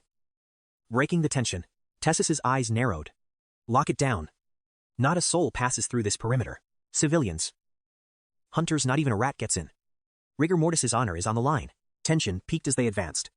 Ryu-suk-woo sensed a strange, chilling aura nearby. This energy was abnormal. Rigor mortis had completely sealed the entire sector. They were the chairman's private army ghost soldiers who answered only to Tessis. Their history and origins were shrouded in total mystery. Some called them the world's last line of defense. But those were just rumors. Guildmaster Lee Bellen's voice snapped him back to reality. The young guild is dead ahead. Suk-woo analyzed the situation instantly. They didn't know his plan yet. An ambush was better than a head-on clash. He played it cool. Waving a hand. I'm Ryu Suk-woo. We're here for gate support. Before he could finish, the maniac Haas swung a blade straight at his neck. He barely dodged the sneak attack. A fresh gash opening on his cheek. What the hell are you doing? Suk-woo roared. Retaliating with a blast of jagged ice. Hua. You actually dodged, Hos laughed. Korean hunters have some backbone after all. With one casual swing, Hos shattered the ice. I don't give a damn about support. Rohan gave me a simple order: slaughter anyone who gets in our way. Killing players is way more fun than hunting monsters, Suk-woo gasped. His stamina draining. This was the second unit captain, the Psycho Haas. Meanwhile, Jigu stood atop a building. His familiar chirped. Look at me. All those crystals made my evolution look sick. Right. Yeah. Thanks for the hard work. The creature grinned. Then let the real game begin. The enemy forces were led by branch manager Rohan and Captain Chalamon. Captain Host and Captain Sen are moving. Jigu must divide them before they regroup. Jigu orders his water elemental. The summon liquefies. Vaulting across the city skyscrapers. We have the numbers. Jigu notes. But complacency is a hunter's silent killer. This temporary alliance is fragile. One wrong move, and the plan crumbles. If they unite, we refinished. Seon-pil's squad is currently engaging Chalemon's faction. Seon-pil fires an explosive arrow. From the smoke, Chalamon emerges completely unscathed. Is this a South Korean welcome? Jevon gasps. Why is Chalamon here? The slaughter begins. Dong-hae is pinned down by the guild's fodder members. Where is he? When will the named Kim Jigu finally make his move? Chalamon lunges. Striking Jevon's shield. Jevon desperately activates his earth shield skill. A stone wall erupts, but with one thunderous strike, Chalamon shatters the defense. Shrapnel tears through the air. Seon-pil watches in horror as his comrade falls. Pathetic. Chalamon sneers. You actually thought an ambush would work on me? You're hurting my pride. Bring a named, if you want a real fight. Here's your named. Dog Jigu appears behind. Twin blades, sinking deep into flesh. System window cannibalism activated. Attempting to ego-eyes player Chalamon. Ego-ization failed. A portion of player Chalamon's essence has been successfully absorbed. An ear-splitting boom echoes. Dong-hae's group freezes. Eyes darting toward the carnage. The team watches as the system flashes. Cannibalism is targeting Chalamon's ego. However, the process failed. Only a fragment of his soul was consumed by the system. Yan whispers master. But Jigu ignores it. Sentiment is a luxury right now. Jigu rushes to the front. checking Jevon's vitals with cold, calculated precision. You're late. Yevon wheezes. Jigu apologizes. Pulling a high-grade elixir from his inventory. Rain falls in a heavy torrent. Impossible. Juntos estamos. Their captain was deleted in a single beta. Brutal strike. Was that really Jigu? The survivor sits paralyzed in the mud and rain. Suddenly, the sky goes dark. A monstrous beast descends like a falling star. Ren devours the hunter. Donghae tremble. Is that thing even a monster? He looks at Jigu. A terrifying realization begins to dawn in his mind. Jigu catches his gaze and winks. The chilling truth is confirmed. Jigu's the master. Halfia Donghae baksa his mint. That wolf is an ally. But Ren's bloodlust is unquenchable. The players raise weapons in a desperate defense. Jigu looks up. Boom, Ren vanishes. Leaving the hunters wondering if it died. They turn to retreat. But the nightmare continues. Ren strikes from the shadows. The beast's maw opens wide, snapping shut on several players in a heartbeat. Should we launch a pincer attack? A teammate asks. Looking for an opening. Stay back. Donghae warns. Mess with Jigu. And we read the next items dropped. He recalls Chalaman's body vanishing, not just dead, but completely devoured by something. It looks exactly like the Guardian's disappearance during the last dungeon raid. Cold sweat pours down. Jigu is a whirlwind, scattering players like dust. Ren and Jigu hunt in sync. Donghae watches, smiling as he feigns ignorance. Elsewhere, an army of undead skeletons swarms Roger Han in a tide of bone. He carves through the ranks. A mere gate burst. Why do they need me? This is the legendary monster who just set foot on South Korean soil. He sneered at Korea as a primitive land. Suddenly, a cloaked silhouette plummeted. It was Undead. He monitored the battlefield, calculating how to stall this group per his master's orders. Undead recognized Roger Han's overwhelming power and his weapon, the perfect counter to his kind. Undead raised his spear, raining green arrows upon Roger Han. The king's dark blade skill. He grinned smugly as Roger Han's teammates fell, crippled by the relentless dark blades. Pointless. Roger Han snorted. With one sword swing, a shimmering shield shattered Undead's dark assault. The dark blades vanished instantly, broken against that impenetrable defense. Shards reflected at Undead, calling him a fool for underestimating G.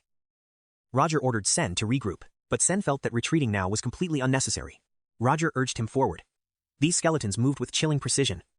He sensed a looming crisis. Elsewhere, Kim Jigu finished purging the degenerate players he deemed unworthy of the hunt.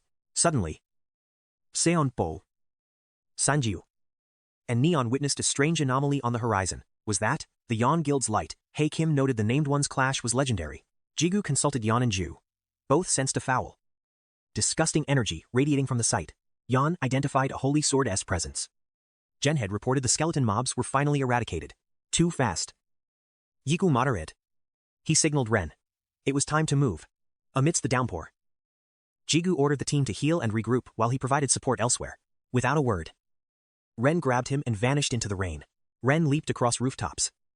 Inside, Emin slammed his disc, cursing the association's betrayal. This was Jiang Manchun, the furious leader of the Hephaestus Guild.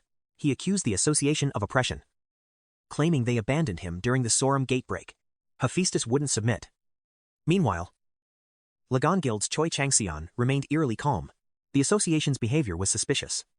Choi's gaze drifted toward Joseol's empty chair. Joseol's absence was a red flag. Figer Guild's Kim Do-hun sought the alliance leader's counsel. He looked at Lee Si-ho, who only responded with a chilling, arrogant smirk. The rain intensified. Drenched, Jigu checked the status of Genhead and the Dullahan. They could still fight.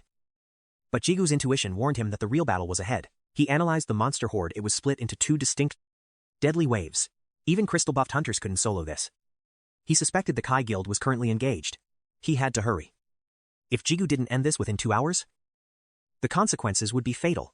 He recalled the plan, a high-tier barrier to seal Seorum. But its duration was limited.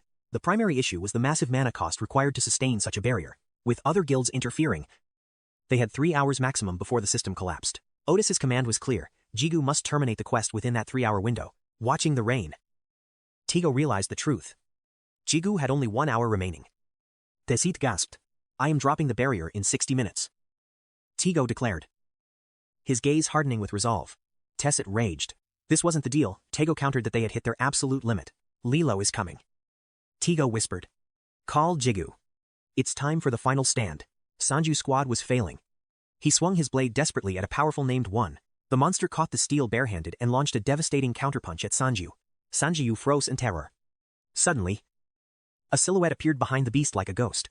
A clean strike claimed the monster's head. It was Kyo. Sanjiu breathed. Vice Master. Kyo frowned. The enemy numbers were skyrocketing. A war of attrition, they couldn't win. Sanjiu glanced at Josuo, noting the guildmaster was nearing his breaking point. Indeed, Josu was drowning in combat. Forced into a brutal solo struggle against Hodet, Hodet's ego flared, ordering the girl away to handle Shu alone. Sen mocked his inevitable failure. Enough talk. They launched a coordinated strike. Converging on Su with lethal intent, Su cursed their synchronization. Despite the bickering, their teamwork was flawless. Quickly seizing the advantage, Cold Rain Su shouted. A massive glacier erupted, slamming down to wall off their assault. Su bought a breath. Sen leaped back while Su scrambled for a counter strategy. Sen was the problem.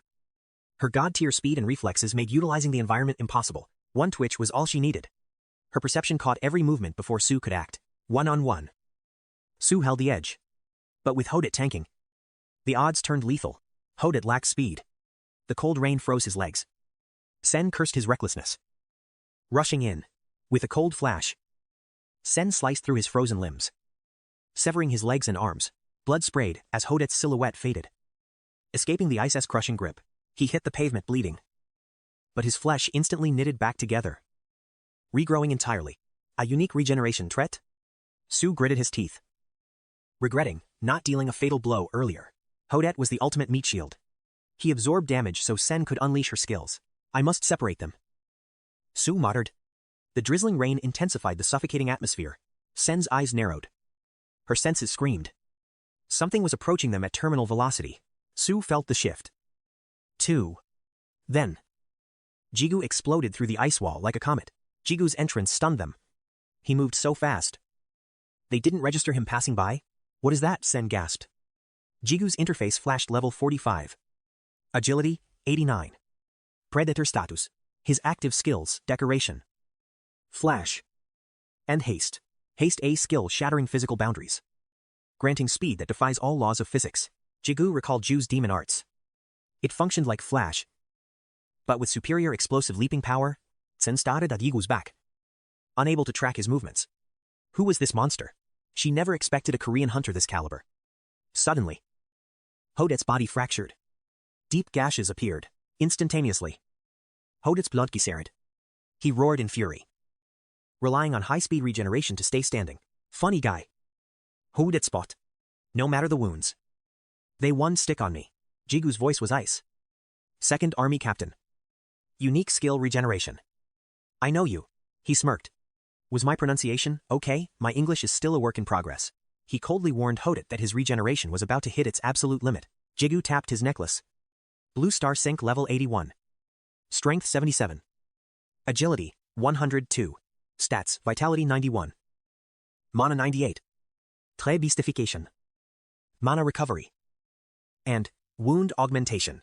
Wound Augmentation, a passive that nullifies recovery while massively amplifying all incoming damage. Jigu wasn't bluffing. The gashes on Hodet's body began to overflow.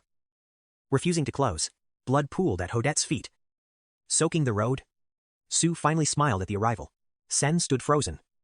Jigu's gear was legendary. They scrambled to figure out his true identity.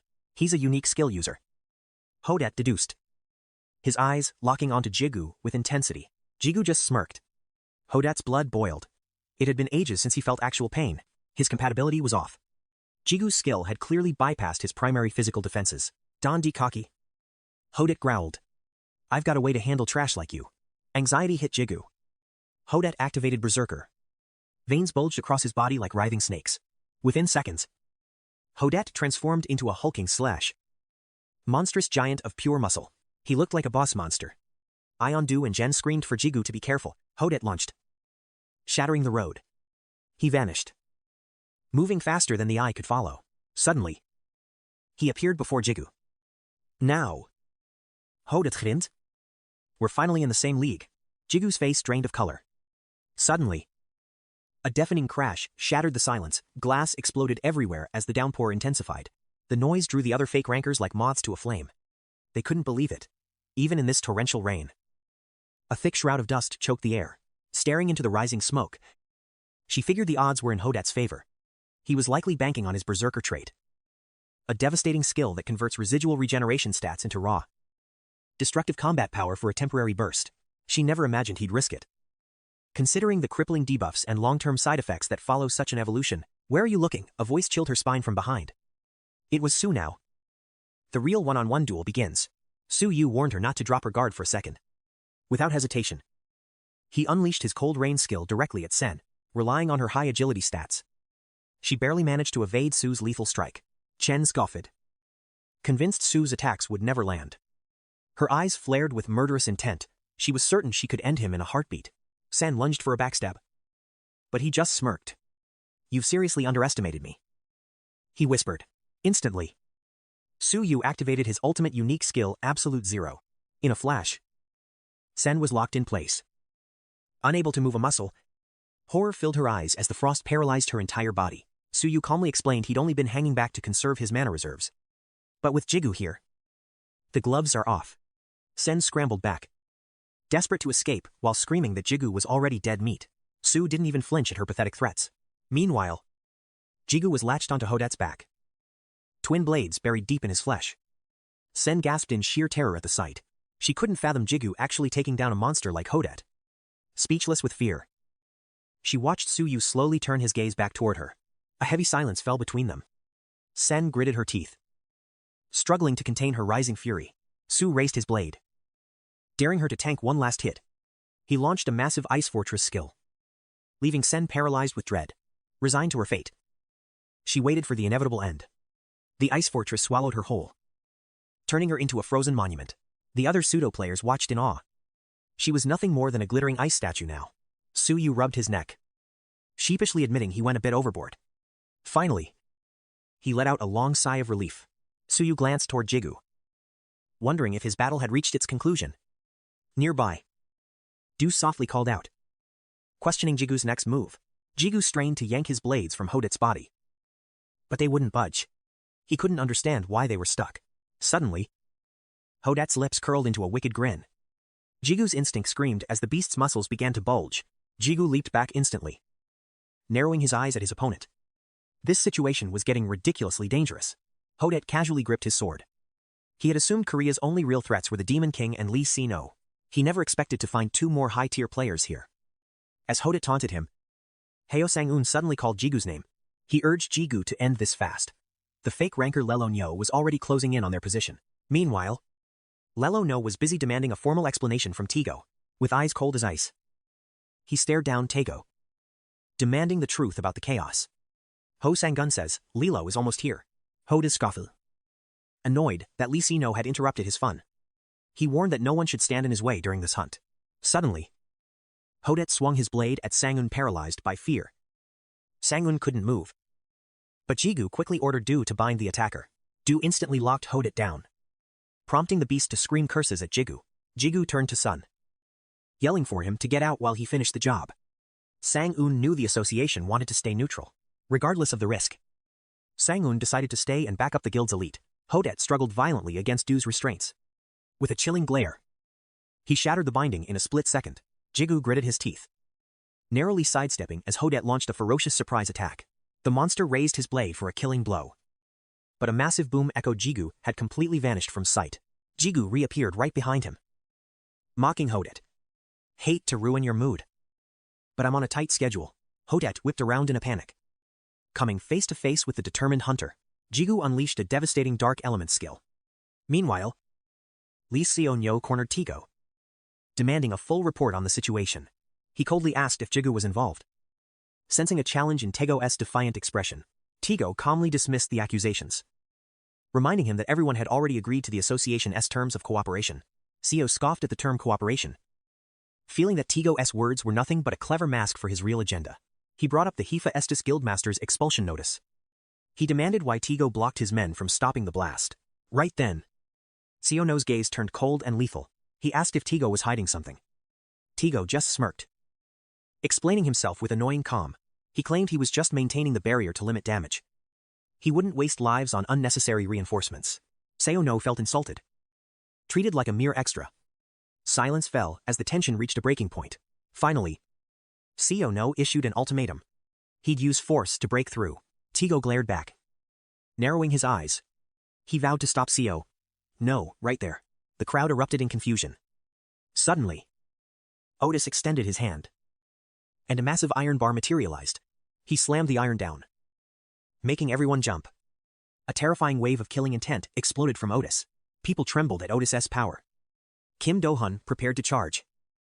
But Seo No proposed going in alone, using telepathy. He sent a private message to Taego. He promised to stay silent about whatever was inside. He insisted they were on the same side. Meanwhile, Jigu unleashed his dark element, turning his body into shadow. Seeing Jigu's form warp, Hodet froze. Pure dread filled his eyes. Jigu ordered Do to bind Hodet. Do lunged forward immediately, but Hodet just laughed it off. He thought the skill was a joke until his laughter died. He couldn't break free from Do's grip. Hodet didn't realize the dark element did more than just change Jigu's looks. It massively buffed all demonic attribute skills.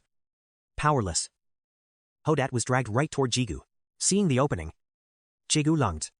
His blade aimed straight for Hodet's forehead. Hodet screamed as blood mixed with the falling rain. A system alert flashed. Cannibalism skill activated.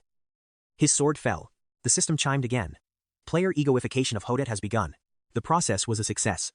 The shadows around Jigu finally began to fade. He collapsed. Bunting. Maintaining that dark form was a massive burden. Do grumbled as Jigu checked Sangun's group. It looked like they were wrapping things up on their end too. Jigu ordered Ren to move out, using water elements for a speed buff. Ren took off like a lightning bolt. They blurred past skyscrapers. Jigu checked on the Dullahan. Ren confirmed it was still holding the line. Ren pointed the way. A moment later, they reached the battlefield. Below, the head and Dullahan were clashing with Roger Han. Jigu called out a cold greeting.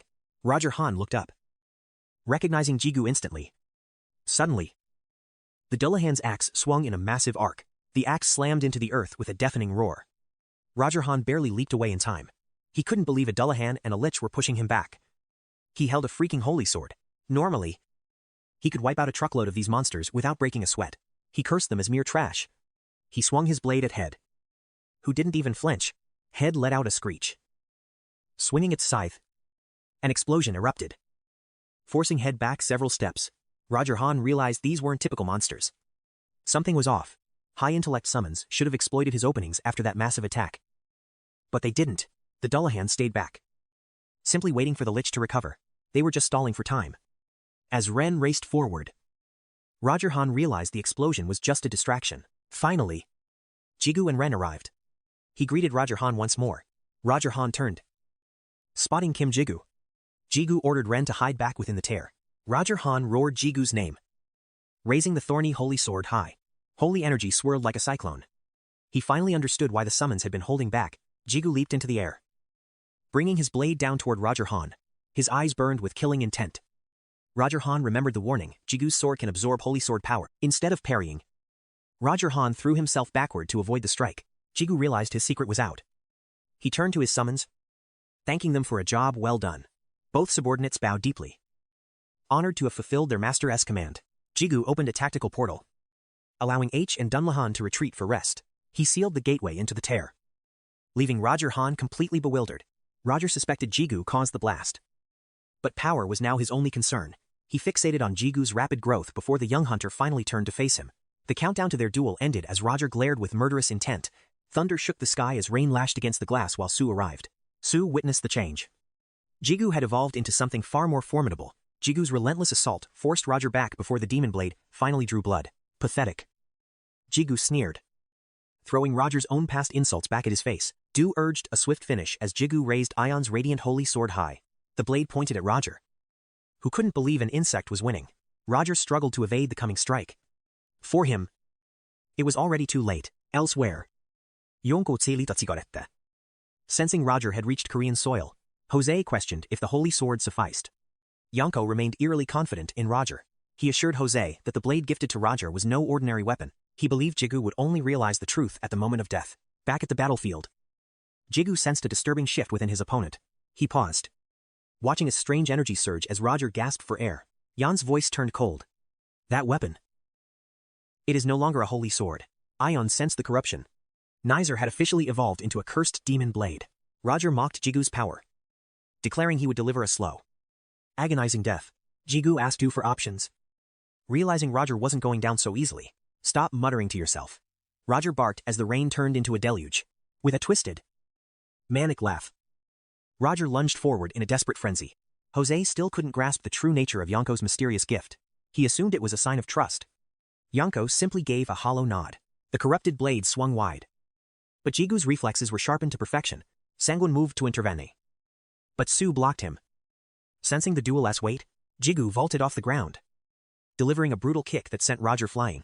Roger's sudden spike in power was baffling until Ion identified the Guy blade. Ion explained that the Kai blade grants immense strength at a terrible price. Before the explanation finished, Roger felt his own body starting to fracture. Wounds tore open as the cursed sword began consuming Roger's very life force. Jose finally realized the truth. Non was a weapon of pure, soul-devouring terror. He questioned the strategy, fearing Roger's quick collapse would ruin their plans. 𝐆𝐿𝐄𝐑 disagreed. He believed Jigu would be crushed before the sword finished Roger. Zeus stood frozen. Shocked by the sheer cruelty of the weapon's design, 𝐆𝐿𝐄𝐑 brushed it off. Planning his ultimate revenge for 6 months later, he wondered if Jigu had bypassed the system's limits. That would change everything. Roger trembled, cursing Jigu's name before launching one final suicidal charge. "What have you done to me?" he screamed as Jigu's blade flashed through. The blade-N clattered onto the pavement, followed by Roger's agonized scream, broken and bleeding. Roger crawled through the mud toward his fallen weapon. Jigu looked down at the pathetic sight. His long-awaited revenge ended in silence. Ju and Ion urged Jigu to finish it. He held a crimson vial, calling it Roger Han. "This is the divine elixir," he said, pouring it over Roger's hand. The man laughed like a maniac. Roger thought Jigu had surrendered to the Yan Guild. He spat out something utterly pathetic. He claimed he'd spare Jigu's life. Jigu just stared back, his eyes full of pure contempt. "Check your status window," Jigu warned. Roger's hands shook as he summoned his system interface. He was level 1. Every skill slot and trait category was completely empty. A level 1, even the local insects had higher stats than him. Jigu's patience hit its limit. He silenced the man's whining with a devastating punch to the jaw. He rained down blows, venting his rage. Jigu was pissed he was stuck at level 1. 2. The others stifled their laughter until the horizon shifted. Sangun's face went pale with terror. "The barrier's broken, Lee Siono is here," Sun yelled. Jigu gave Roger one final icy look. A warp gate spiraled open.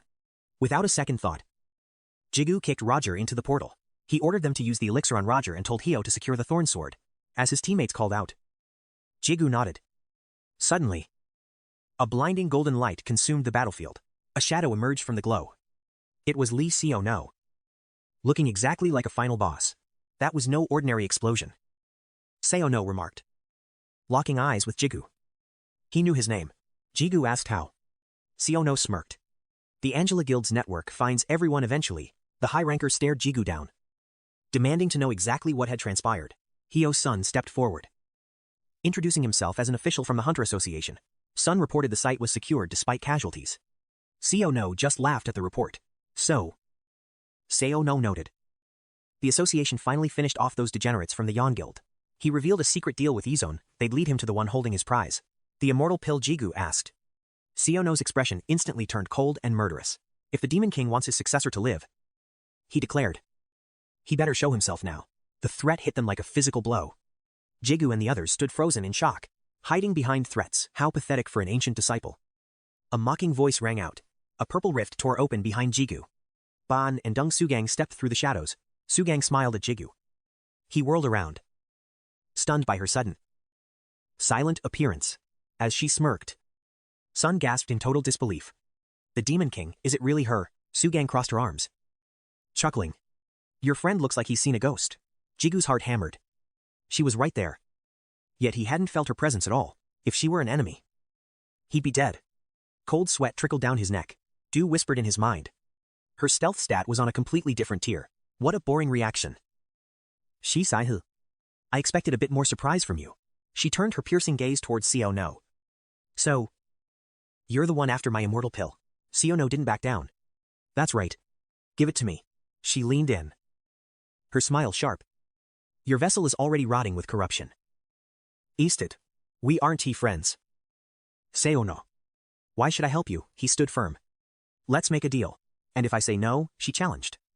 Above them, the sky began to rain. Golden light. "That pill won't save you." She warned. It only slows the inevitable decay of your soul. She winked playfully. The immortal pill is a legendary item. Why waste it on a corpse? Using such a treasure on a lost cause would be a total waste of stats. Xiaono's aura flared. Clad in silver armor with a golden blade. He prepared to fight. The blinding radiance of his power forced Hio and the others to shield their eyes. Ba'an remained silent. While Sugang's grin widened. The real battle was about to begin. Jigu stared at the blade. Apure white sword. Could it be? The sword saint. Du whispered. They've surpassed even my ranking now. Shuang faced Leona with a gaze sharp enough to cut steel. No matter your level. You can defeat us both alone. Behind her. The horizon began to burn in a hellish blaze. Don, you hate killing Shuang, just crossed her arms coldly. Logic never worked on you. She vanished into a purple haze. She reappeared beside Ba'an. Receiving a hidden, glowing item. Everyone froze. The vial in her hand radiated divine power. A celestial elixir, she smirked. Time to negotiate our terms. What's your offer for this legendary item? Leono hesitated. Leono's face hardened. Spare everyone here. That is my price. That's a threat. Not a deal. You're acting like a thug. She tossed the vial. And stay away from my disciple for a year. Deal. As he caught it, his silver armor dissolved into light. I'll keep my word. He turned to leave the battlefield. Their eyes locked, one cold as ice.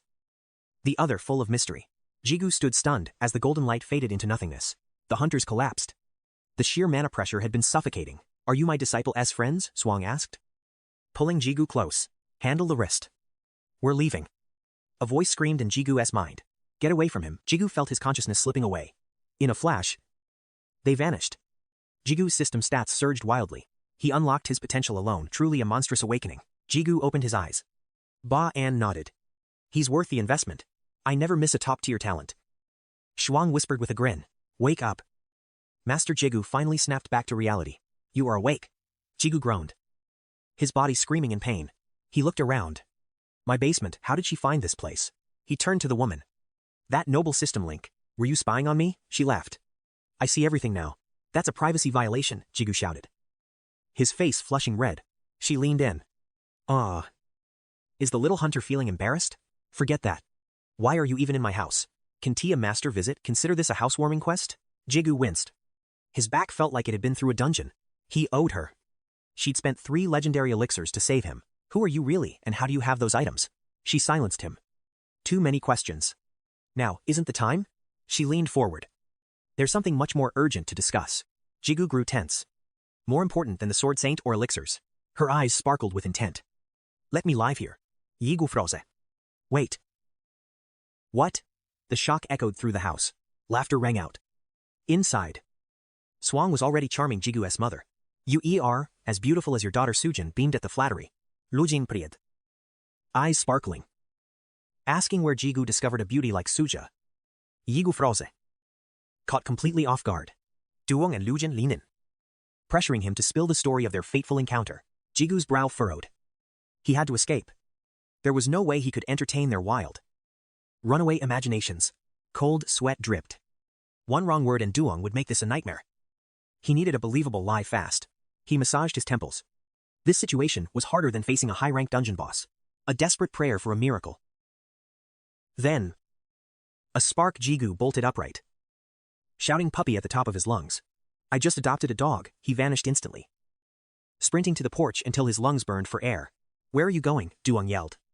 Jigu ignored her, whispering urgently to Ren. Can you shrink down? Ren's body erupted in light. In a blink, the beast transformed into an adorable, fluffy pup. The ladies were instantly smitten. Duong scooped up the creature, bombarding Jigu with a barrage of questions. What breed is he? Is that fur natural? She looked up, eyes pleading. Can I give him a name? His name is Ren. Jigu stated. Dung beamed, cradling the pup while gushing about how cool Jigu was. Sujang leaned in with a smirk. Look at you. Actually using your head for once. She stretched lazily. Let's talk. Ba'an already secured a safe zone for our meeting, inside a quiet cafe. Jigu the Alid Sangun. Sorry for the sudden exit. Son. I owe you one. Leaving the cleanup to Son weighed on his conscience. He sighed. Feeling like a complete degenerate for the mess, Sujang caught his expression. Still, losing sleep over Sangun, you were way too soft. He's a pro. Honestly. UD probably just be in the way. She added with a shrug. Is it safe here? Jigu whispered. Maybe a tower-grade soundproof room would been better. Sujiang chuckled. Ba-An's barriers make those overpriced tower rooms look like cardboard. Relax. No one hears a word. We're in a literal ghost zone right now. She cut the small talk. Time for the answers you've been dying to hear. Jigu. Jigu hesitated. Questions burned in his mind. But a strange, unsettling aura from their reunion lingered. It was an enigma he couldn't quite grasp. He remembered Suja's chilling confidence against Lee Seo-ho. She wasn't just a hunter, she was a threat. Are you a player? Jigu asked Ba-An. Then winced. Wait. Are you even human? Ba-An's silence was deafening. His piercing gaze sent a shiver down Jigu's spine. Sujiang broke the tension with a smirk. Is that really your top priority question? Jigu. I thought you'd ask about your sword. Then? Dumak's voice echoed, that man is a demon. Not just any demon. Du warned. He is an archdemon, the literal incarnation of cruelty. Suddenly, Ba-An dropped to his knees. My master, he declared, his voice heavy with absolute loyalty. Jigu recoiled in shock. But Sujiang lost it.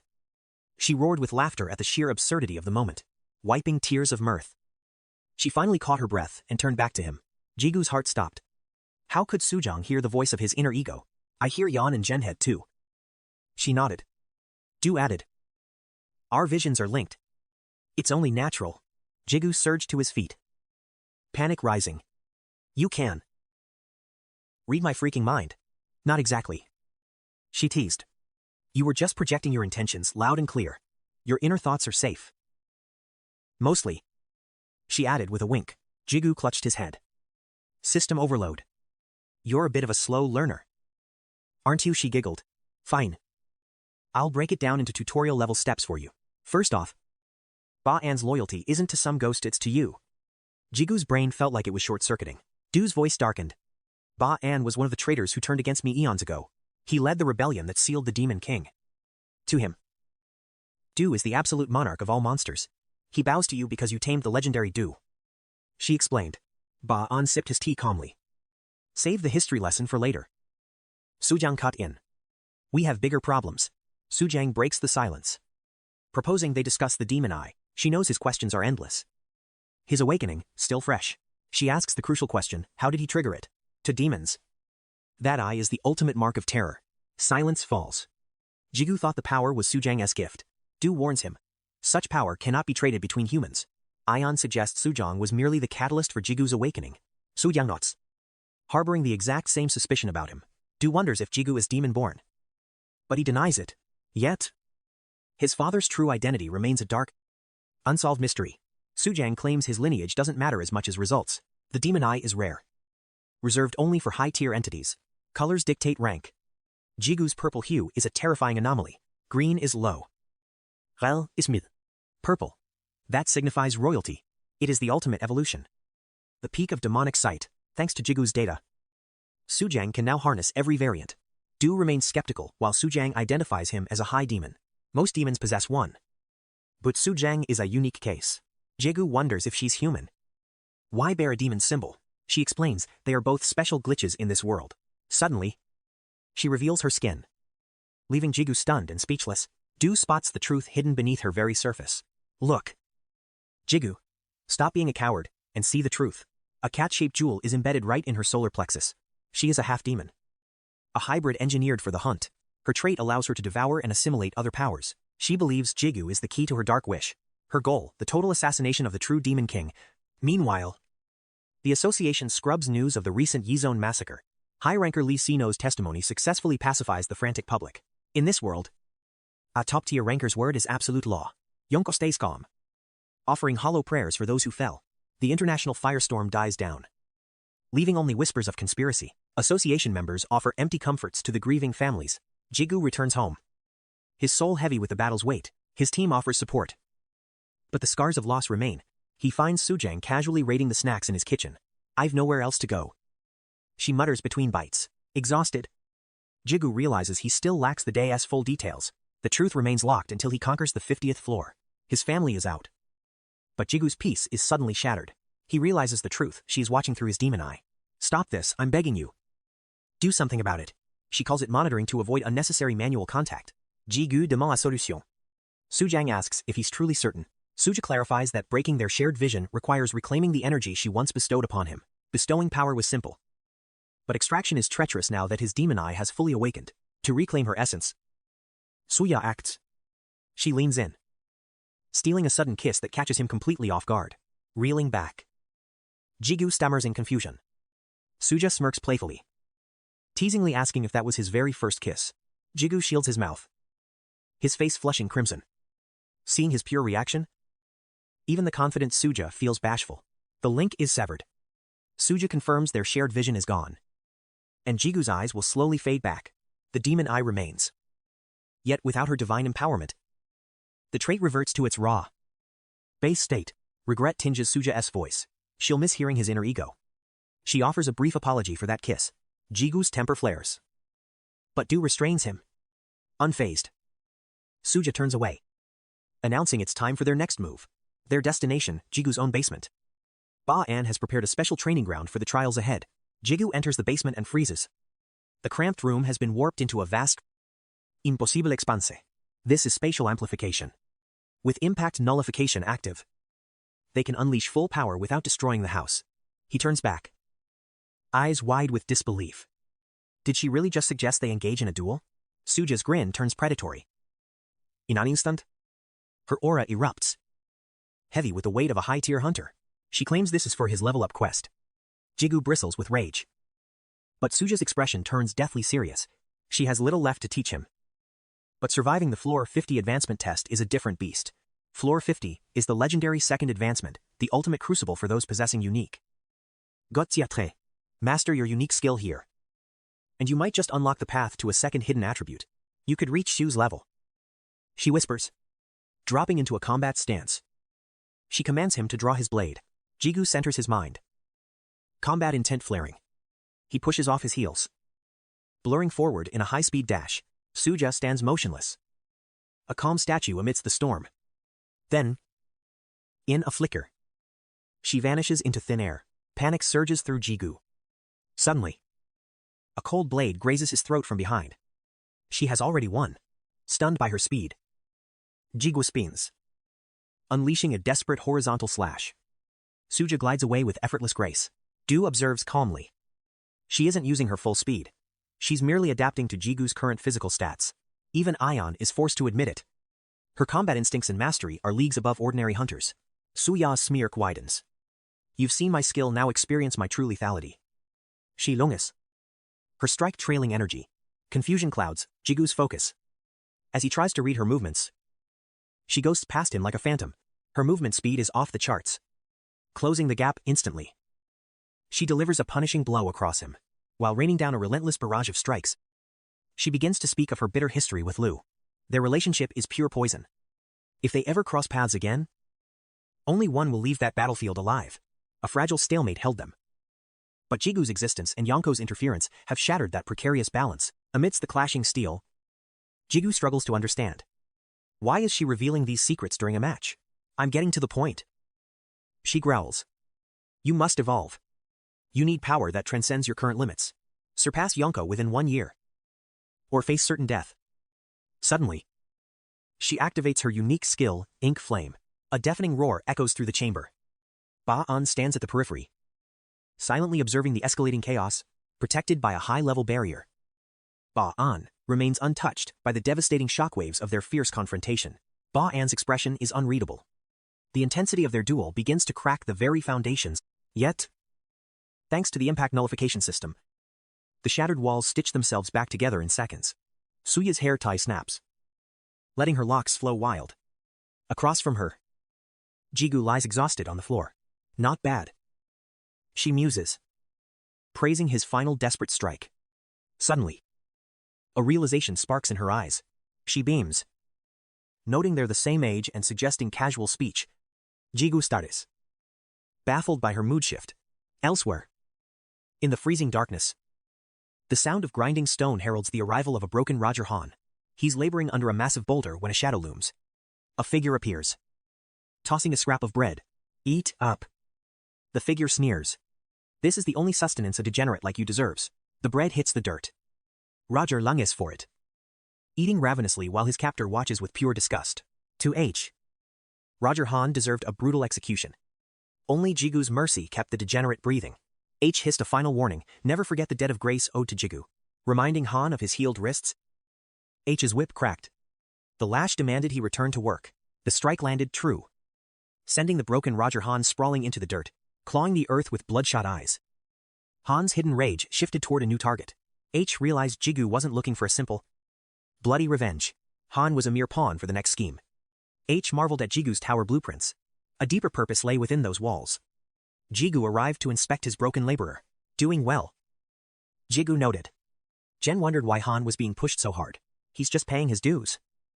Jigu replied, turning his attention to brother Ba-an. Ba-an requested a casual tone. Jigu complied.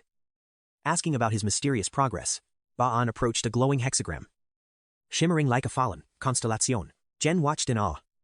Jigu recalled Ba-an's request to research within his gate.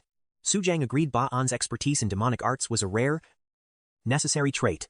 He was useful. Yet Jigu felt a chilling unease keeping him close. Success, Ba-an declared. Instantly, the hexagram erupted in a violent, blinding light. The gate was hemorrhaging power. Ba-an explained with a knowing look. He had condensed the leaking mana into crystals. Jigu was stunned by the discovery. Ba-an's smile turned cryptic. Mana crystals were only the beginning. With a cunning glint, he revealed the ultimate dropped item, transparent crystals. Mana crystals were standard fuel for magic tools and high-tier gear. Their rank and color were defined by the density of the mana stored. Jigu questioned their utility. Even the system-wise, Jen was baffled by this rarity. These are legendary artifacts. Ba-an said. Their value is beyond measure. 23 years since the tower rose. Since he met his wife, you're too young. Jae-in laughs. Ever heard of other worlds? Hunter. A different time flow. Jigu stammas.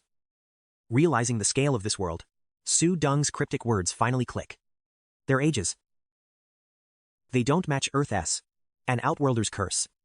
Jae-in is trapped. Lost between home and here. Asterisk crack. Asterisk, the sound of reality splintering echoed through the ritual chamber.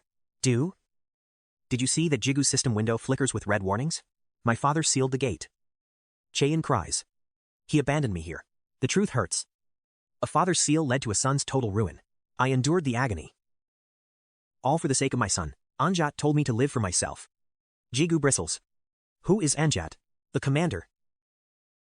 Jae-in's mind snaps. His aura twists into something monstrous. Psychological corruption. Du explains. Anjat is rewriting his soul into pure poison. Jae-in's face deforms. Sacrifice. I will be the king of the tower. Minsu's father is gone. A hellish apostle begins its violent awakening. Run, the Kava Guild screams. Escape now or we're all dead. Kill them all. A cold voice commands. Let no one leave alive. Trapped. A massive two-horned boss emerges. The heat is absolutely suffocating. A tidal wave of fire hits. Jigu counters with a burst of water. Steam rises from his gear. Jigu survived thanks to his water trait. That flame. Io shudders. It's beyond any rank we've ever seen. Your stats are too low, Du warns. The volcano beast strikes. Jigu coughs blood. Master, his summons scream. Jigu wipes his mouth. Just as I predicted. Jigu's body buckles under the sheer weight of his elemental skill. Dukan notes his impressive evolution. Jigu asks if he should use Refine. But Du shuts it down.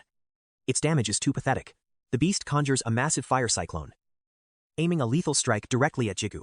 He narrowly evades, brushing against Misu's casket before being blasted back by the overwhelming shockwave. Anxiety for Misu grips him.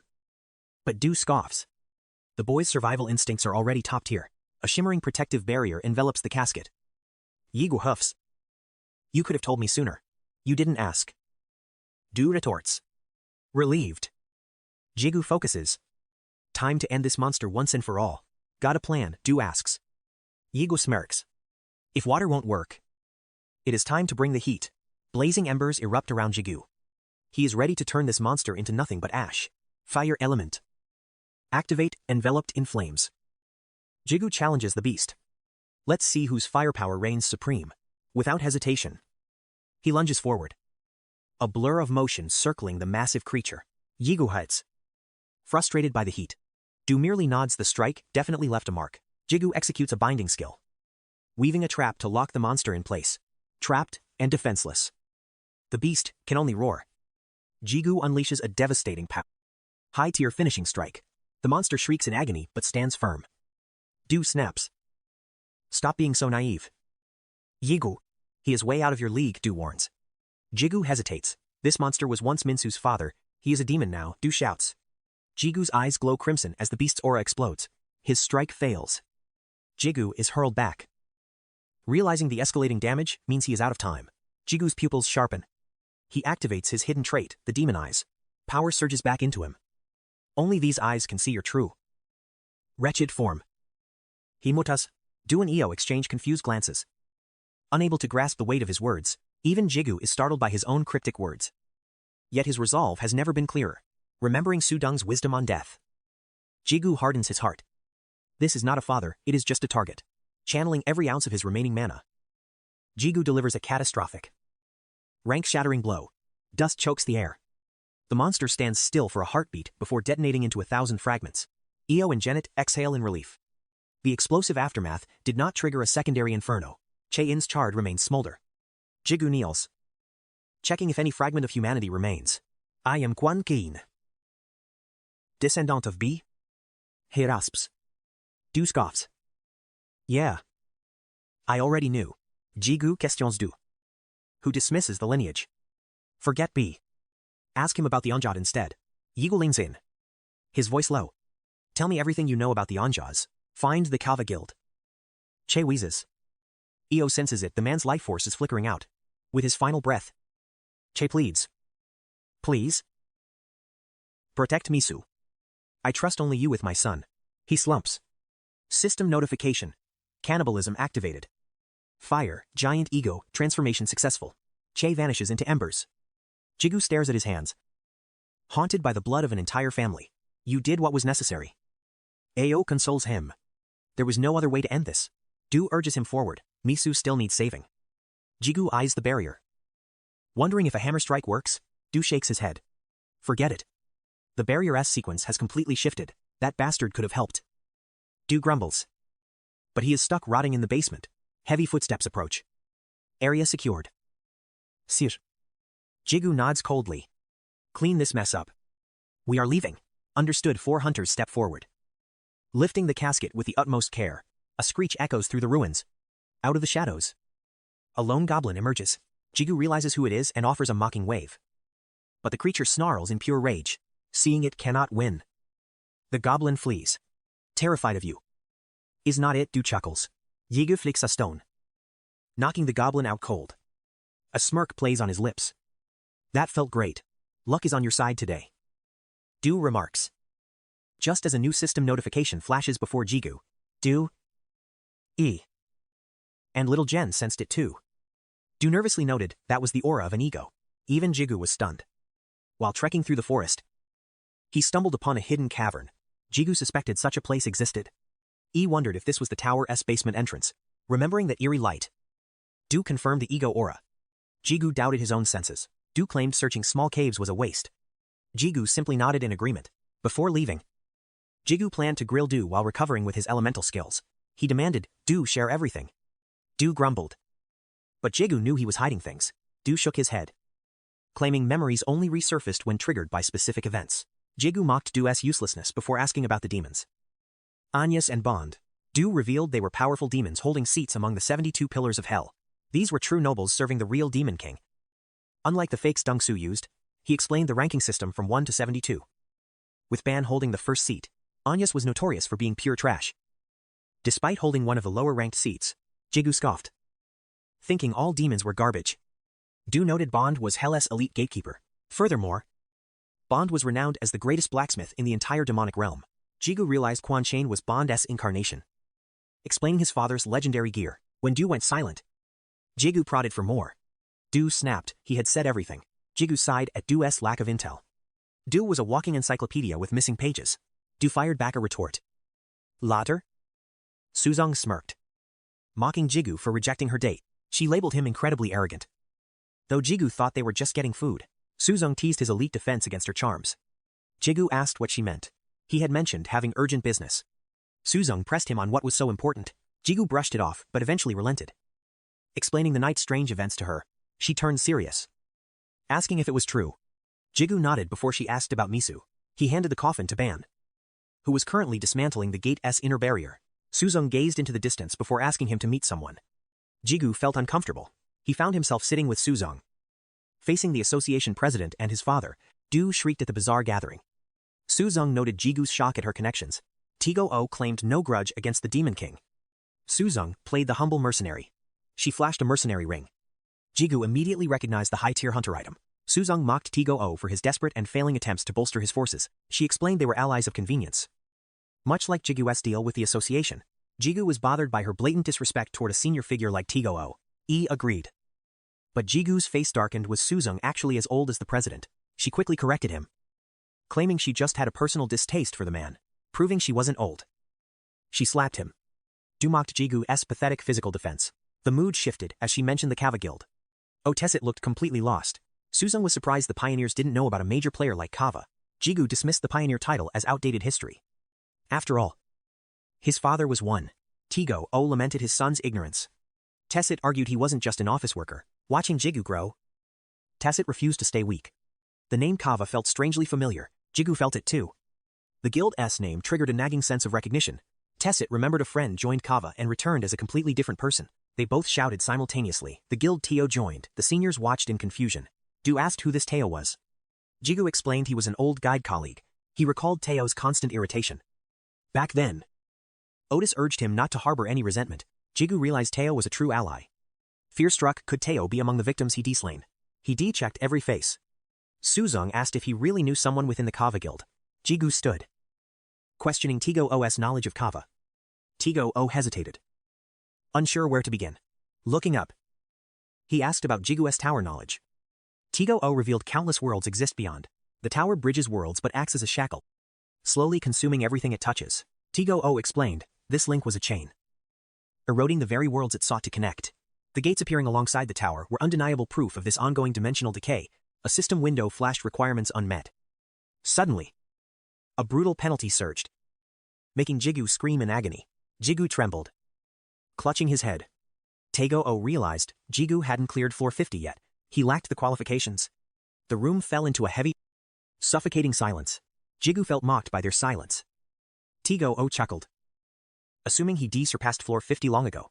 His sharp intuition was terrifying. It felt as if he could read Jigu's every inner thought. Suzong touched his head. Purple light erupted. The system activated a temporary subordinate seal on Jigu, confused by Suzong's sudden move. Jigu demanded to know what she was doing. Her second unique skill shared his penalty. She had no interest in actually commanding him. Jigu confirmed it was a contract where Suzong bore the brunt of the disadvantage. 𝐃𝐄 agreed it was harmless. Jigu warned Suzong to give him a heads up next time. 𝐃𝐄 scolded his son for the oversight. Otis promised to be more careful. Suzong promised to revoke the seal immediately after their secret conversation ended, thinking she would kiss him.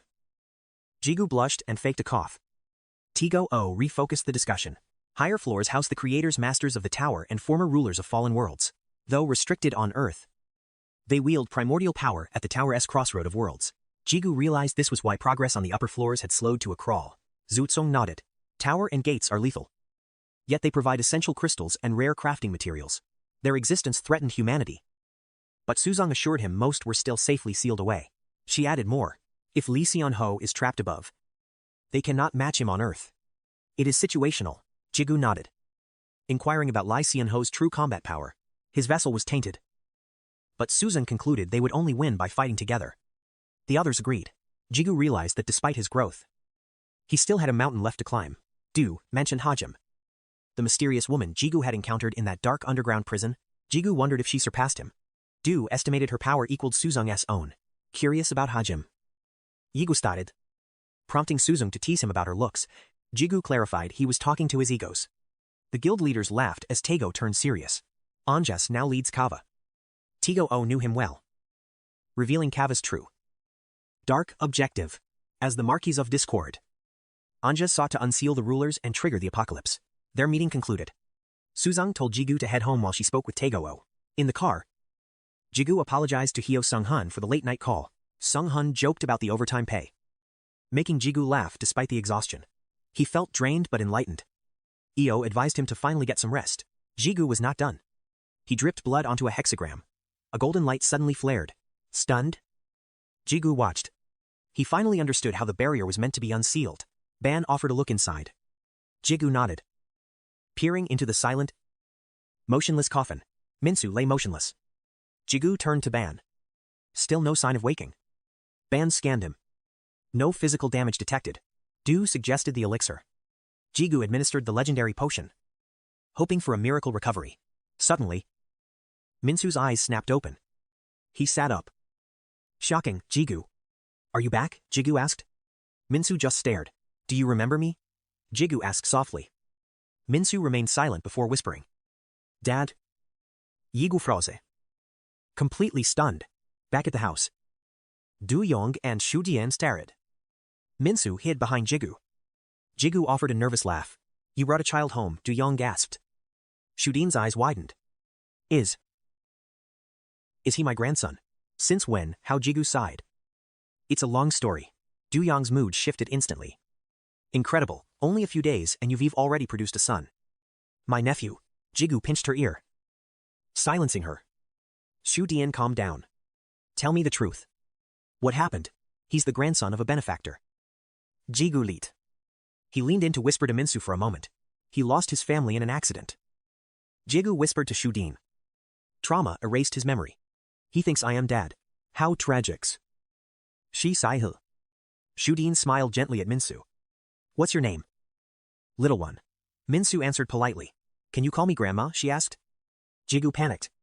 Mom. Did you even listen to me? A faint light glowed from the dining room. In the quiet night, Jigu sat by a hexagram barrier, groaning. I am breaking a cold sweat. Jigu muttered. Du smirked. Why come home if you wanted to run? I need food.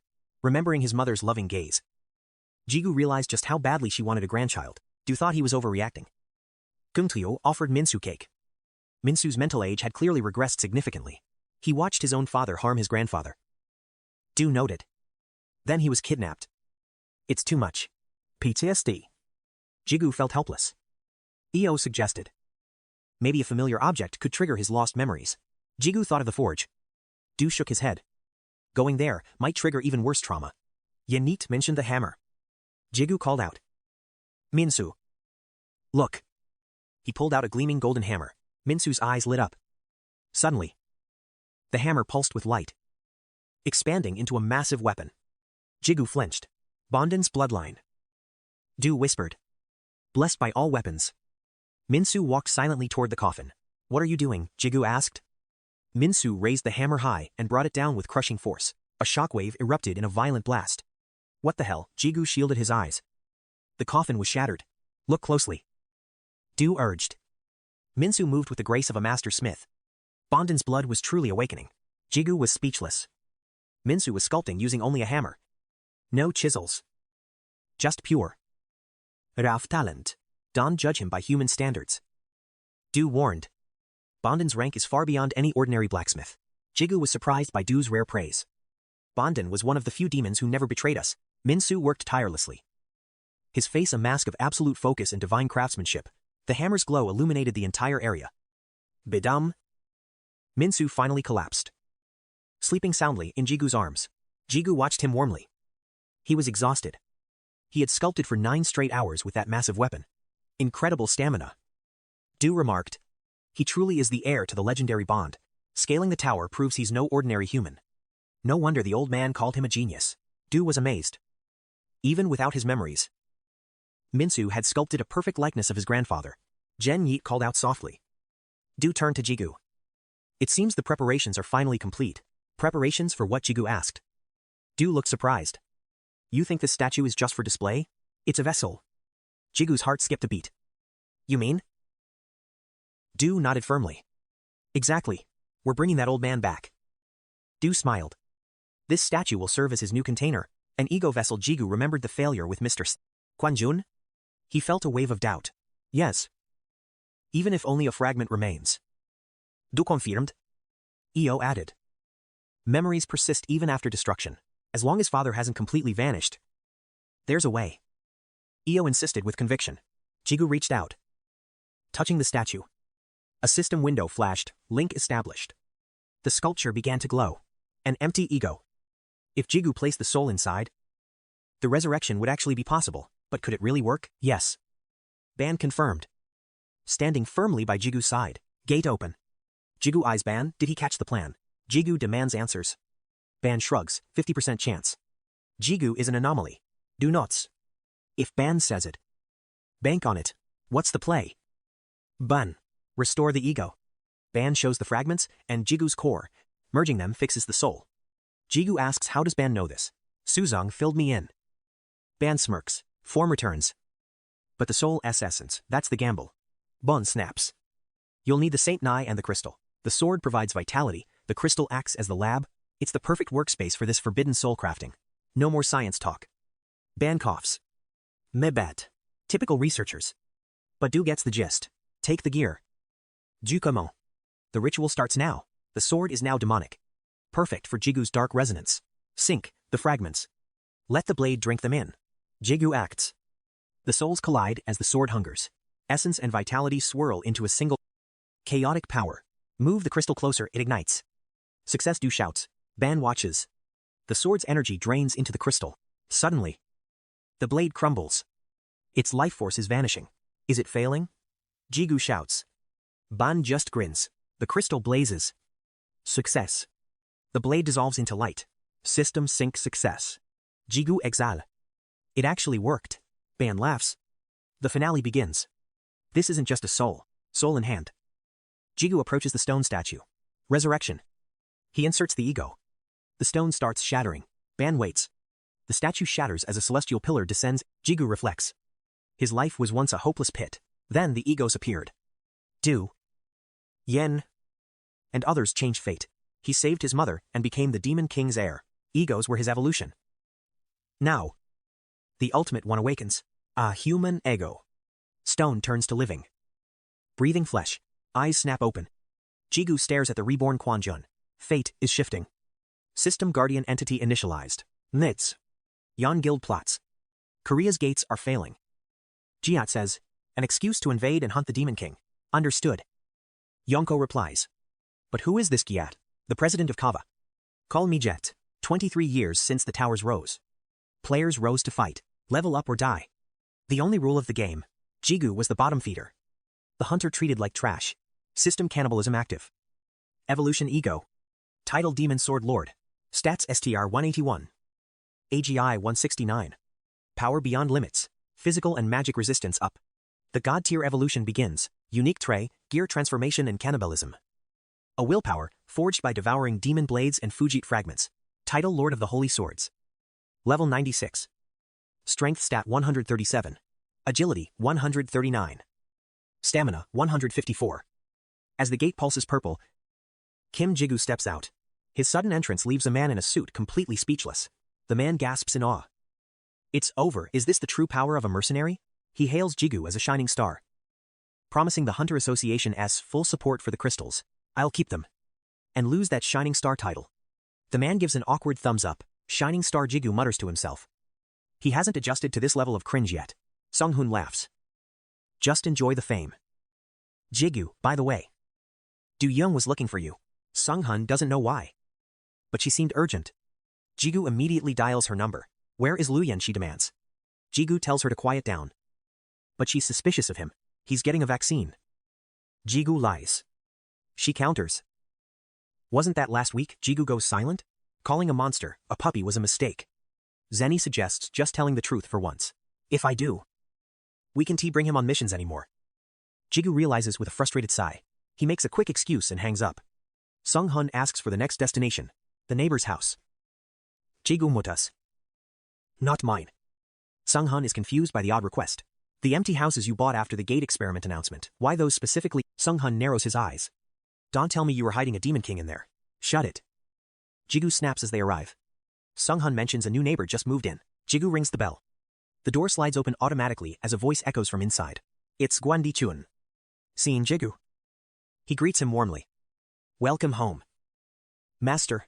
Flashback. When the ego merged with the statue, a massive pillar of light pierced the heavens. Amidst the blinding radiance, Jigu saw Guanjun's ego restored to his original human form. He looked exactly as he did in life. But his true nature remained a mystery.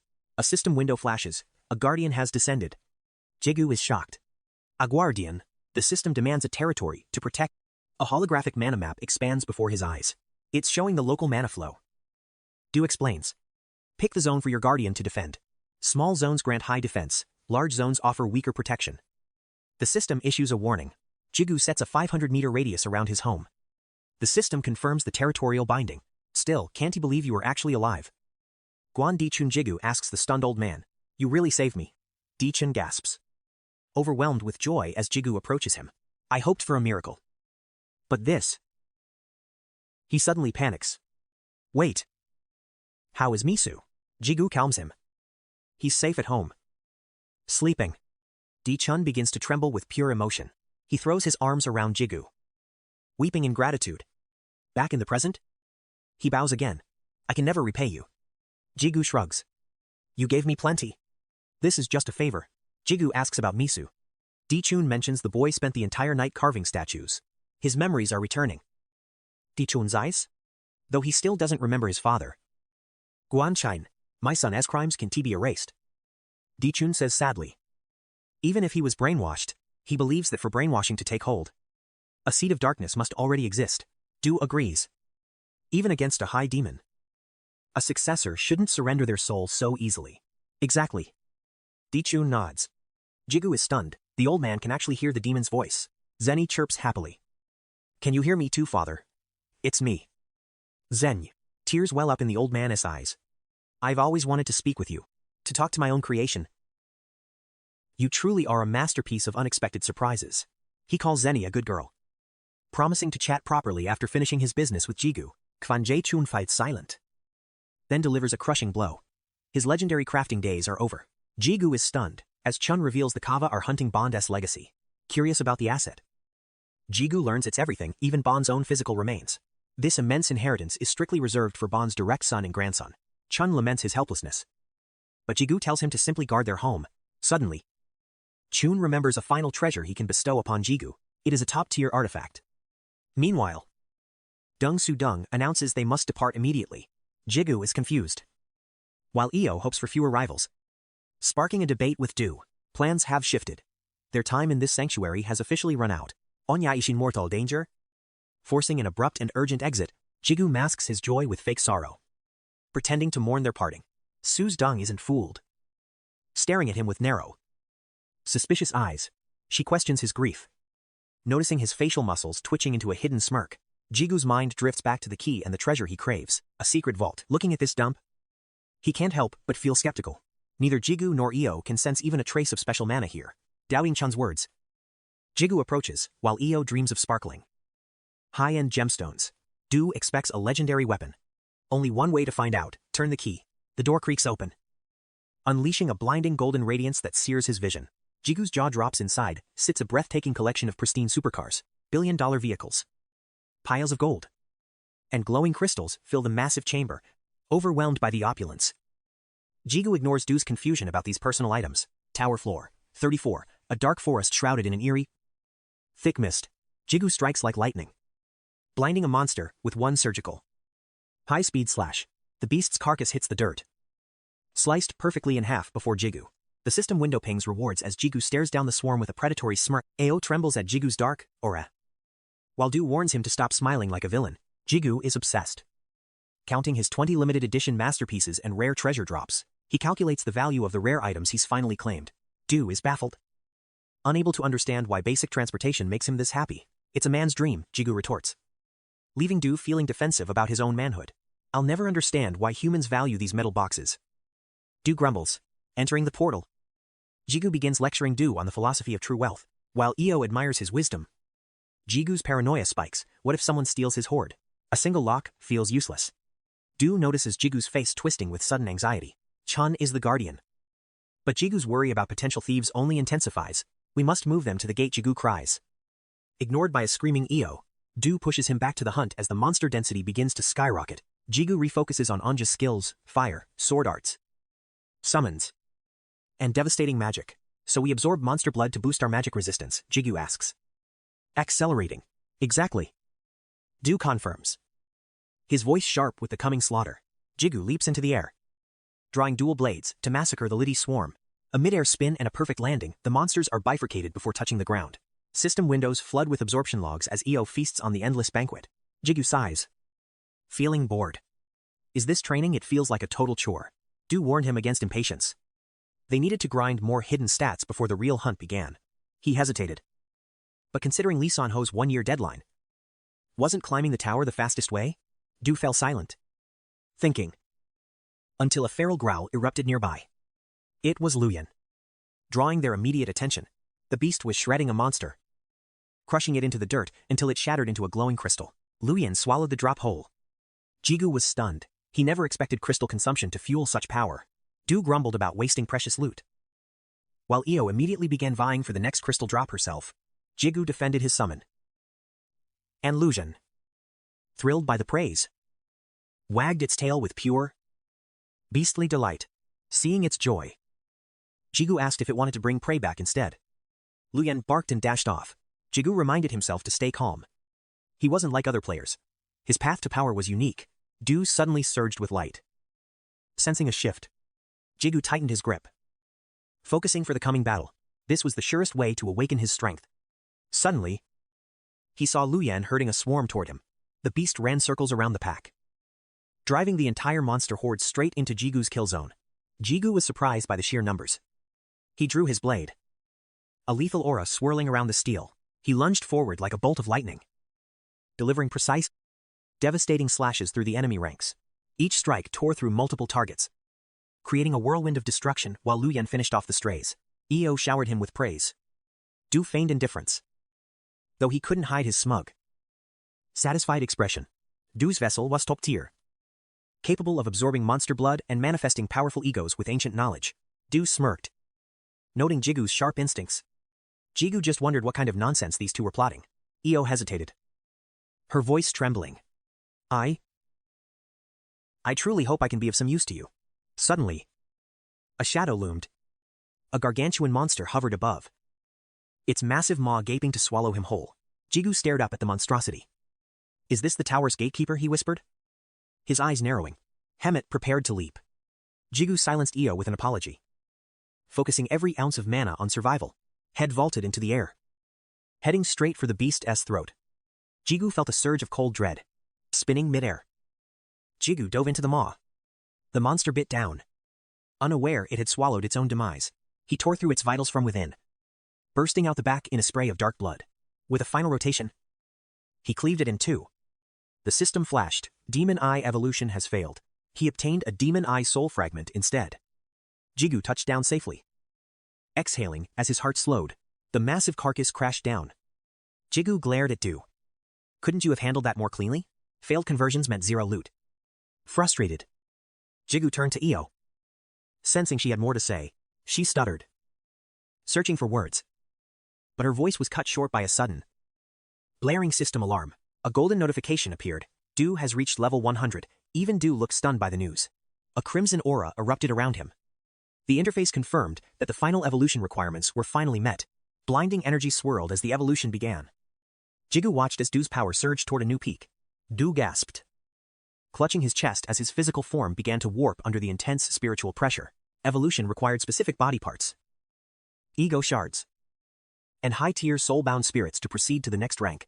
Scanning the list, Jigu realized he had gathered every rare material needed for this legendary awakening. The fragments recovered on floor 30 were clearly meant for this. The puzzle was finally coming together. He asked 𝐃𝐄 if her remnants were on floor 40. She could only offer a vague guess.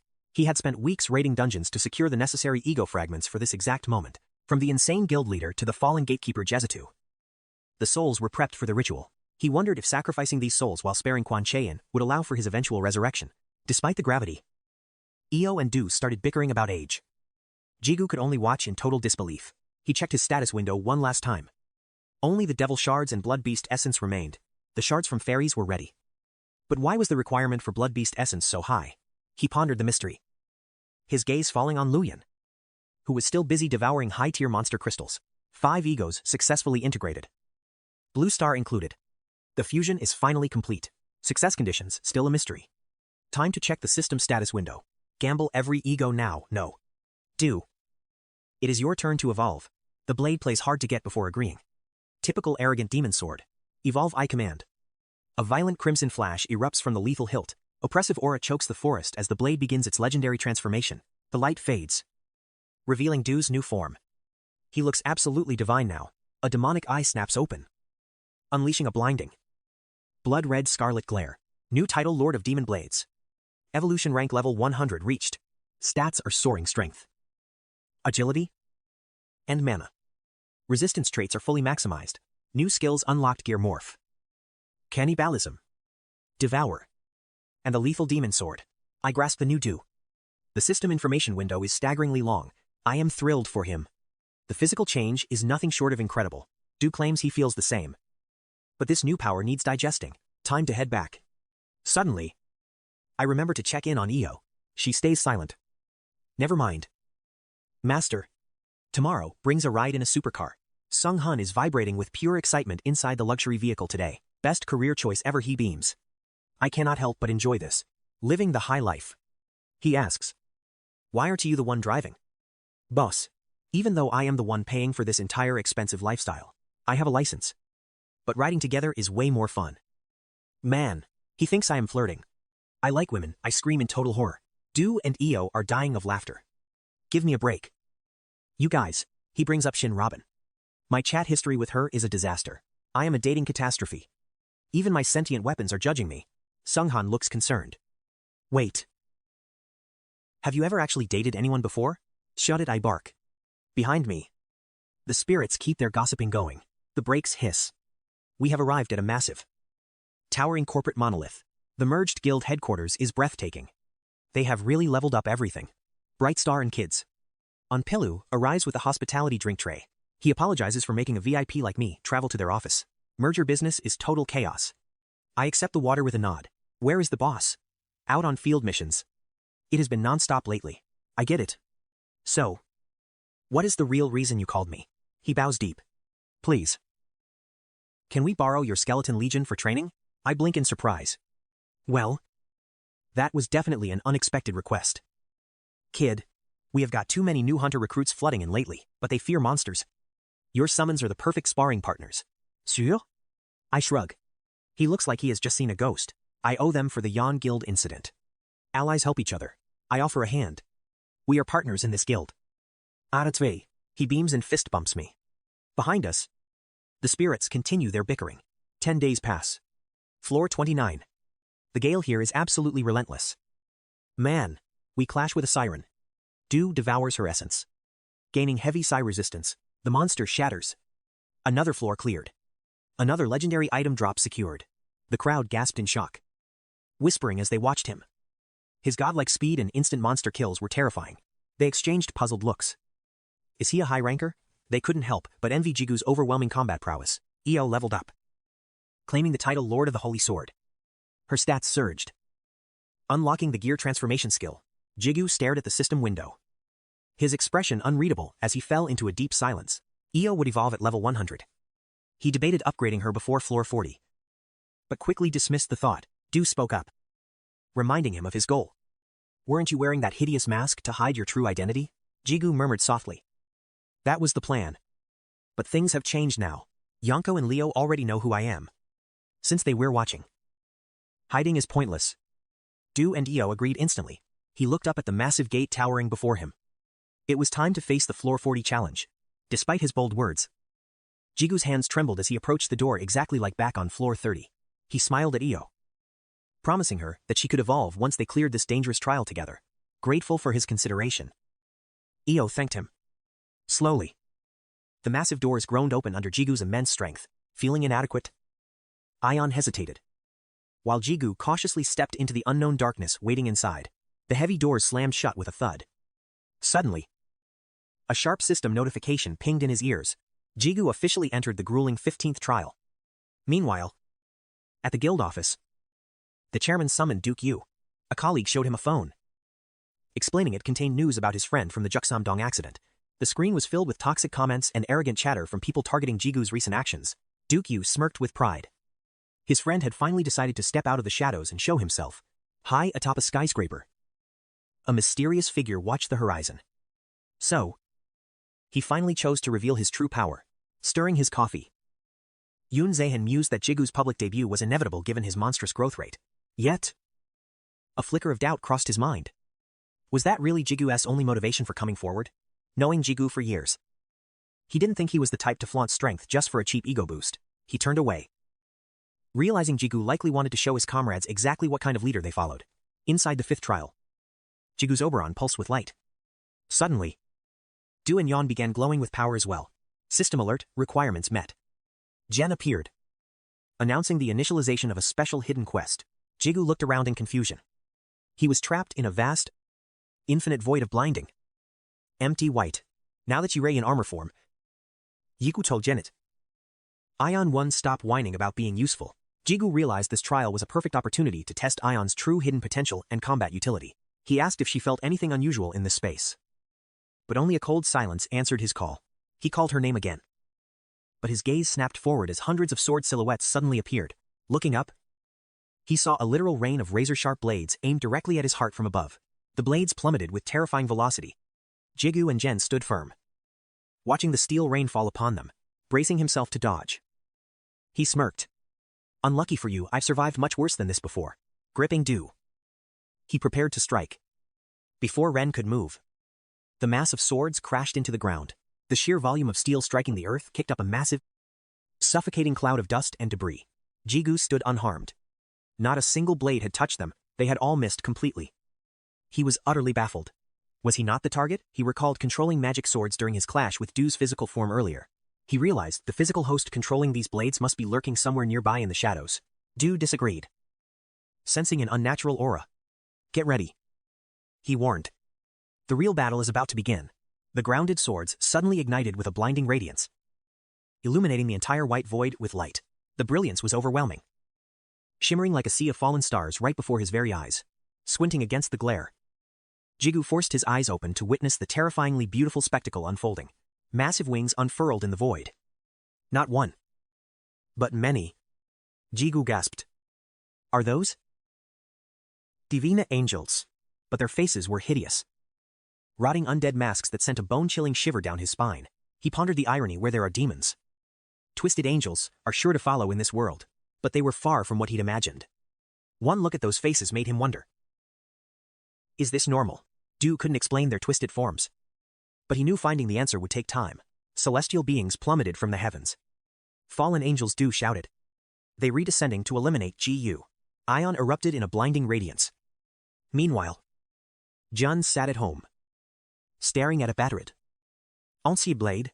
He gazed at the shattered steel, the object of his destiny. But his mana was fading, and its life force was spent. He craved to analyze a masterwork. Suddenly, he noticed it. The blade in his hand was trembling. His analysis skill confirmed the chilling truth. The weapon was shaking in absolute terror. A masked assassin charged on the cliffs, only to be crushed by Deng Sudong. Countless foes lay dead at her feet. Sudong dusted her hands. Ba'an read their memories. But noticing his pale face, she asked, "What's wrong?" He stood frozen, staring at the structure ahead. The building, he whispered. It's shaking to its core. Inside, the air was heavy with 10,000 strikes. Every wall was spider-webbed with deep cracks. Lai Xianho stood within, dual-wielding blades. His voice was a low growl. The monstrosity has finally awakened. Kim Ji-yu gripped his twin swords. Above him hovered winged husks, creatures with cracked skin and vacant, soulless eyes. Zenet gasped at the sheer scale of the horde. There were just too many of them. Eyes locked on the enemy. Ji-yu gauged their threat. Du noted their power seemed suppressed for now, despite their eerie stillness. Du warned they wouldn't fall easily. Ion gave a sharp, silent nod of agreement. He studied Ion's stoic face. She was even more withdrawn than usual, her presence heavy with dread. A memory flickered Ion's strange reaction earlier. She'd claimed nothing was wrong. But Ji-yu knew better. That was the turning point. Suddenly, the mutated angels dove like shrieking missiles. In a flash, Ji-yu vanished. The celestial hunters didn't even have a second to react.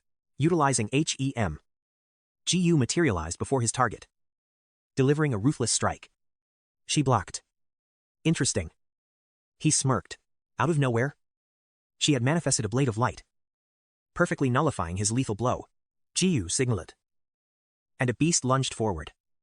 As the world blurred, it leaped for the angel's exposed back. With a primal roar, it sunk its fangs into her neck, Her silent scream echoed through the battlefield. 𝐃𝐄𝐋𝐈𝐕𝐄𝐑. The beast looked confused, staring at its empty jaws as the angel dissolved. The swarm launched a coordinated second wave. Kim, Jigu, and Jenin moved in sync, countering every thrust, swapping blows. Jigu cursed their flight advantage. Janet joked that wings would sure make things easier. Suddenly, Du's voice echoed. It was time to unleash the newly evolved power. Jigu was stunned. I thought synchronization would take hours. You're saying it's ready now. Du boasted of his evolution. Though, he grumbled, this was but a fraction of his true prime. Cutting the chatter. Jigu scanned the new skills: Devour, Spirit Fusion, Amplify, and Summon. The system window flickered. Mental resistance, 9.3%. Mana affinity significantly boosted. Traits unlocked: Gear Shift, Cannibalism, Devour, Spirit Fusion, Amplify, and the dreaded Demon Blade. What should I do first? Jigu mused. Effortlessly parrying a dive-bombing angel. Let's create some distance. Hearing Jiu's call, Jen pulled back from the fray. In a burst of blue light, the companion was sucked into the pendant on Jiu's chest. As Jiu braced himself, Jen's power surged. A massive shockwave of blue energy erupted from his core. Caught off guard, the angels retreated, taking defensive stances as they watched the hunter transform. What's the play? Du. The black sword pulsed. The summoning. Use it now. A predatory grin spread across Jiu's face. He raised the blade high. Summon. The eye on the hilt flared crimson. Shadows bled from the blade, devouring the steel in a terrifying display. Dark energy exploded upward like a flood, forming a colossal shadow titan that began tearing through enemies. It snatched a fleeing angel mid-air before the creature could even react. With 4 massive arms, the titan crushed the angel, sending white feathers scattering like snow. Kim Jiu watched the brutal slaughter with awe. The realization hit him: this was the legendary Jitus. Janet shouted a warning as the blade pulsed, manifesting the dark shadows of Manhwa Choi and hordes once more. Moving like blurs, they vaulted off Jitus's back, leaving only afterimages as they tore toward the enemy, their faces twisted into masks of pure, bloodthirsty madness as they closed the distance. Sensing the threat, an angel lunged forward, burying its divine blade deep into the shadow horde's chest. Unfazed, hordes treated the wound like a mere scratch, retaliating with a blackened fist that shattered the angel's face. Simultaneously, Manhwa Choi locked onto his next prey, a sadistic grin stretching across his pale features. The celestial soldier swung its blade in a desperate preemptive strike, unleashing a blinding wave of holy light. In a flicker of movement, Manhwa vanished, reappearing behind the angel to snap its neck with cold efficiency. From the ground, Kim Jigu watched the relentless assault, the familiar faces of Manhwa and hordes burning into his mind. He realized these shadows were spectral remnants of the egos Du had devoured during his recent evolution. Du puffed out his chest at the praise, refusing to stay sidelined. Kim Jigu launched himself into the sky. Coordination was flawless. Kim Jigu and his shadows dismantled the angelic host in a breathtaking display of martial prowess. White embers drifted through the air as the angel's weapons rained down, embedding themselves into the soil, standing amidst the graveyard of blades. Kim Jigu took a heavy, steadying breath. He questioned their origin, but Du corrected him. These weren't just weapons, the holy swords were the angels themselves. Kim Jigu frowned, struggling to grasp the subtle distinction between the two forms. He turned to Ion, the former sovereign of holy swords. Hoping her ancient knowledge surpassed Du's fragmented memories, Ion remained silent for a beat before whispering about the forgotten royal lineage of these divine artifacts. She explained they were high-ranking celestials, abandoned by the heavens when no master answered their call. These were the elite royal guards, the sworn protectors of the celestial sanctuary. Surveying the desolate landscape, Kim Jigu wondered aloud if they had stumbled into the angel's true domain. Ion disagreed. This was a cemetery, and the fallen were finally finding peace through Kim Jigu's intervention. Memories of her true purpose flooded back. Suddenly, her ivory blade erupted in a light that threatened to swallow everything. The radiance was absolute, searing Kim Jigu's vision and forcing him to shield his eyes. When the light faded, the sword was gone. Panic surged as Kim Jigu realized someone was standing directly behind him. He called out for Ion, but the voices of Du and Janet pulled his attention toward a chilling presence. Waves of silver hair billowed in the gale, marking the arrival of a familiar yet foreign figure. A stunning woman held the blade in silence. For the first time, she didn't address him as master. He asked if it was truly her, but her gaze was frost. Will you truly face me? She asked coldly. Elsewhere, Lanho felt his twin blades vibrating violently with joy amidst the rising clouds of debris. He chuckled. It made sense. Their true sovereign had finally awakened from her long slumber, while Lanho prepared to serve his deity. Kim-Jigu stared at the girl, his suspicion growing by the second. Janet sensed it too. The aura radiating from her was fundamentally different from the ion. They knew. Kim-Jigu tried to negotiate, but Du's roar cut him off, labeling the traitorous presence a filthy bastard. A bolt of divine lightning slammed into Kim-Jigu, sending him reeling as the ground beneath him detonated. Ion spoke with chilling clarity. Every angel has a purpose, and hers was simply to destroy. As Janet hesitated and Du cursed in fury, Kim-Jigu raised his weapon, his heart heavy with betrayal. Another thunderclap shook the heavens. Kim-Jigu launched him forward, but Ion met the challenge with cold indifference. Violent surges of electricity trapped him. The sheer force of the explosion throwing his body backward, he managed a rough landing. Du spat out venom, claiming he always knew this betrayal was coming. Kim-Jigu could feel Du's white-hot rage, understanding the pain of being stabbed in the back by an ally, haunted by past treachery. Du watched as Ion rained down bolt after bolt of relentless lightning. Losing control, Du screamed for Kim-Jigu to unleash the power of death and erase Ion completely. "Stay calm," Kim-Jigu shouted. Though his own heart raced as a massive pillar of light gathered overhead, he roared a final defiance before the two opposing forces collided, unleashing a shockwave that leveled the battlefield. Jigu braces his black blade. Ion's aerial kiting makes closing the gap impossible. Lu spits in disgust, calling Ion's cowardly tactics exactly like a traitor's. Jigu activates a summon skill. 𝐆𝐎𝐃-𝐓𝐈𝐄𝐑. A black fog surging toward Ion, with a cold holy grotto. A void swallows Jessidus. Jigu stands frozen in shock. Lu warns that the power gap is massive. They are completely outmatched. Damn it, those pathetic angels grew too strong. Their holy aura is now overwhelming. Janet questions death's meaning. Lu counters, death is a unique power, it will strike Ion. Jigu refuses to quit. He screams Ion's name, praying she hasn't forgotten him, focused on her. He misses the blinding surge of mana gathering behind him. Divine lightning strikes Jigu. Lu roars, "Focus, you fool." Dawn too lose consciousness now, staring into Ion's frozen gaze. Lu knows words won't reach her anymore. If shouting worked, she wouldn't be a puppet. Jigu fight us. His path forward vanishing. Kill her. Lu, come on. It's the only way. Gigu's heart wavers in hesitation. Lu press him, reminding him Ion is the sovereign of holy swords, not some pet. Your death is our end. Jigu nods, swinging his blade with the power of death. Ion counters with thunder. Jigu activates H-speed, charging through the elemental chaos. He lunges with a primal roar. Everything rests on this final desperate strike. A memory of Ion saying master flashes. He hesitates. Blood gushes from his throat. Ion's blade pierces his chest. Miles away, Quan Ji-chun clutches his heart in agony, feeling their soul bond shatter. The old man collapses as Jigu hits the dirt. Crimson flows endlessly. Jigu fights, leaving Lu and Janet screaming in panicked despair. Above, Ion's eyes clear. The fog lifts, and she finally sees Gigu's broken body. "Master," she wails. Silence greets her. Panicked, she dives toward his lifeless form. She begs him to wake. Janet sobs. Lu glares as Ion approaches the man she struck. Before Lu can curse her, a blinding light erupts from Jigu's dying frame. Ion feels the bond surge. Meanwhile, Jigu drifts in a void, questioning the afterlife. Is this the end? He drowns in bitter self-blame, wondering if everyone died with him. Faces of his loved ones flicker through the darkness like fading stars. He regrets not saying goodbye. "Say hey. Please take care of the family for me." He worries for Sujong. His death will leave her in a political nightmare. The debt of 3 elixirs haunts him. He won't be able to pay her back. Memories of allies and enemies, Isenkel and Lion Ho, fuel the dying embers of his rage. Threats to his family flash through his mind. Jigu's soul burns with desperate urgency. He only wanted to heal his mother. How did his life become this complicated? Jigu's eyes snap open. He's sitting on a throne before colossal, ancient monsters. Dragons soar through a broken sky. Beasts he's never seen before bow to him. Legions of warriors and high-tier angels stand ready. The scale is blindingly epic. Sitting on this throne. Is this a dream? Or a flashback of a past life? Come back, Lu's voice echoes. Jigu wakes to Ion's soft, tearful smile, surrounded by a lush forest. He mumbles.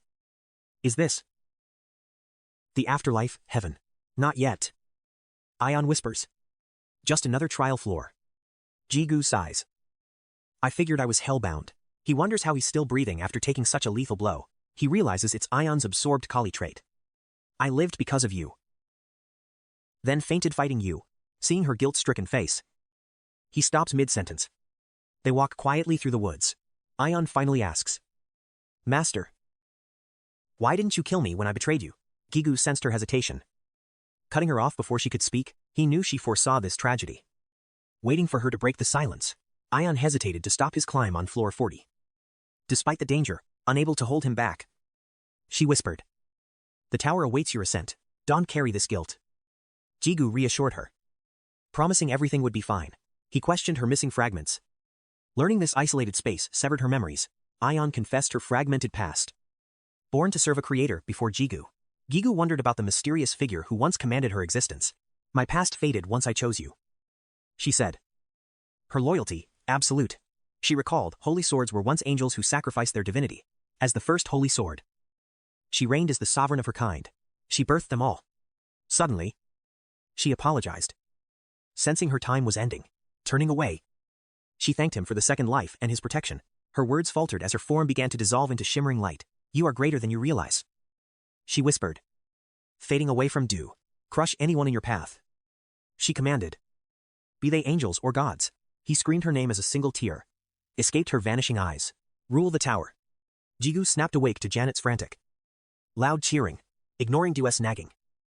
Gigu's heart sank as he reached for Ion's sword. The once pristine blade was now rusted.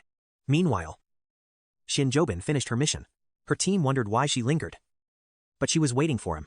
They teased her about a secret lover, making her blush with denial, checking her phone. She remembered the message he sent just yesterday. Jigu promised to return quickly after conquering the floor 40 trial. Suddenly, the legendary Lee Seon-ho appeared, leaving the guild in awe. Back in the tower, Jigu clutched the decayed weapon. Whispering her name, the system announced the trial's end, granting him Ion's finals. Tragic relic. Realizing their bond was severed, he roared in agony. Striking the ground, he punched until his knuckles shattered. Ignoring the desperate calls of Ju, blood soaked the earth as he wept. His companions unable to stop him, Du questioned his breakdown, asking if a traitor was worth this pain, snapping for silence. He emerged onto the floor, 40 checkpoint.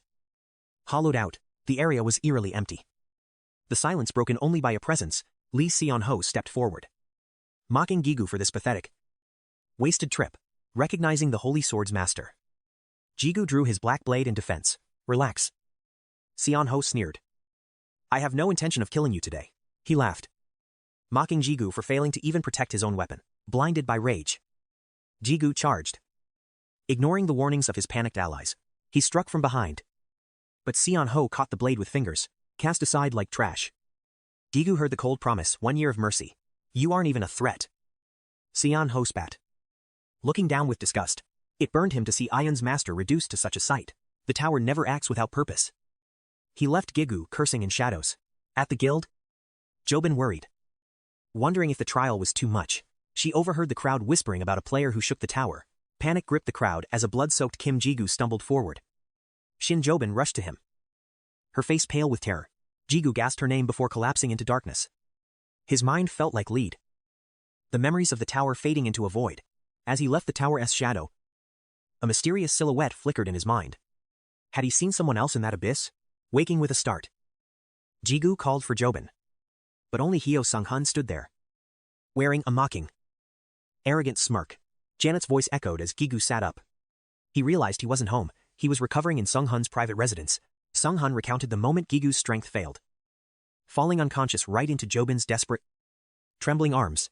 To avoid worrying Jigu's family, Sung-hun had pulled strings with an association doctor for this secret high-level treatment. With a casual shrug, Sung-hun mentioned he was the one who stripped Gigu's blood-stained gear and combat gloves. Jigu offered a tense thanks, half-doubting Sung-hun's story while replaying those final, hazy moments in Jobin's embrace. A VIP hunter leaving the guild in that state, Sung-hun remarked. We couldn't just stand by and watch. Jobin had departed after ensuring Jigu was stable. Sung-hun urged him to call her once his mana recovered. Sensing the heavy atmosphere, Sung-hun offered a drink or a meal to break the icy, awkward silence between them. Jigu requested alcohol instead. Soon, the two hunters were drowning their inner demons in a bottle of high-end spirits. Why aren't you asking what happened? Jigu muttered. Surprised by Sung-hun's uncharacteristic lack of curiosity, Sung-hun knew some scars needed time to process. Jigu whispered a genuine thanks.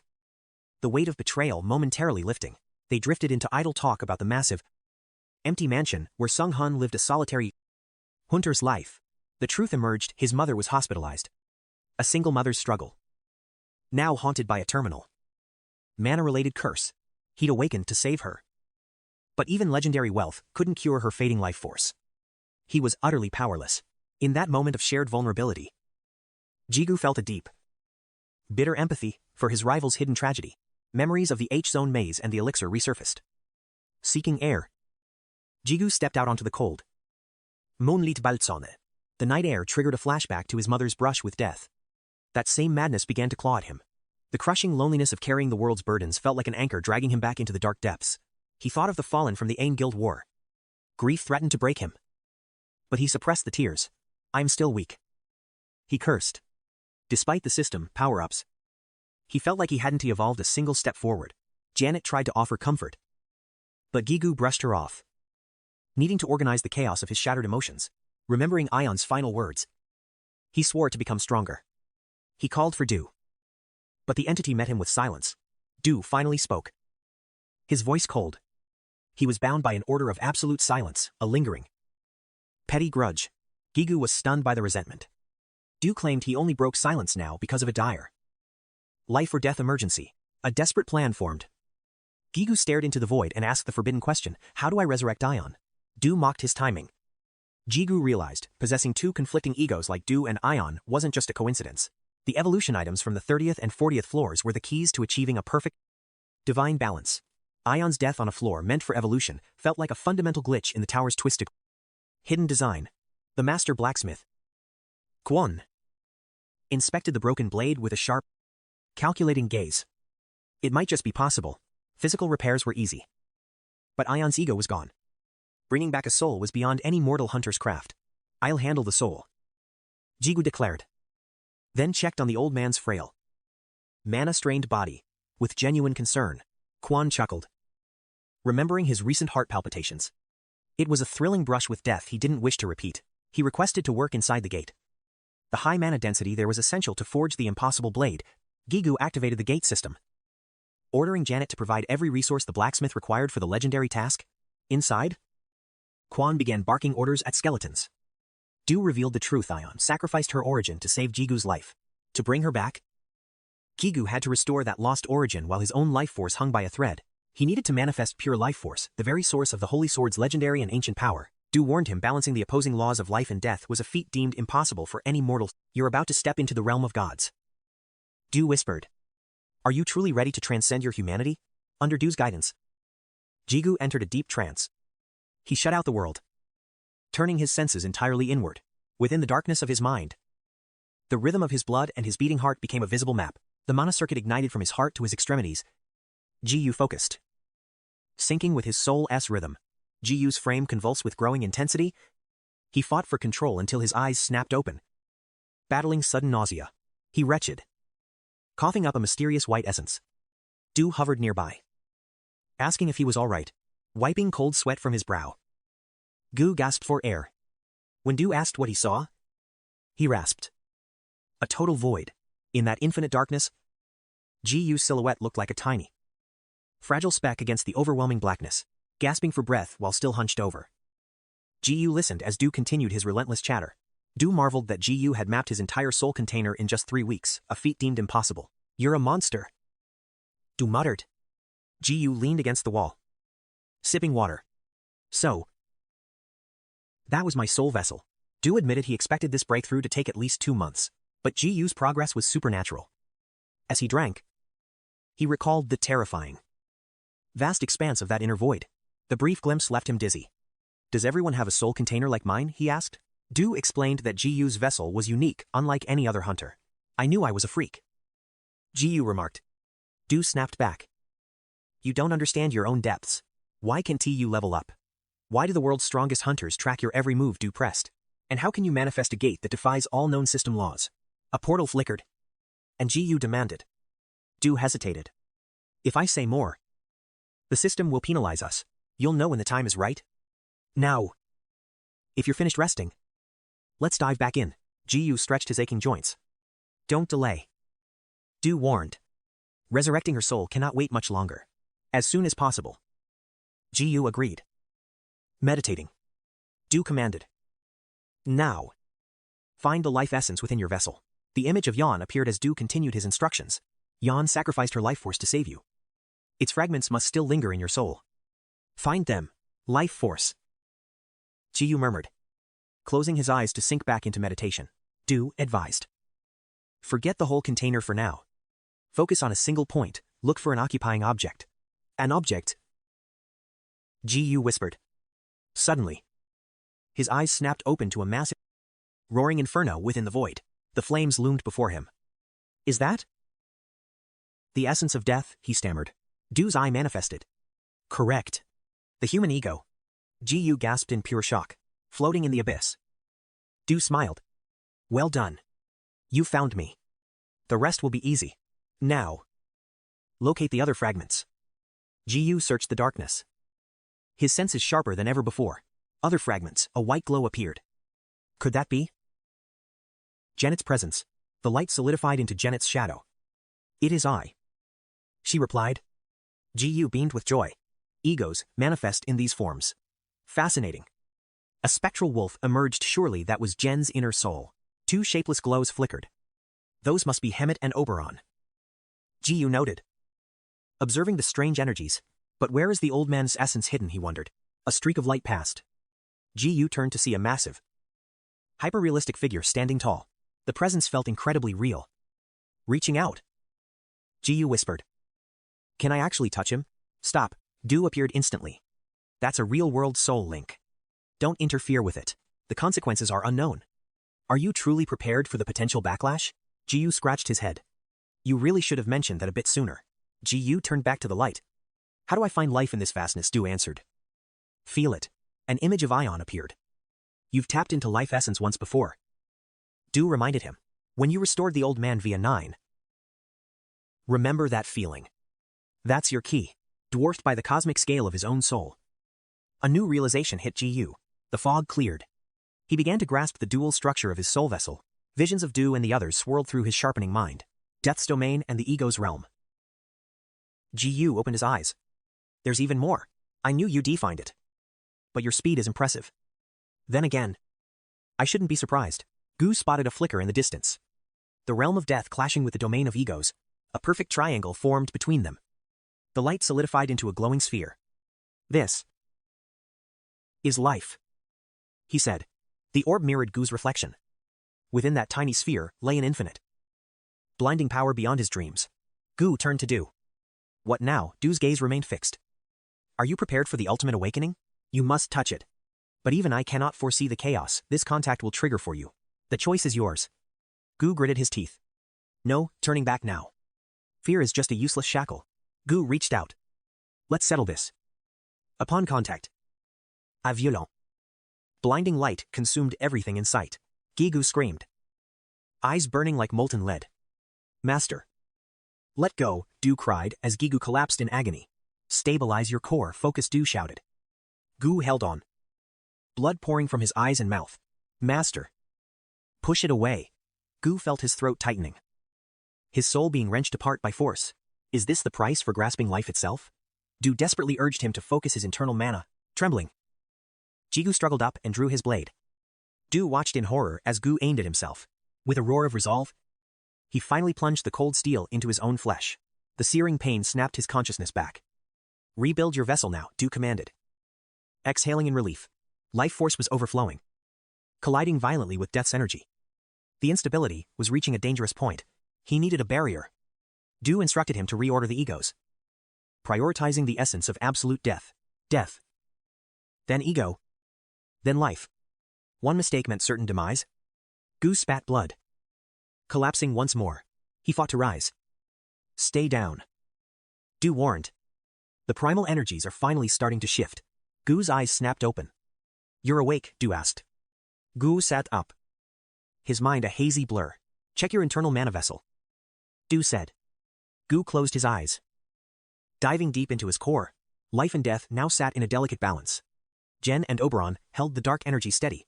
𝐵𝐻𝐃 anchored the life force while June balanced the scales. System assimilation rate has increased significantly. Jigu had grasped the essence of life. A new system window flickered before his eyes instantly.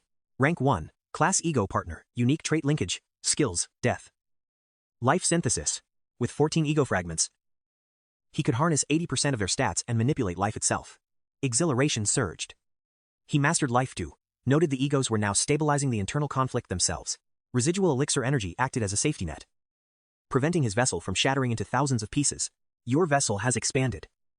This wasn't just survival, it was a divine blessing of supreme power. What's next? Gu asked. Mastery. Du replied. You must learn to control this new life force. Don't underestimate this task. But Gu was already channeling power before Du could even finish. Focus your precision. Treat life like death. Du smirked. The two forces were finally perfectly distinct. Jae-chun needs time to repair the blade. That gives Gu the perfect window for intensive training. He recalled Jun's regret. The master smith lacked a complete holy sword to use as a blueprint. Exactly why we trained, Du declared. Suddenly, a shimmering warp gate tore through the air. Rusted blades poured out like rain. These are the failed holy swords from floor 40. While you slept, the dry mist gathered them all. Now, the real training begins. Hunter, breathe life into these dead steels. The next morning, Lujin watched Teo with a worried gaze. Will he be all right without me? She asked. Teo nodded. He'll endure. He has to survive. Rest up. I'll handle the kitchen. Telsit promised. Boasting, he de-whip up a legendary feast. Telsit asked about Jigu. He hasn't left that basement in a month. Lujin replied. Voice trembling. Telsit focused. This was his one shot to show Sujin his true feelings through his cooking. He'd even trained under the legendary chef known as the Master of Pure Taste for this. He gripped the knife. With expert precision, he danced through the ingredients. A master of the kitchen. The meal was set. Telsit took a confident sip. Only to freeze. This tastes like garbage. He couldn't pinpoint the error. Suddenly, the entire building shook with violent tremors. Lujin panicked. Asking about the noise, Telsit investigated the basement and called for Gu. A warning echoed. Stay back. Before him stood 3 angels. Divine blades drawn and ready. Telsit froze. Hamian, Gamail, and Anael roared. Grant us permission to baptize this sinner, my lord. Reviving a holy sword is no simple task. Gu noted grimly. Gu gripped a blade. But it shattered instantly. Another failure. He sighed amidst the shards. Life and death share a source. But your power tilts too far toward darkness. Frustrated but determined, Gu grabbed another sword. He focused his mana once more. 30 shattered blades later, he sensed the core. The secret was finally within his grasp. This task required sinking the heart and mind like a living organism. Gu had to make mana flow like blood.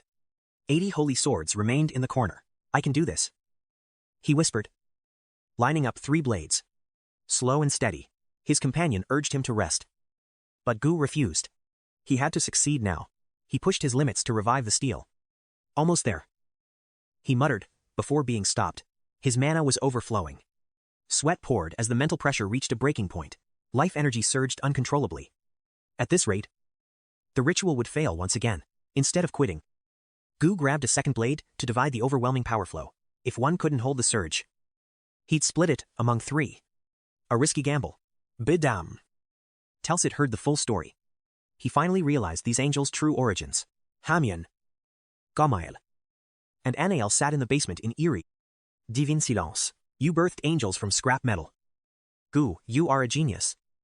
His companion praised him. Telsit brushed it off. To a veteran hunter, these celestials weren't a threat yet. He's dangerous, Hamian warned.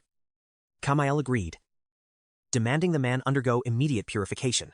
Anael begged for orders. Quiet down, Gu Saihil. Telsit marveled at Gu's daily miracles. Keep this secret from the guild, Gu urged. Telsit swore total silence on his honor. Telsit had urgent news. Gu nodded. Opening a dimensional rift to speak in private, he ordered the angels inside. Being called father by celestials felt incredibly strange. Give us names, they pleaded. Gu paused, considering titles for his new divine summons, and named them Hamian, Gamail, and Anael, officially bonding them to his system. Those work, Gu decided. The trio bowed, offering eternal gratitude to their creator. Their devotion was awkward. Names received. The angels stepped through the rift and vanished. What's the news, Gu asked. 𝐃𝐄𝐋𝐈𝐕𝐄𝐑 brought up the Cavan Guild's growing influence. Intelligence was coming in. Global hunter associations were already coordinating their next move. You're always doing the impossible. Gu. It makes even me nervous. 𝐃𝐿SID admitted. Yet. He trusted Gu implicitly. There was one more crucial thing to share. Unique gates were spawning everywhere. Gu knew exactly how dangerous those anomalies were. Let me handle it. Gu proposed. I'll enter the unique gate myself. 𝐃𝐿SID lift. Gu recalled Zenith's unique skill, the ability to consume entire gates. If the gate's structure shifted, the monsters within would evolve too. Chaos was coming. His own territory felt too quiet. Meanwhile, inside his domain, the angels clashed with 𝐻𝐿. 𝐻𝐿 led his skeleton army against the Celestials. Total war erupted before Gu's eyes. Gu had enough. He forced the angels and 𝐻𝐿 to kneel in utter shame. Murderous intent flared from Gu. His face was thunderous, silencing the entire battlefield instantly. Hamian. Gu growled low. The angel turned pale. Then, he glared at 𝐻𝐿. 𝐻𝐿 trembled. Explain yourselves. Gu demanded, his voice echoing like a death sentence. Hamian gritted his teeth, desperate to cleanse this filth. He was certain the necrotic mana bled from those degenerates. As for the skeleton, his motive was simple: annihilate the hypocrites trespassing on his master's domain. Those winged intruders would only defile his land. Hearing this, the main character clutched his face in pure exhaustion. Gu sneered, calling the main character a fool. Naturally, creatures of death loathe the presence of angels. He even blamed his master's lack of foresight. The main character mentally noted Gu's silence on the matter. He commanded his summons to stand. Instantly, they snapped to attention. It was time to lay down the law. Rule number 1, no infighting. Both undead and angels are bound to his will as subordinates. Mian tried to protest, but the main character cut him off. His orders were non-negotiable and simple. They didn't need to be friends, just comrades. That meant ending the hostile trash talk immediately. If the angels refused to listen, they had to remember the undead were their seniors in this guild. He didn't mean it literally. But before he could clarify, the angels were already sobbing in tragic acceptance. The main character watched in horror. Why were these divine beings crying such ugly, messy tears? Mi collapsed, clutching his chest as if his very soul were shattering from the shame. The humiliation was unbearable. Yet he vowed to obey his master's decree regardless of the cost.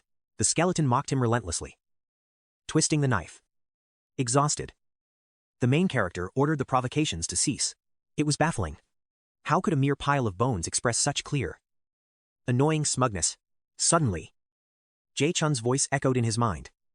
The main character responded to the telepathic call immediately. It was a successful link. Telepathy. The main character supposed that was the best way to describe it. As anego now. It was natural. 2 months since his resurrection, and the bond was finally solidifying. Why is the gate so noisy? The old man asked. Has a crisis occurred in the dungeon? It's nothing. He lied awkwardly. Just the kids acting out.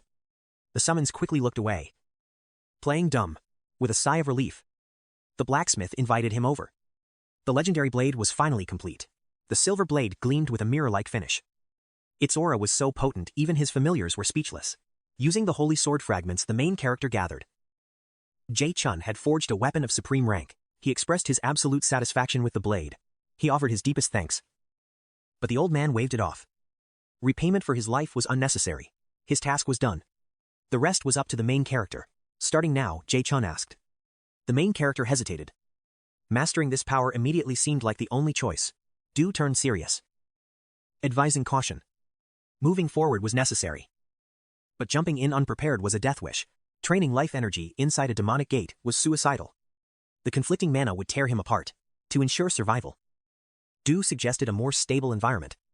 The mansion's basement was the perfect hidden training ground. It was a sound plan. Jae-chun agreed to accompany him, eager to witness the sword's true awakening. He needed to see how the life trait integrated with his masterpiece. Gu nodded in rare agreement. If things went south, the blacksmith could intervene. Gu also suggested bringing the angels as insurance. Their holy mana could stabilize any system fluctuations. Watching the strategy unfold, Janet asked where she fit in. Gu bluntly told her that staying out of the way was her greatest contribution to the mission. Deep in the basement, the main character faced his angels. If the system crashes, I'll need your support. Follow Gu's lead. He added. He's a degenerate, but his tactical instincts are second to none. Anael hesitated. her holy traits recoiling from 𝐷's demonic aura. The main character felt a massive headache coming. Dealing with angel superiority was exhausting.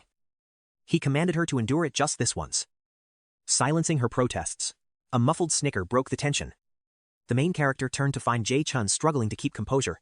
The old man was shaking, holding back a laugh so hard it looked physically painful.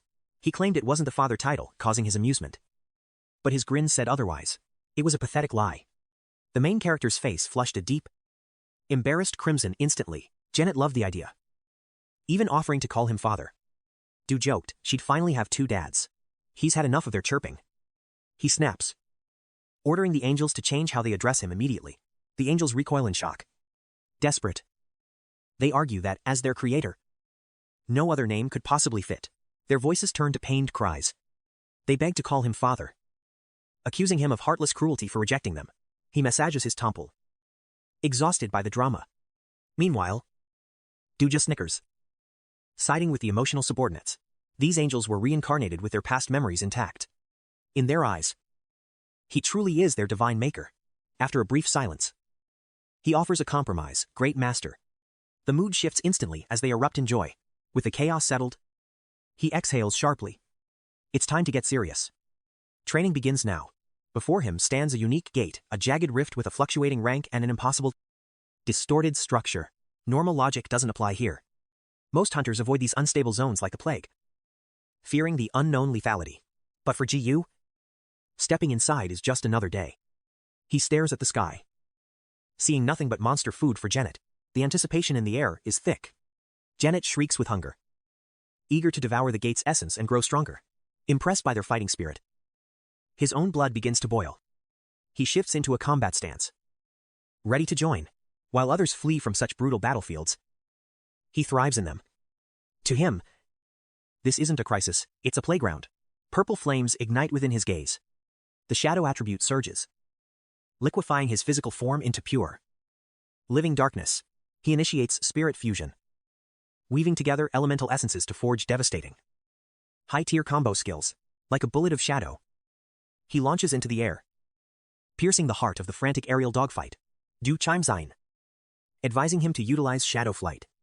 It's the key to maximizing his lethal efficiency in the sky. The familiar brags about finding the fusion skill during its evolution.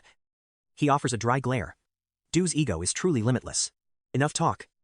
A true master doesn't just watch from the sidelines while his subordinates bleed for him. He plunges into the fray with predatory focus.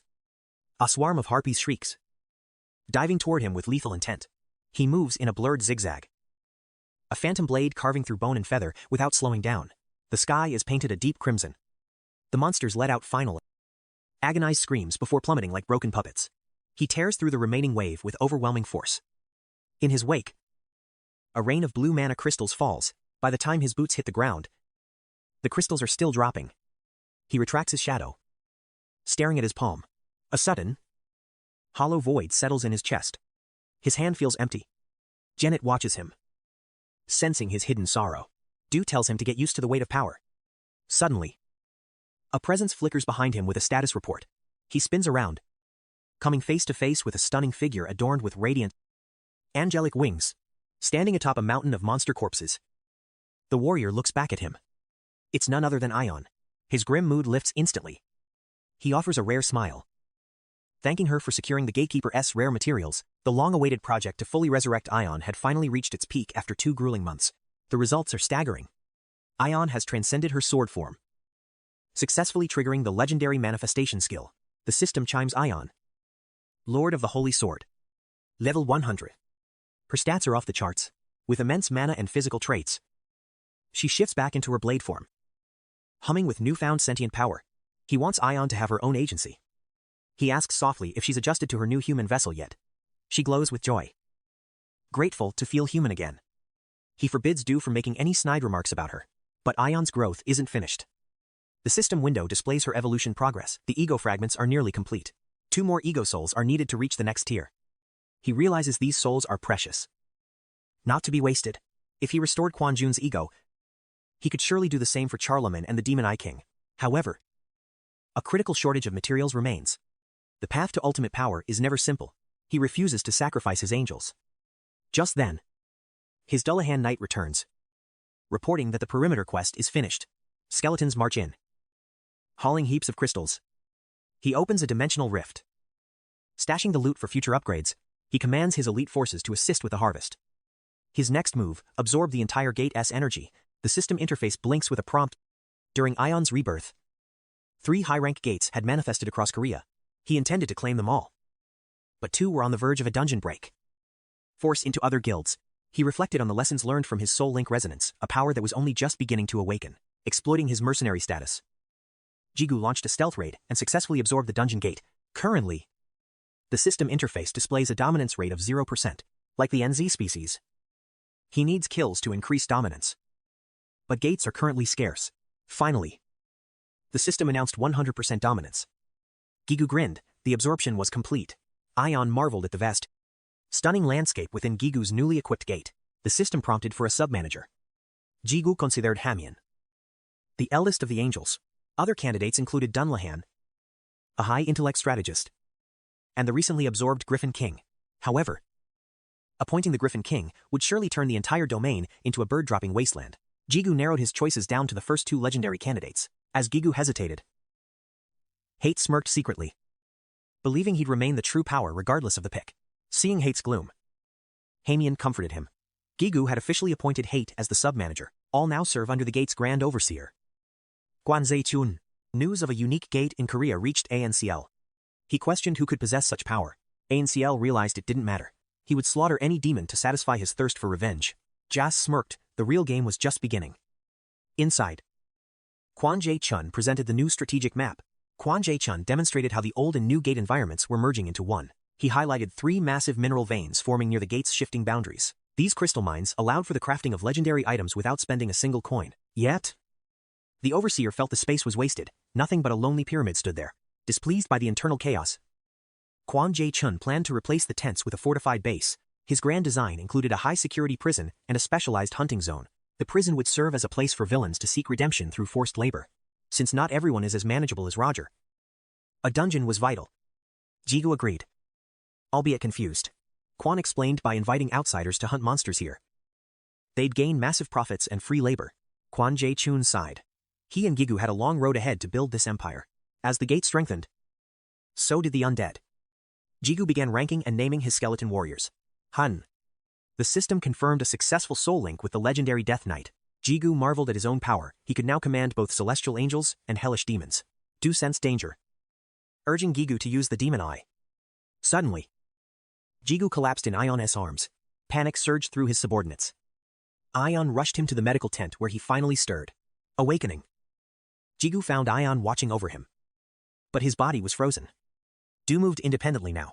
You've been out for a week, Du explained.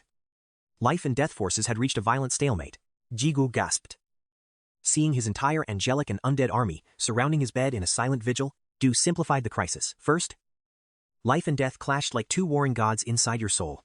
Second, after 7 days of unconsciousness, those powers have finally reached a fragile equilibrium. Jigu watched suspiciously as Du prepared for the third, most irritating point. And third, Du noted, your subordinates were just being overly dramatic. Jigu sighed in relief. Then he barked. Dismissed. The crowd was so thick he couldn't even move his arms. The loyal soldiers stood confused as Jigu rested his chin. Deep in thought. I get the gist, Jigu said. Now, give me the details. Du claimed there was nothing left. Then Du hesitated.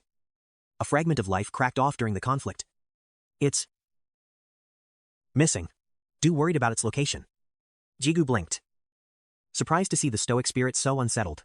Refusing further explanation, Du told him to activate the demon eye and see for himself. I won't pass out again. Right, Du promised it would be quick. Jigu braced himself. He activated the demon eye. He stood stunned. Du smirked. Jigu finally saw his new face. Ian. Shift into your blade form. I need to see my reflection. Du Yu's dark steel was useless for mirrors, so Yon transformed to serve as my blade. I squinted at the steel. Janet gasped. My left eye had turned a ghostly gray. This demon eye mutation was a hidden variable I could no longer control, since my spirits were clueless. I turned my attention to the kneeling Roger.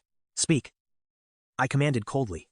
He trembled, begging for one final chance at life. He hungered for revenge against Aizen CL. It seems my re-education finally worked. His hatred was perfectly redirected. But what could a broken hunter offer me? He clung to my legs. Promising to level up and regain his former power instantly, I gripped his hair. My voice cold. Face reality. Your growth potential is 0. The power Nai stripped away was gone forever. No amount of hunting can fix you. I saw right through him. His mana vessel was shattered beyond repair. Survival was already a miracle. I have dirt on the guild, he shrieked desperately. I tossed him aside. His intel was valuable. But he was still a liability. He remained face down in the dirt. Fine. I grant him one opportunity. Are you prepared to do absolutely anything I command? I asked. He agreed. But Duyu's blade silenced him. Skill, cannibalism activated. Why the delay? Duyu asked from the rift. You could have harvested him sooner. Simple. I replied. Nurturing his malice made the soul much more potent. An ego slave obeys.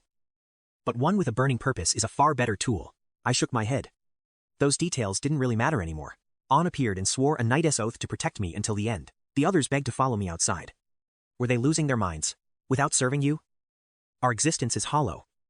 An declared with conviction. Heyman offered his very life. Their overwhelming loyalty was becoming a massive headache. Duyu just laughed. At least you don't have to worry about backstabbing. Right. Do you not trust Duyu and Yan to guard me? I challenged. Silence followed. I flashed my rings. If they're protecting me. Are you calling them incompetent? An didn't know Duyu. But the ring's sheer aura made him petrified, recognizing Yan's terrifying identity. They instantly bowed, begging for mercy. Duyu, 𝐃𝐄𝐋𝐈𝐕𝐄𝐑. To him, they were just lower-tier subordinates of his master. Back home, snow was falling. Janet cheered at the sight of the white sky. Dungeon dives warp time. It felt like seasons changed in a single heartbeat. Go socialize. Duyu naget.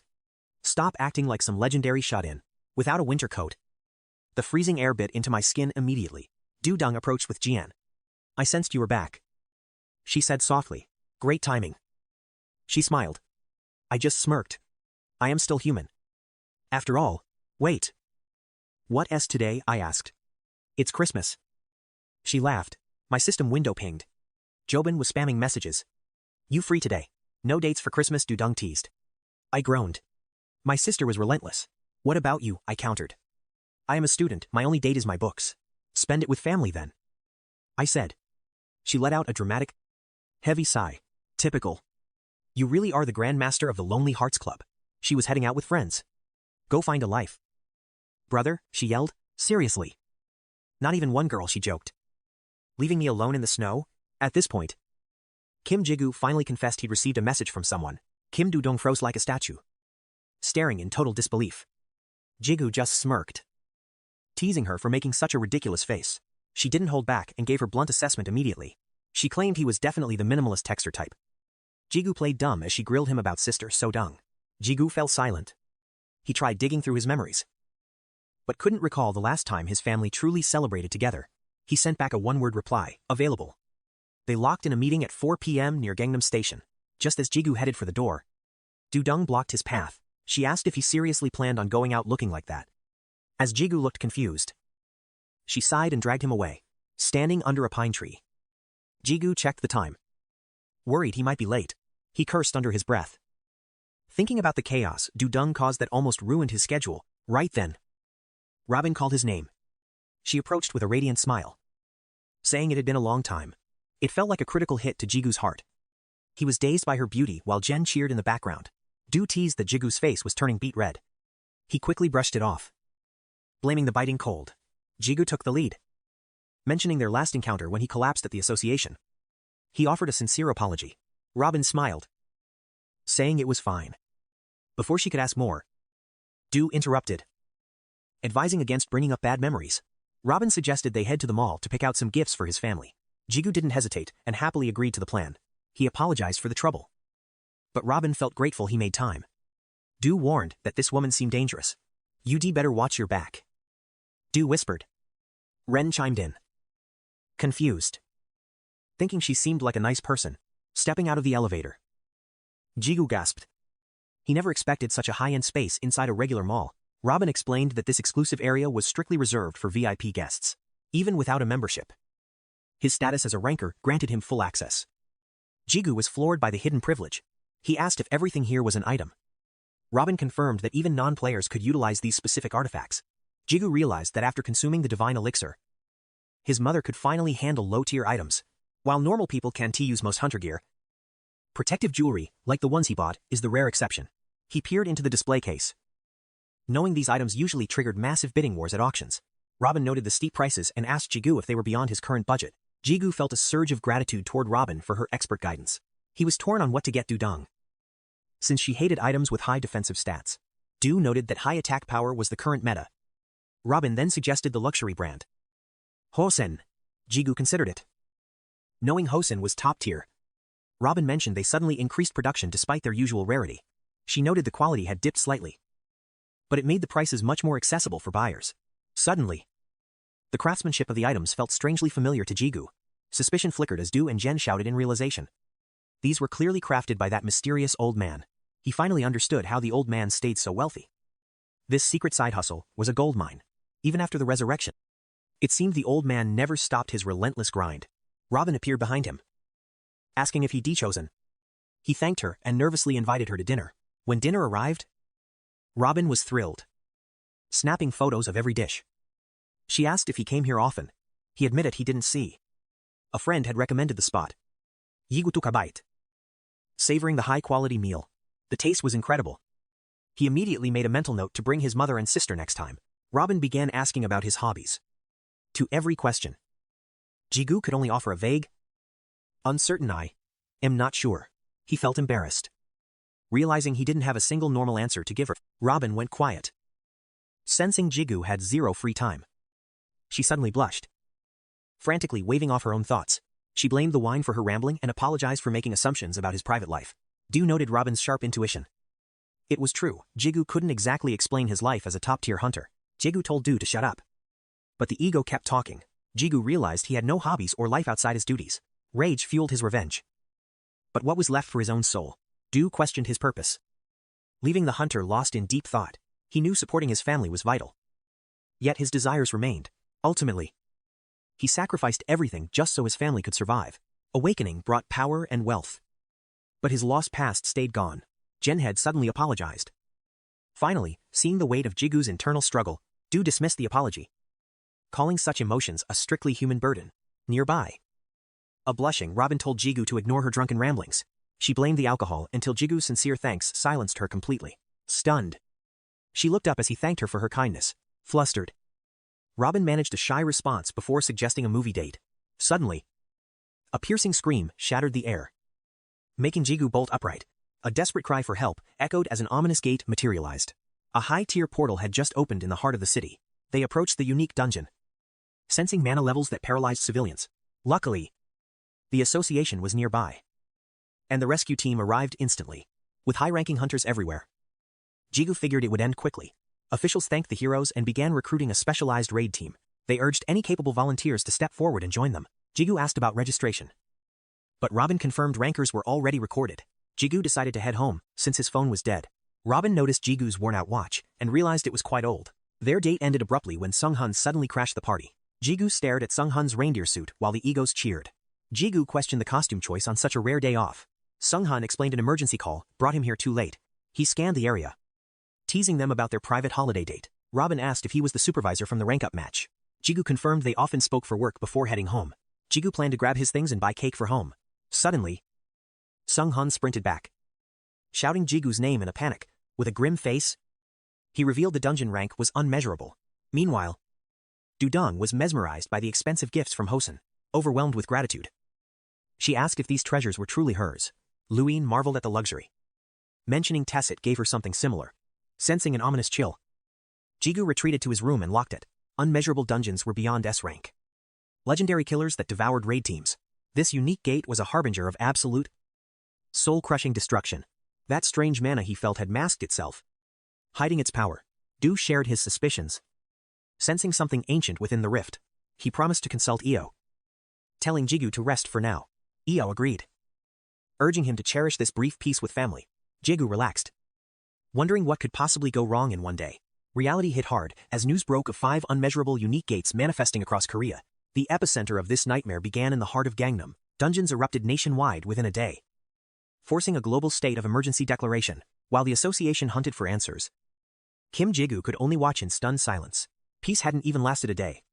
Jigu quickly summoned Sung-hun to mobilize immediately. Sung-hun arrived instantly, speeding toward Gangnam to investigate the mysterious anomaly firsthand. Upon arrival at the Gangnam gate, everything appeared deceptively normal to the naked eye, activating his demon eye. Jigu consulted Du, who confirmed their darkest suspicions were true. Once the truth was revealed, Jigu demanded the coordinates for every remaining unique gate. Despite a summons from the chairman, Jigu prioritized scouting the gates before anyone else. Sung-hun yielded. Meanwhile, high-ranking hunters grew restless, waiting for the mysterious 11th mercenary.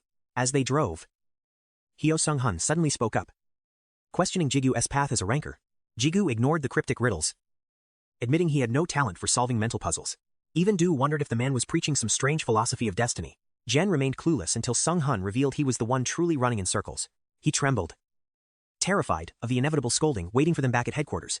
Jigu offered comfort, certain the chairman would understand given the unprecedented unique gate crisis.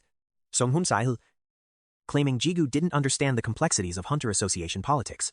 Recomposing himself, he warned Jigu that the other mercenaries would be anything but friendly. He suggested a mask to hide Jigu's identity, but the warrior flatly refused. Sung-hun's face fell, clearly disappointed that his specially purchased mask was rejected. Looking at the mask in Sung-hun's hand, Jigu firmly declined, one last time. Outside the hall, Jigu felt an overwhelming surge of mana. The elites had finally gathered. Jen praised Jigu's dominance, while Du mocked him for acting like a sycophantic robot. The heavy doors swung open, revealing a room packed with the world's most dangerous hunters. A powerful figure sat at the head. Jigu felt a rare flicker of unease. Suk-woo gestured toward an empty seat, noting Jigu's late arrival with a sharp grin. Jigu apologized for the delay, but a voice from across the table demanded his alias. Desperate to avoid the spotlight, Jigu simply replied that his identity was a secret. Du whispered, sensing an terrifyingly immense aura radiating from the man named OGN. The man sneered, mocking Jigu's secrecy as a sign of some childish, cringe-worthy nickname. Whispers filled the room about this young monster hiding such monstrous, unmeasured raw power. Kim Do-hyung, a titan among the top 10 guilds, finally broke his silence. So, the 11th mercenary appears. Jigu realized he was now officially among the legends. Aside from the chairman, only 7 mercenaries were present. 3 heavy hitters remained missing. Chairman Go opened the meeting, addressing the terrifying, simultaneous emergence of unique gates. 20 gates appeared globally, with 5 unmeasurable threats concentrated right here in Korea. S-rank gates are disasters. But this was an impending national extinction event. Hyung immediately voiced his doubts about the purpose of this emergency gathering. He questioned why the top 10 guilds weren't leading this critical dungeon subjugation mission. He argued that lone mercenaries couldn't compare to the organized might of the guilds. Du was baffled. Why was a high-ranking guild leader acting so defensive and hostile? Jigu saw through it: pure greed. They didn't want to share the legendary loot. Tension exploded into an argument as accusations of selfishness flew across the room. Suk-woo barked for order, insisting survival mattered more than petty guild versus mercenary politics. He noted that gathering these mercenaries today perfectly matched the extreme danger level. OGN demanded an explanation from Go, while Tigo admitted Kim Do-hyung made a valid point. The top 10 guilds should have discussed these gates first. Yet his guild was a one-man show. He asked if other guild leaders would recklessly send members into unknown dangers without clear intel. He emphasized that this unexpected event was unlike anything they had ever faced before. Wasting massive forces would yield nothing but total annihilation for everyone involved. They didn't need a raid team now. They needed survivors who could actually return alive. The twins snapped, asking if their lives were expendable. Tigo immediately denied such a cold-blooded theory.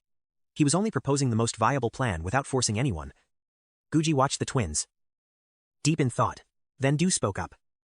Aside from the association president and Otis, Ao chimed in. They are the strongest ones present. Jang Hog JN was the first to accept the mission. As a mercenary, he wouldn't complain, as long as the rewards were high enough. Hyan and Suk-fu agreed. Jigu calculated 5 gates. 3 volunteers already stepped forward. Since 2 spots remained, he joined. Curiously, Otis simply shook his head in silence. The twins raised their hands in agreement. Only the masked figure remained motionless and uncommitted. Go confirmed the minimum count. Details follow tomorrow. Any final questions or thoughts? Guji quickly raised his hand, claiming he had crucial information regarding these mysterious gates. He scouted the Gangnam Gate and checked the others for a day. Go nodded thoughtfully. Guji revealed he utilized a unique hidden stat ability to investigate the gate's origins. He sensed demonic energy. The mention of demons sent a wave of shock through the room. Their panic was expected. Go and Tessit both stepped forward to verify his claims. Kim Do-hyung questioned the demonic connection, Guji firmly confirmed his darkest suspicions. Not just 5, potentially 20 gates were now confirmed as demonic territory. He recalled Baan's words. These gates were merely abandoned territories claimed by hellish forces. These weren't normal gates. They were occupied demonic lands. Unmeasurable and scattered across the nation. These realms belonged to entities far surpassing any standard dungeon gatekeeper. Here, demons reigned as kings. As night fell, the heavy meeting finally reached its conclusion. As others left, Guji sat brooding, chin in hand. Genhead shared his growing sense of dread. Io praised the intel. But Du coldly noted the meeting had yielded 0 actual progress. 5 gates. 5 mercenaries. Each was assigned to clear a single demonic territory alone. Guji hesitated at entering demonic lands. But Io assured him everything would be fine.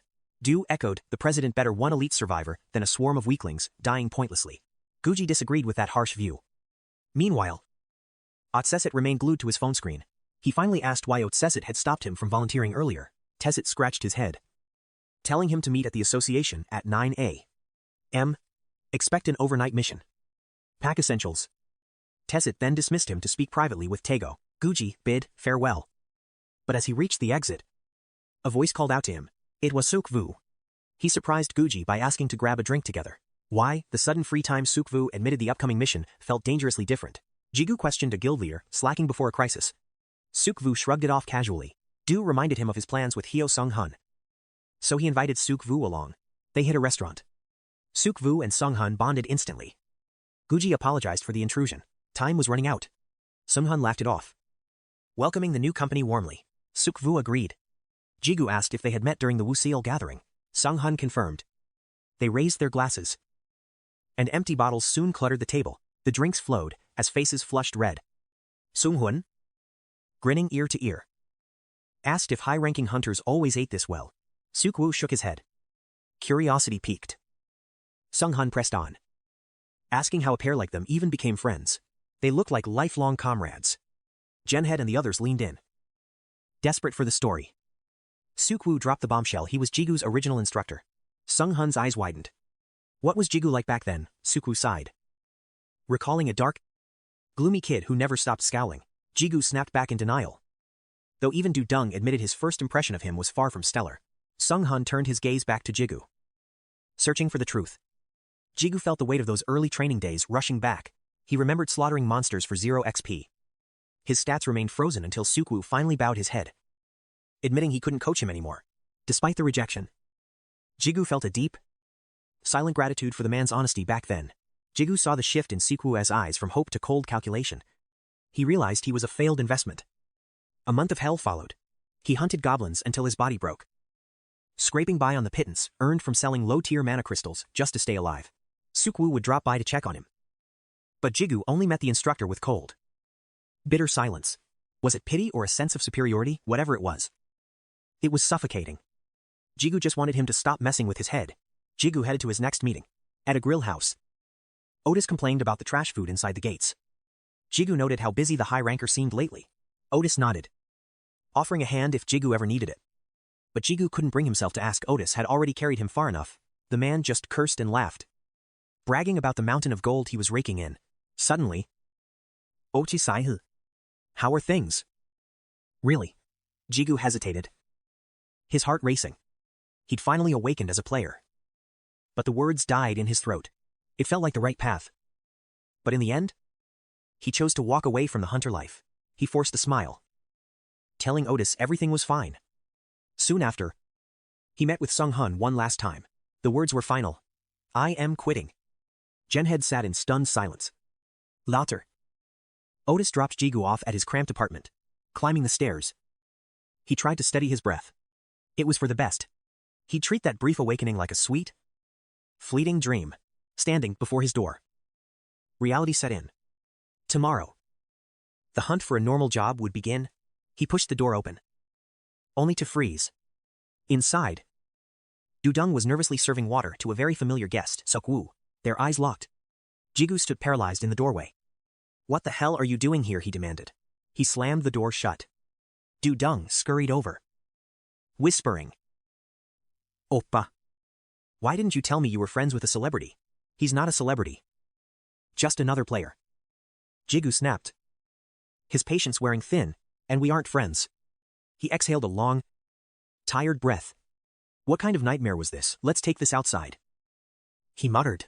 The sky turned a bruised purple as Jigu led the way. He didn't bother hiding his irritation as he spoke. Why show up like this? You know how disrespectful this is. Right. Sukwu flinched, looking caught off guard by the hostility. He was clutching a thick envelope, his fingers twitching. He scratched his head, eyes fixed firmly on the pavement. I'm sorry. I couldn't reach you. Jigu checked his phone. Dead, again. He cursed the piece of junk under his breath. He shoved the phone away and faced the instructor. Fine. You are here. Now tell me. What do you want? Before Sukwu could speak, Jigu cut him off. I'm done. I am quitting the player life. Sukwu's expression shifted instantly. He began fumbling with the envelope. Right. I hear you. But before you finalize that decision, could you just look at this? Jigu watched, confused, as Sukwu pulled out a massive, tabbed stack of documents, dense pages, packed with notes and data. Jigu recoiled in shock. What is all this? A textbook. Sukwu didn't miss a beat, flipping through the pages with intense, professional focus. These are research analytics on leveling efficiency and the correlation between growth rates and hidden stat potential. Sukwu explained rapidly.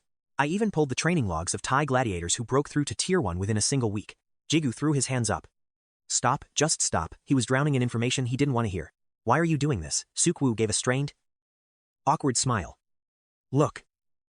I'm terrible at motivational speeches. So, I gathered data instead. Useful data. Jigu. Please don't throw your future away. Not yet. Jigu stood frozen, stunned by the sheer effort. Why?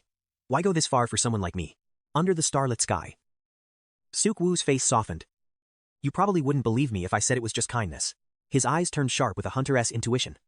Let's just say I've run the numbers. I scouted him. A wild card with hidden, limitless potential. Under the starlight, Sukwu shared his secrets while Jigu listened. Players are common now. But 18 years ago, they were myths. He smirked. No records means infinite potential. You are special. He pointed at Jigu, his face burning with raw ambition. City lights cheered his words as Jigu sat there. Flushed, Jigu leaned in. That special lie cost me 5 wasted years. Master scammer. Sukwo just hint. What was that? Kid, didn't I say it ends well? Dong Hun laughed at them. Jigu's eyes glazed over. Even a broken clock is right twice. Sukwu sighed. That's why those black-haired beasts are trouble. Dong Hun added. Still. You managed the impossible. Your ultimate insurance. Sukwu sipped his drink, recalling the day they first met. First impression, unremarkable. Just a desperate kid with hollow eyes. It wasn't hard to guess why he looked so broken, always wearing those same old, tattered rags. Day after day, obsessing over every crystal, saving medicine for hidden, unseen wounds. I didn't need system access to see his tragic reality. To make matters worse, the kid couldn't even level up. I wondered if fate had finally tied our hearts together. In my arrogance, I chose him, a man rejected by the world. He raised his glass, a mysterious smile playing on his lips. What if someone showed him kindness without needing a reason? I was just too kind. He joked. Jigu only sighed. Is that so? Sukwu teased. You can deny you owe me. Jigu laughed. Stop it. I'll just save your life once. Okay. Sukwu went silent, watching Jigu with a heavy, thoughtful gaze. Then, he flashed a sharp, toothy grin in the dark. From floor 1 loser to this?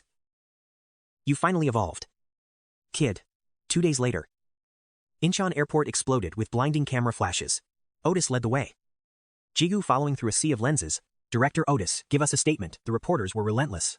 Has the association found a solution for this gate crisis? Is the apocalypse coming? What's the official word? Director.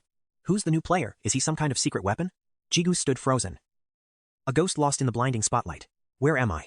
What the hell am I doing here? Flashbulbs erupted, pinning them under the world's judgmental gaze. Otis announced he'd share secret association intel regarding the gates. We were working with the guilds. Stay calm. Solutions are coming. Suddenly, a reporter pointed at Jigu. Who is this man? Otis smirked and gripped Jigu's shoulder with a heavy hand. This is Morningstar, the strongest ranker you've never heard of. Silence fell. The world froze. Even Jigu was completely stunned. Flashing cameras and aggressive reporters mobbed Jigu, demanding intel on the world's newest sensation. Blinded by the spotlight and deafening noise, Jigu stood frozen, wondering how his life turned into this chaos. With the press conference over, they headed straight toward the airport. Amidst the airport's frantic buzz, Otis explained that this spectacle was a mandatory part of the performance. In the world of top hunters, image is everything for a grand debut. Otis insisted Jigu stop hiding his true power level. Jigu agreed, though the massive public reaction caught him off guard. Now, the mandatory suit and salon visit finally made sense to the rising hunter.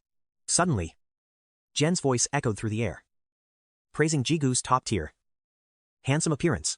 Otis dismissed it coldly. Looking good was just a basic requirement for the mission ahead. Speechless, Jigu only wished for a heads-up before being thrown into the spotlight. Otis stared as Jigu took off his shoes. The naive hunter had been tricked into thinking it was plain etiquette. Meanwhile, at the prestigious American Player Association Hotel, reading a text from Dudung, Jigu's hands shook with rage. He'd been completely pranked and humiliated before Otis. Jen tried to comfort him, suggesting it was all just a simple misunderstanding. Collapsing onto the plush bed, Jigu closed his eyes and sank into deep meditation. He sensed overwhelming mana signatures nearby. Was every S-rank hunter in the world gathered in this one hotel? Jigu raised his hand as a brilliant golden light began to pulse from his wrist interface. Io manifested instantly, bowing low and awaiting her master's next command. Jigu sat up, telling Io to relax now that she possessed a physical form of her own. Witnessing this, Janet complained, desperate for the same physical upgrade. Staring at Io, Jigu realized her wings would draw too much attention and asked if she could hide them. Her wings vanished, but her outfit was still too flashy. Jigu requested a change to blend in better. Without a word, Io's white dress transformed into a suit of shimmering, polished armor. She explained this was her battlefield gear, maximum defense at the cost of mobility, worn only for true combat. Unfortunately, the armor was even more eye-catching than her previous dress. Stunned and speechless, Jigu realized his only option was to take Ao on a shopping spree. Elsewhere, at a heavily guarded gate, Seok-woo engaged a deadly mutant mantis boss in a high-stakes duel. The monster's lethal blades slashed through the air with terrifying speed. Seok-woo dodged the strikes effortlessly, spotting a fatal opening. He slammed his foot down with crushing force. Instantly, the ground froze, locking the mantis in a tomb of ice. Seok-woo realized his mistake. He hadn't just frozen the boss, but the entire swarm across the battlefield. He walked past the frozen statues, shrugging off the overkill as long as the mission was successful. Suddenly, he stopped before a massive, ominous abyss tearing through the earth. Seok-woo hesitated. The dark energy radiating from the hole felt disturbingly powerful and suspicious. With his mana depleted from the previous clash, he decided to retreat and regroup. As he turned, dark aura and massive webbing erupted from the void like a nightmare. To his horror, the webbing snared him instantly, tightening around his body like a spider's trap. Reacting instantly, Seok-woo summoned his maces and shattered the silk binding him. He smirked, confident that no monster could catch him while he still had breath. But the abyss roared. A tidal wave of webbing surged out, completely blocking his path of escape. The silk lashed out again, entangling Seok-woo in an inescapable grip. The sentient webs stripped the maces from his hands as he struggled against the tightening cocoon. Bound and helpless, Seok-woo was dragged down into the bottomless darkness of the terrifying abyss.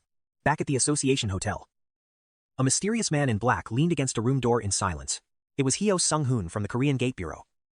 Waiting to ambush ranker Jigu with a surprise, he gripped the guild's 1.3 billion won stealth artifact tightly.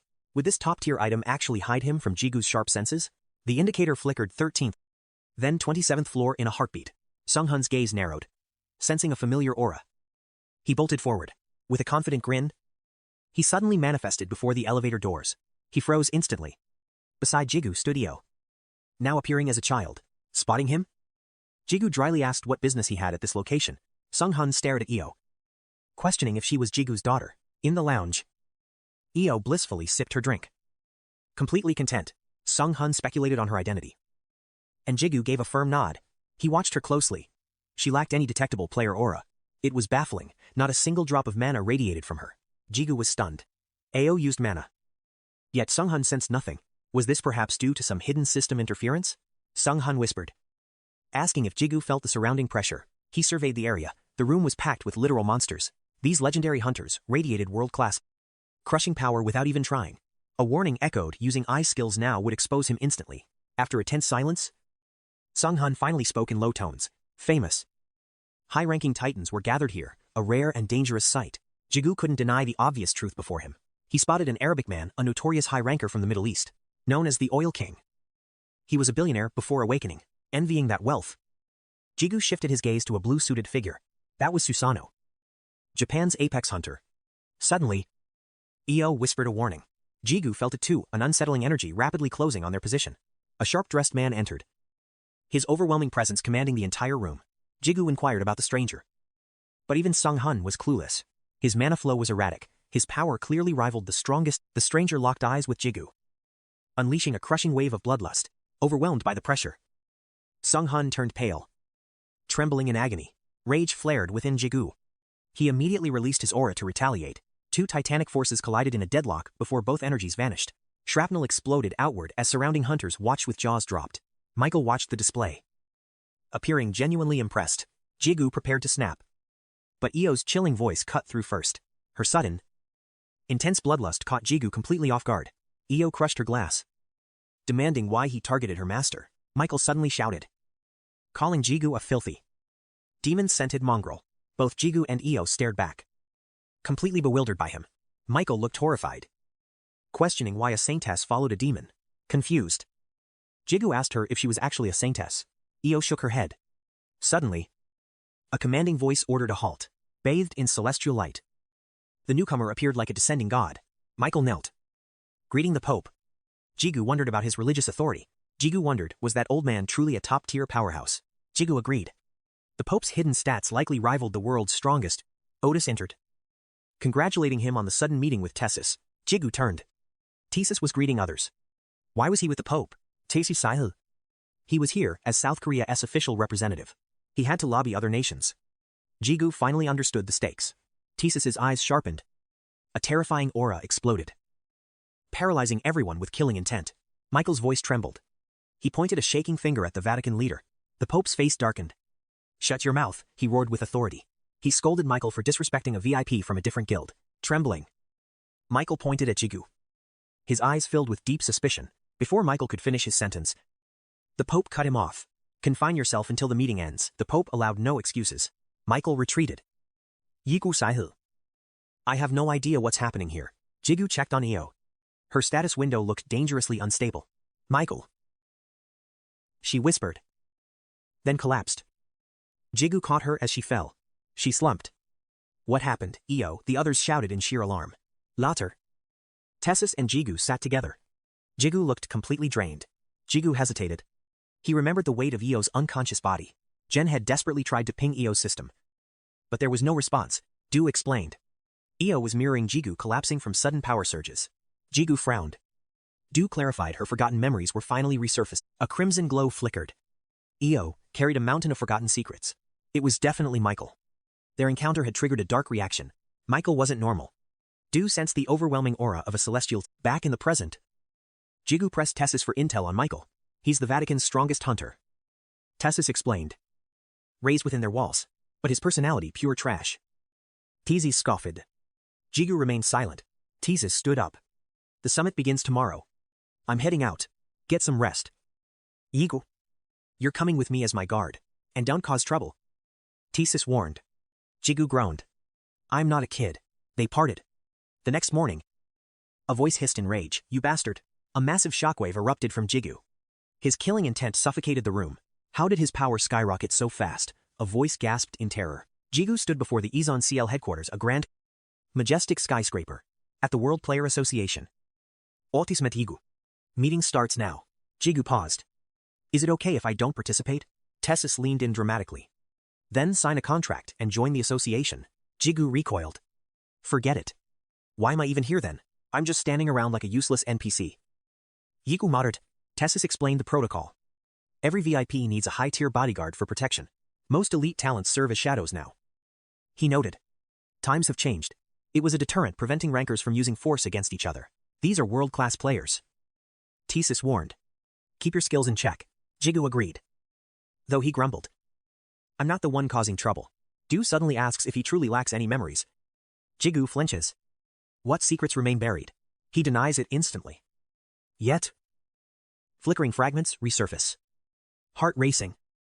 He enters the player hall. Every eye locks onto him. Jigu sharpens his sense. Analyzing the power levels present, this room houses the world's apex hunters. The strongest representatives of every nation. A bearded veteran approaches.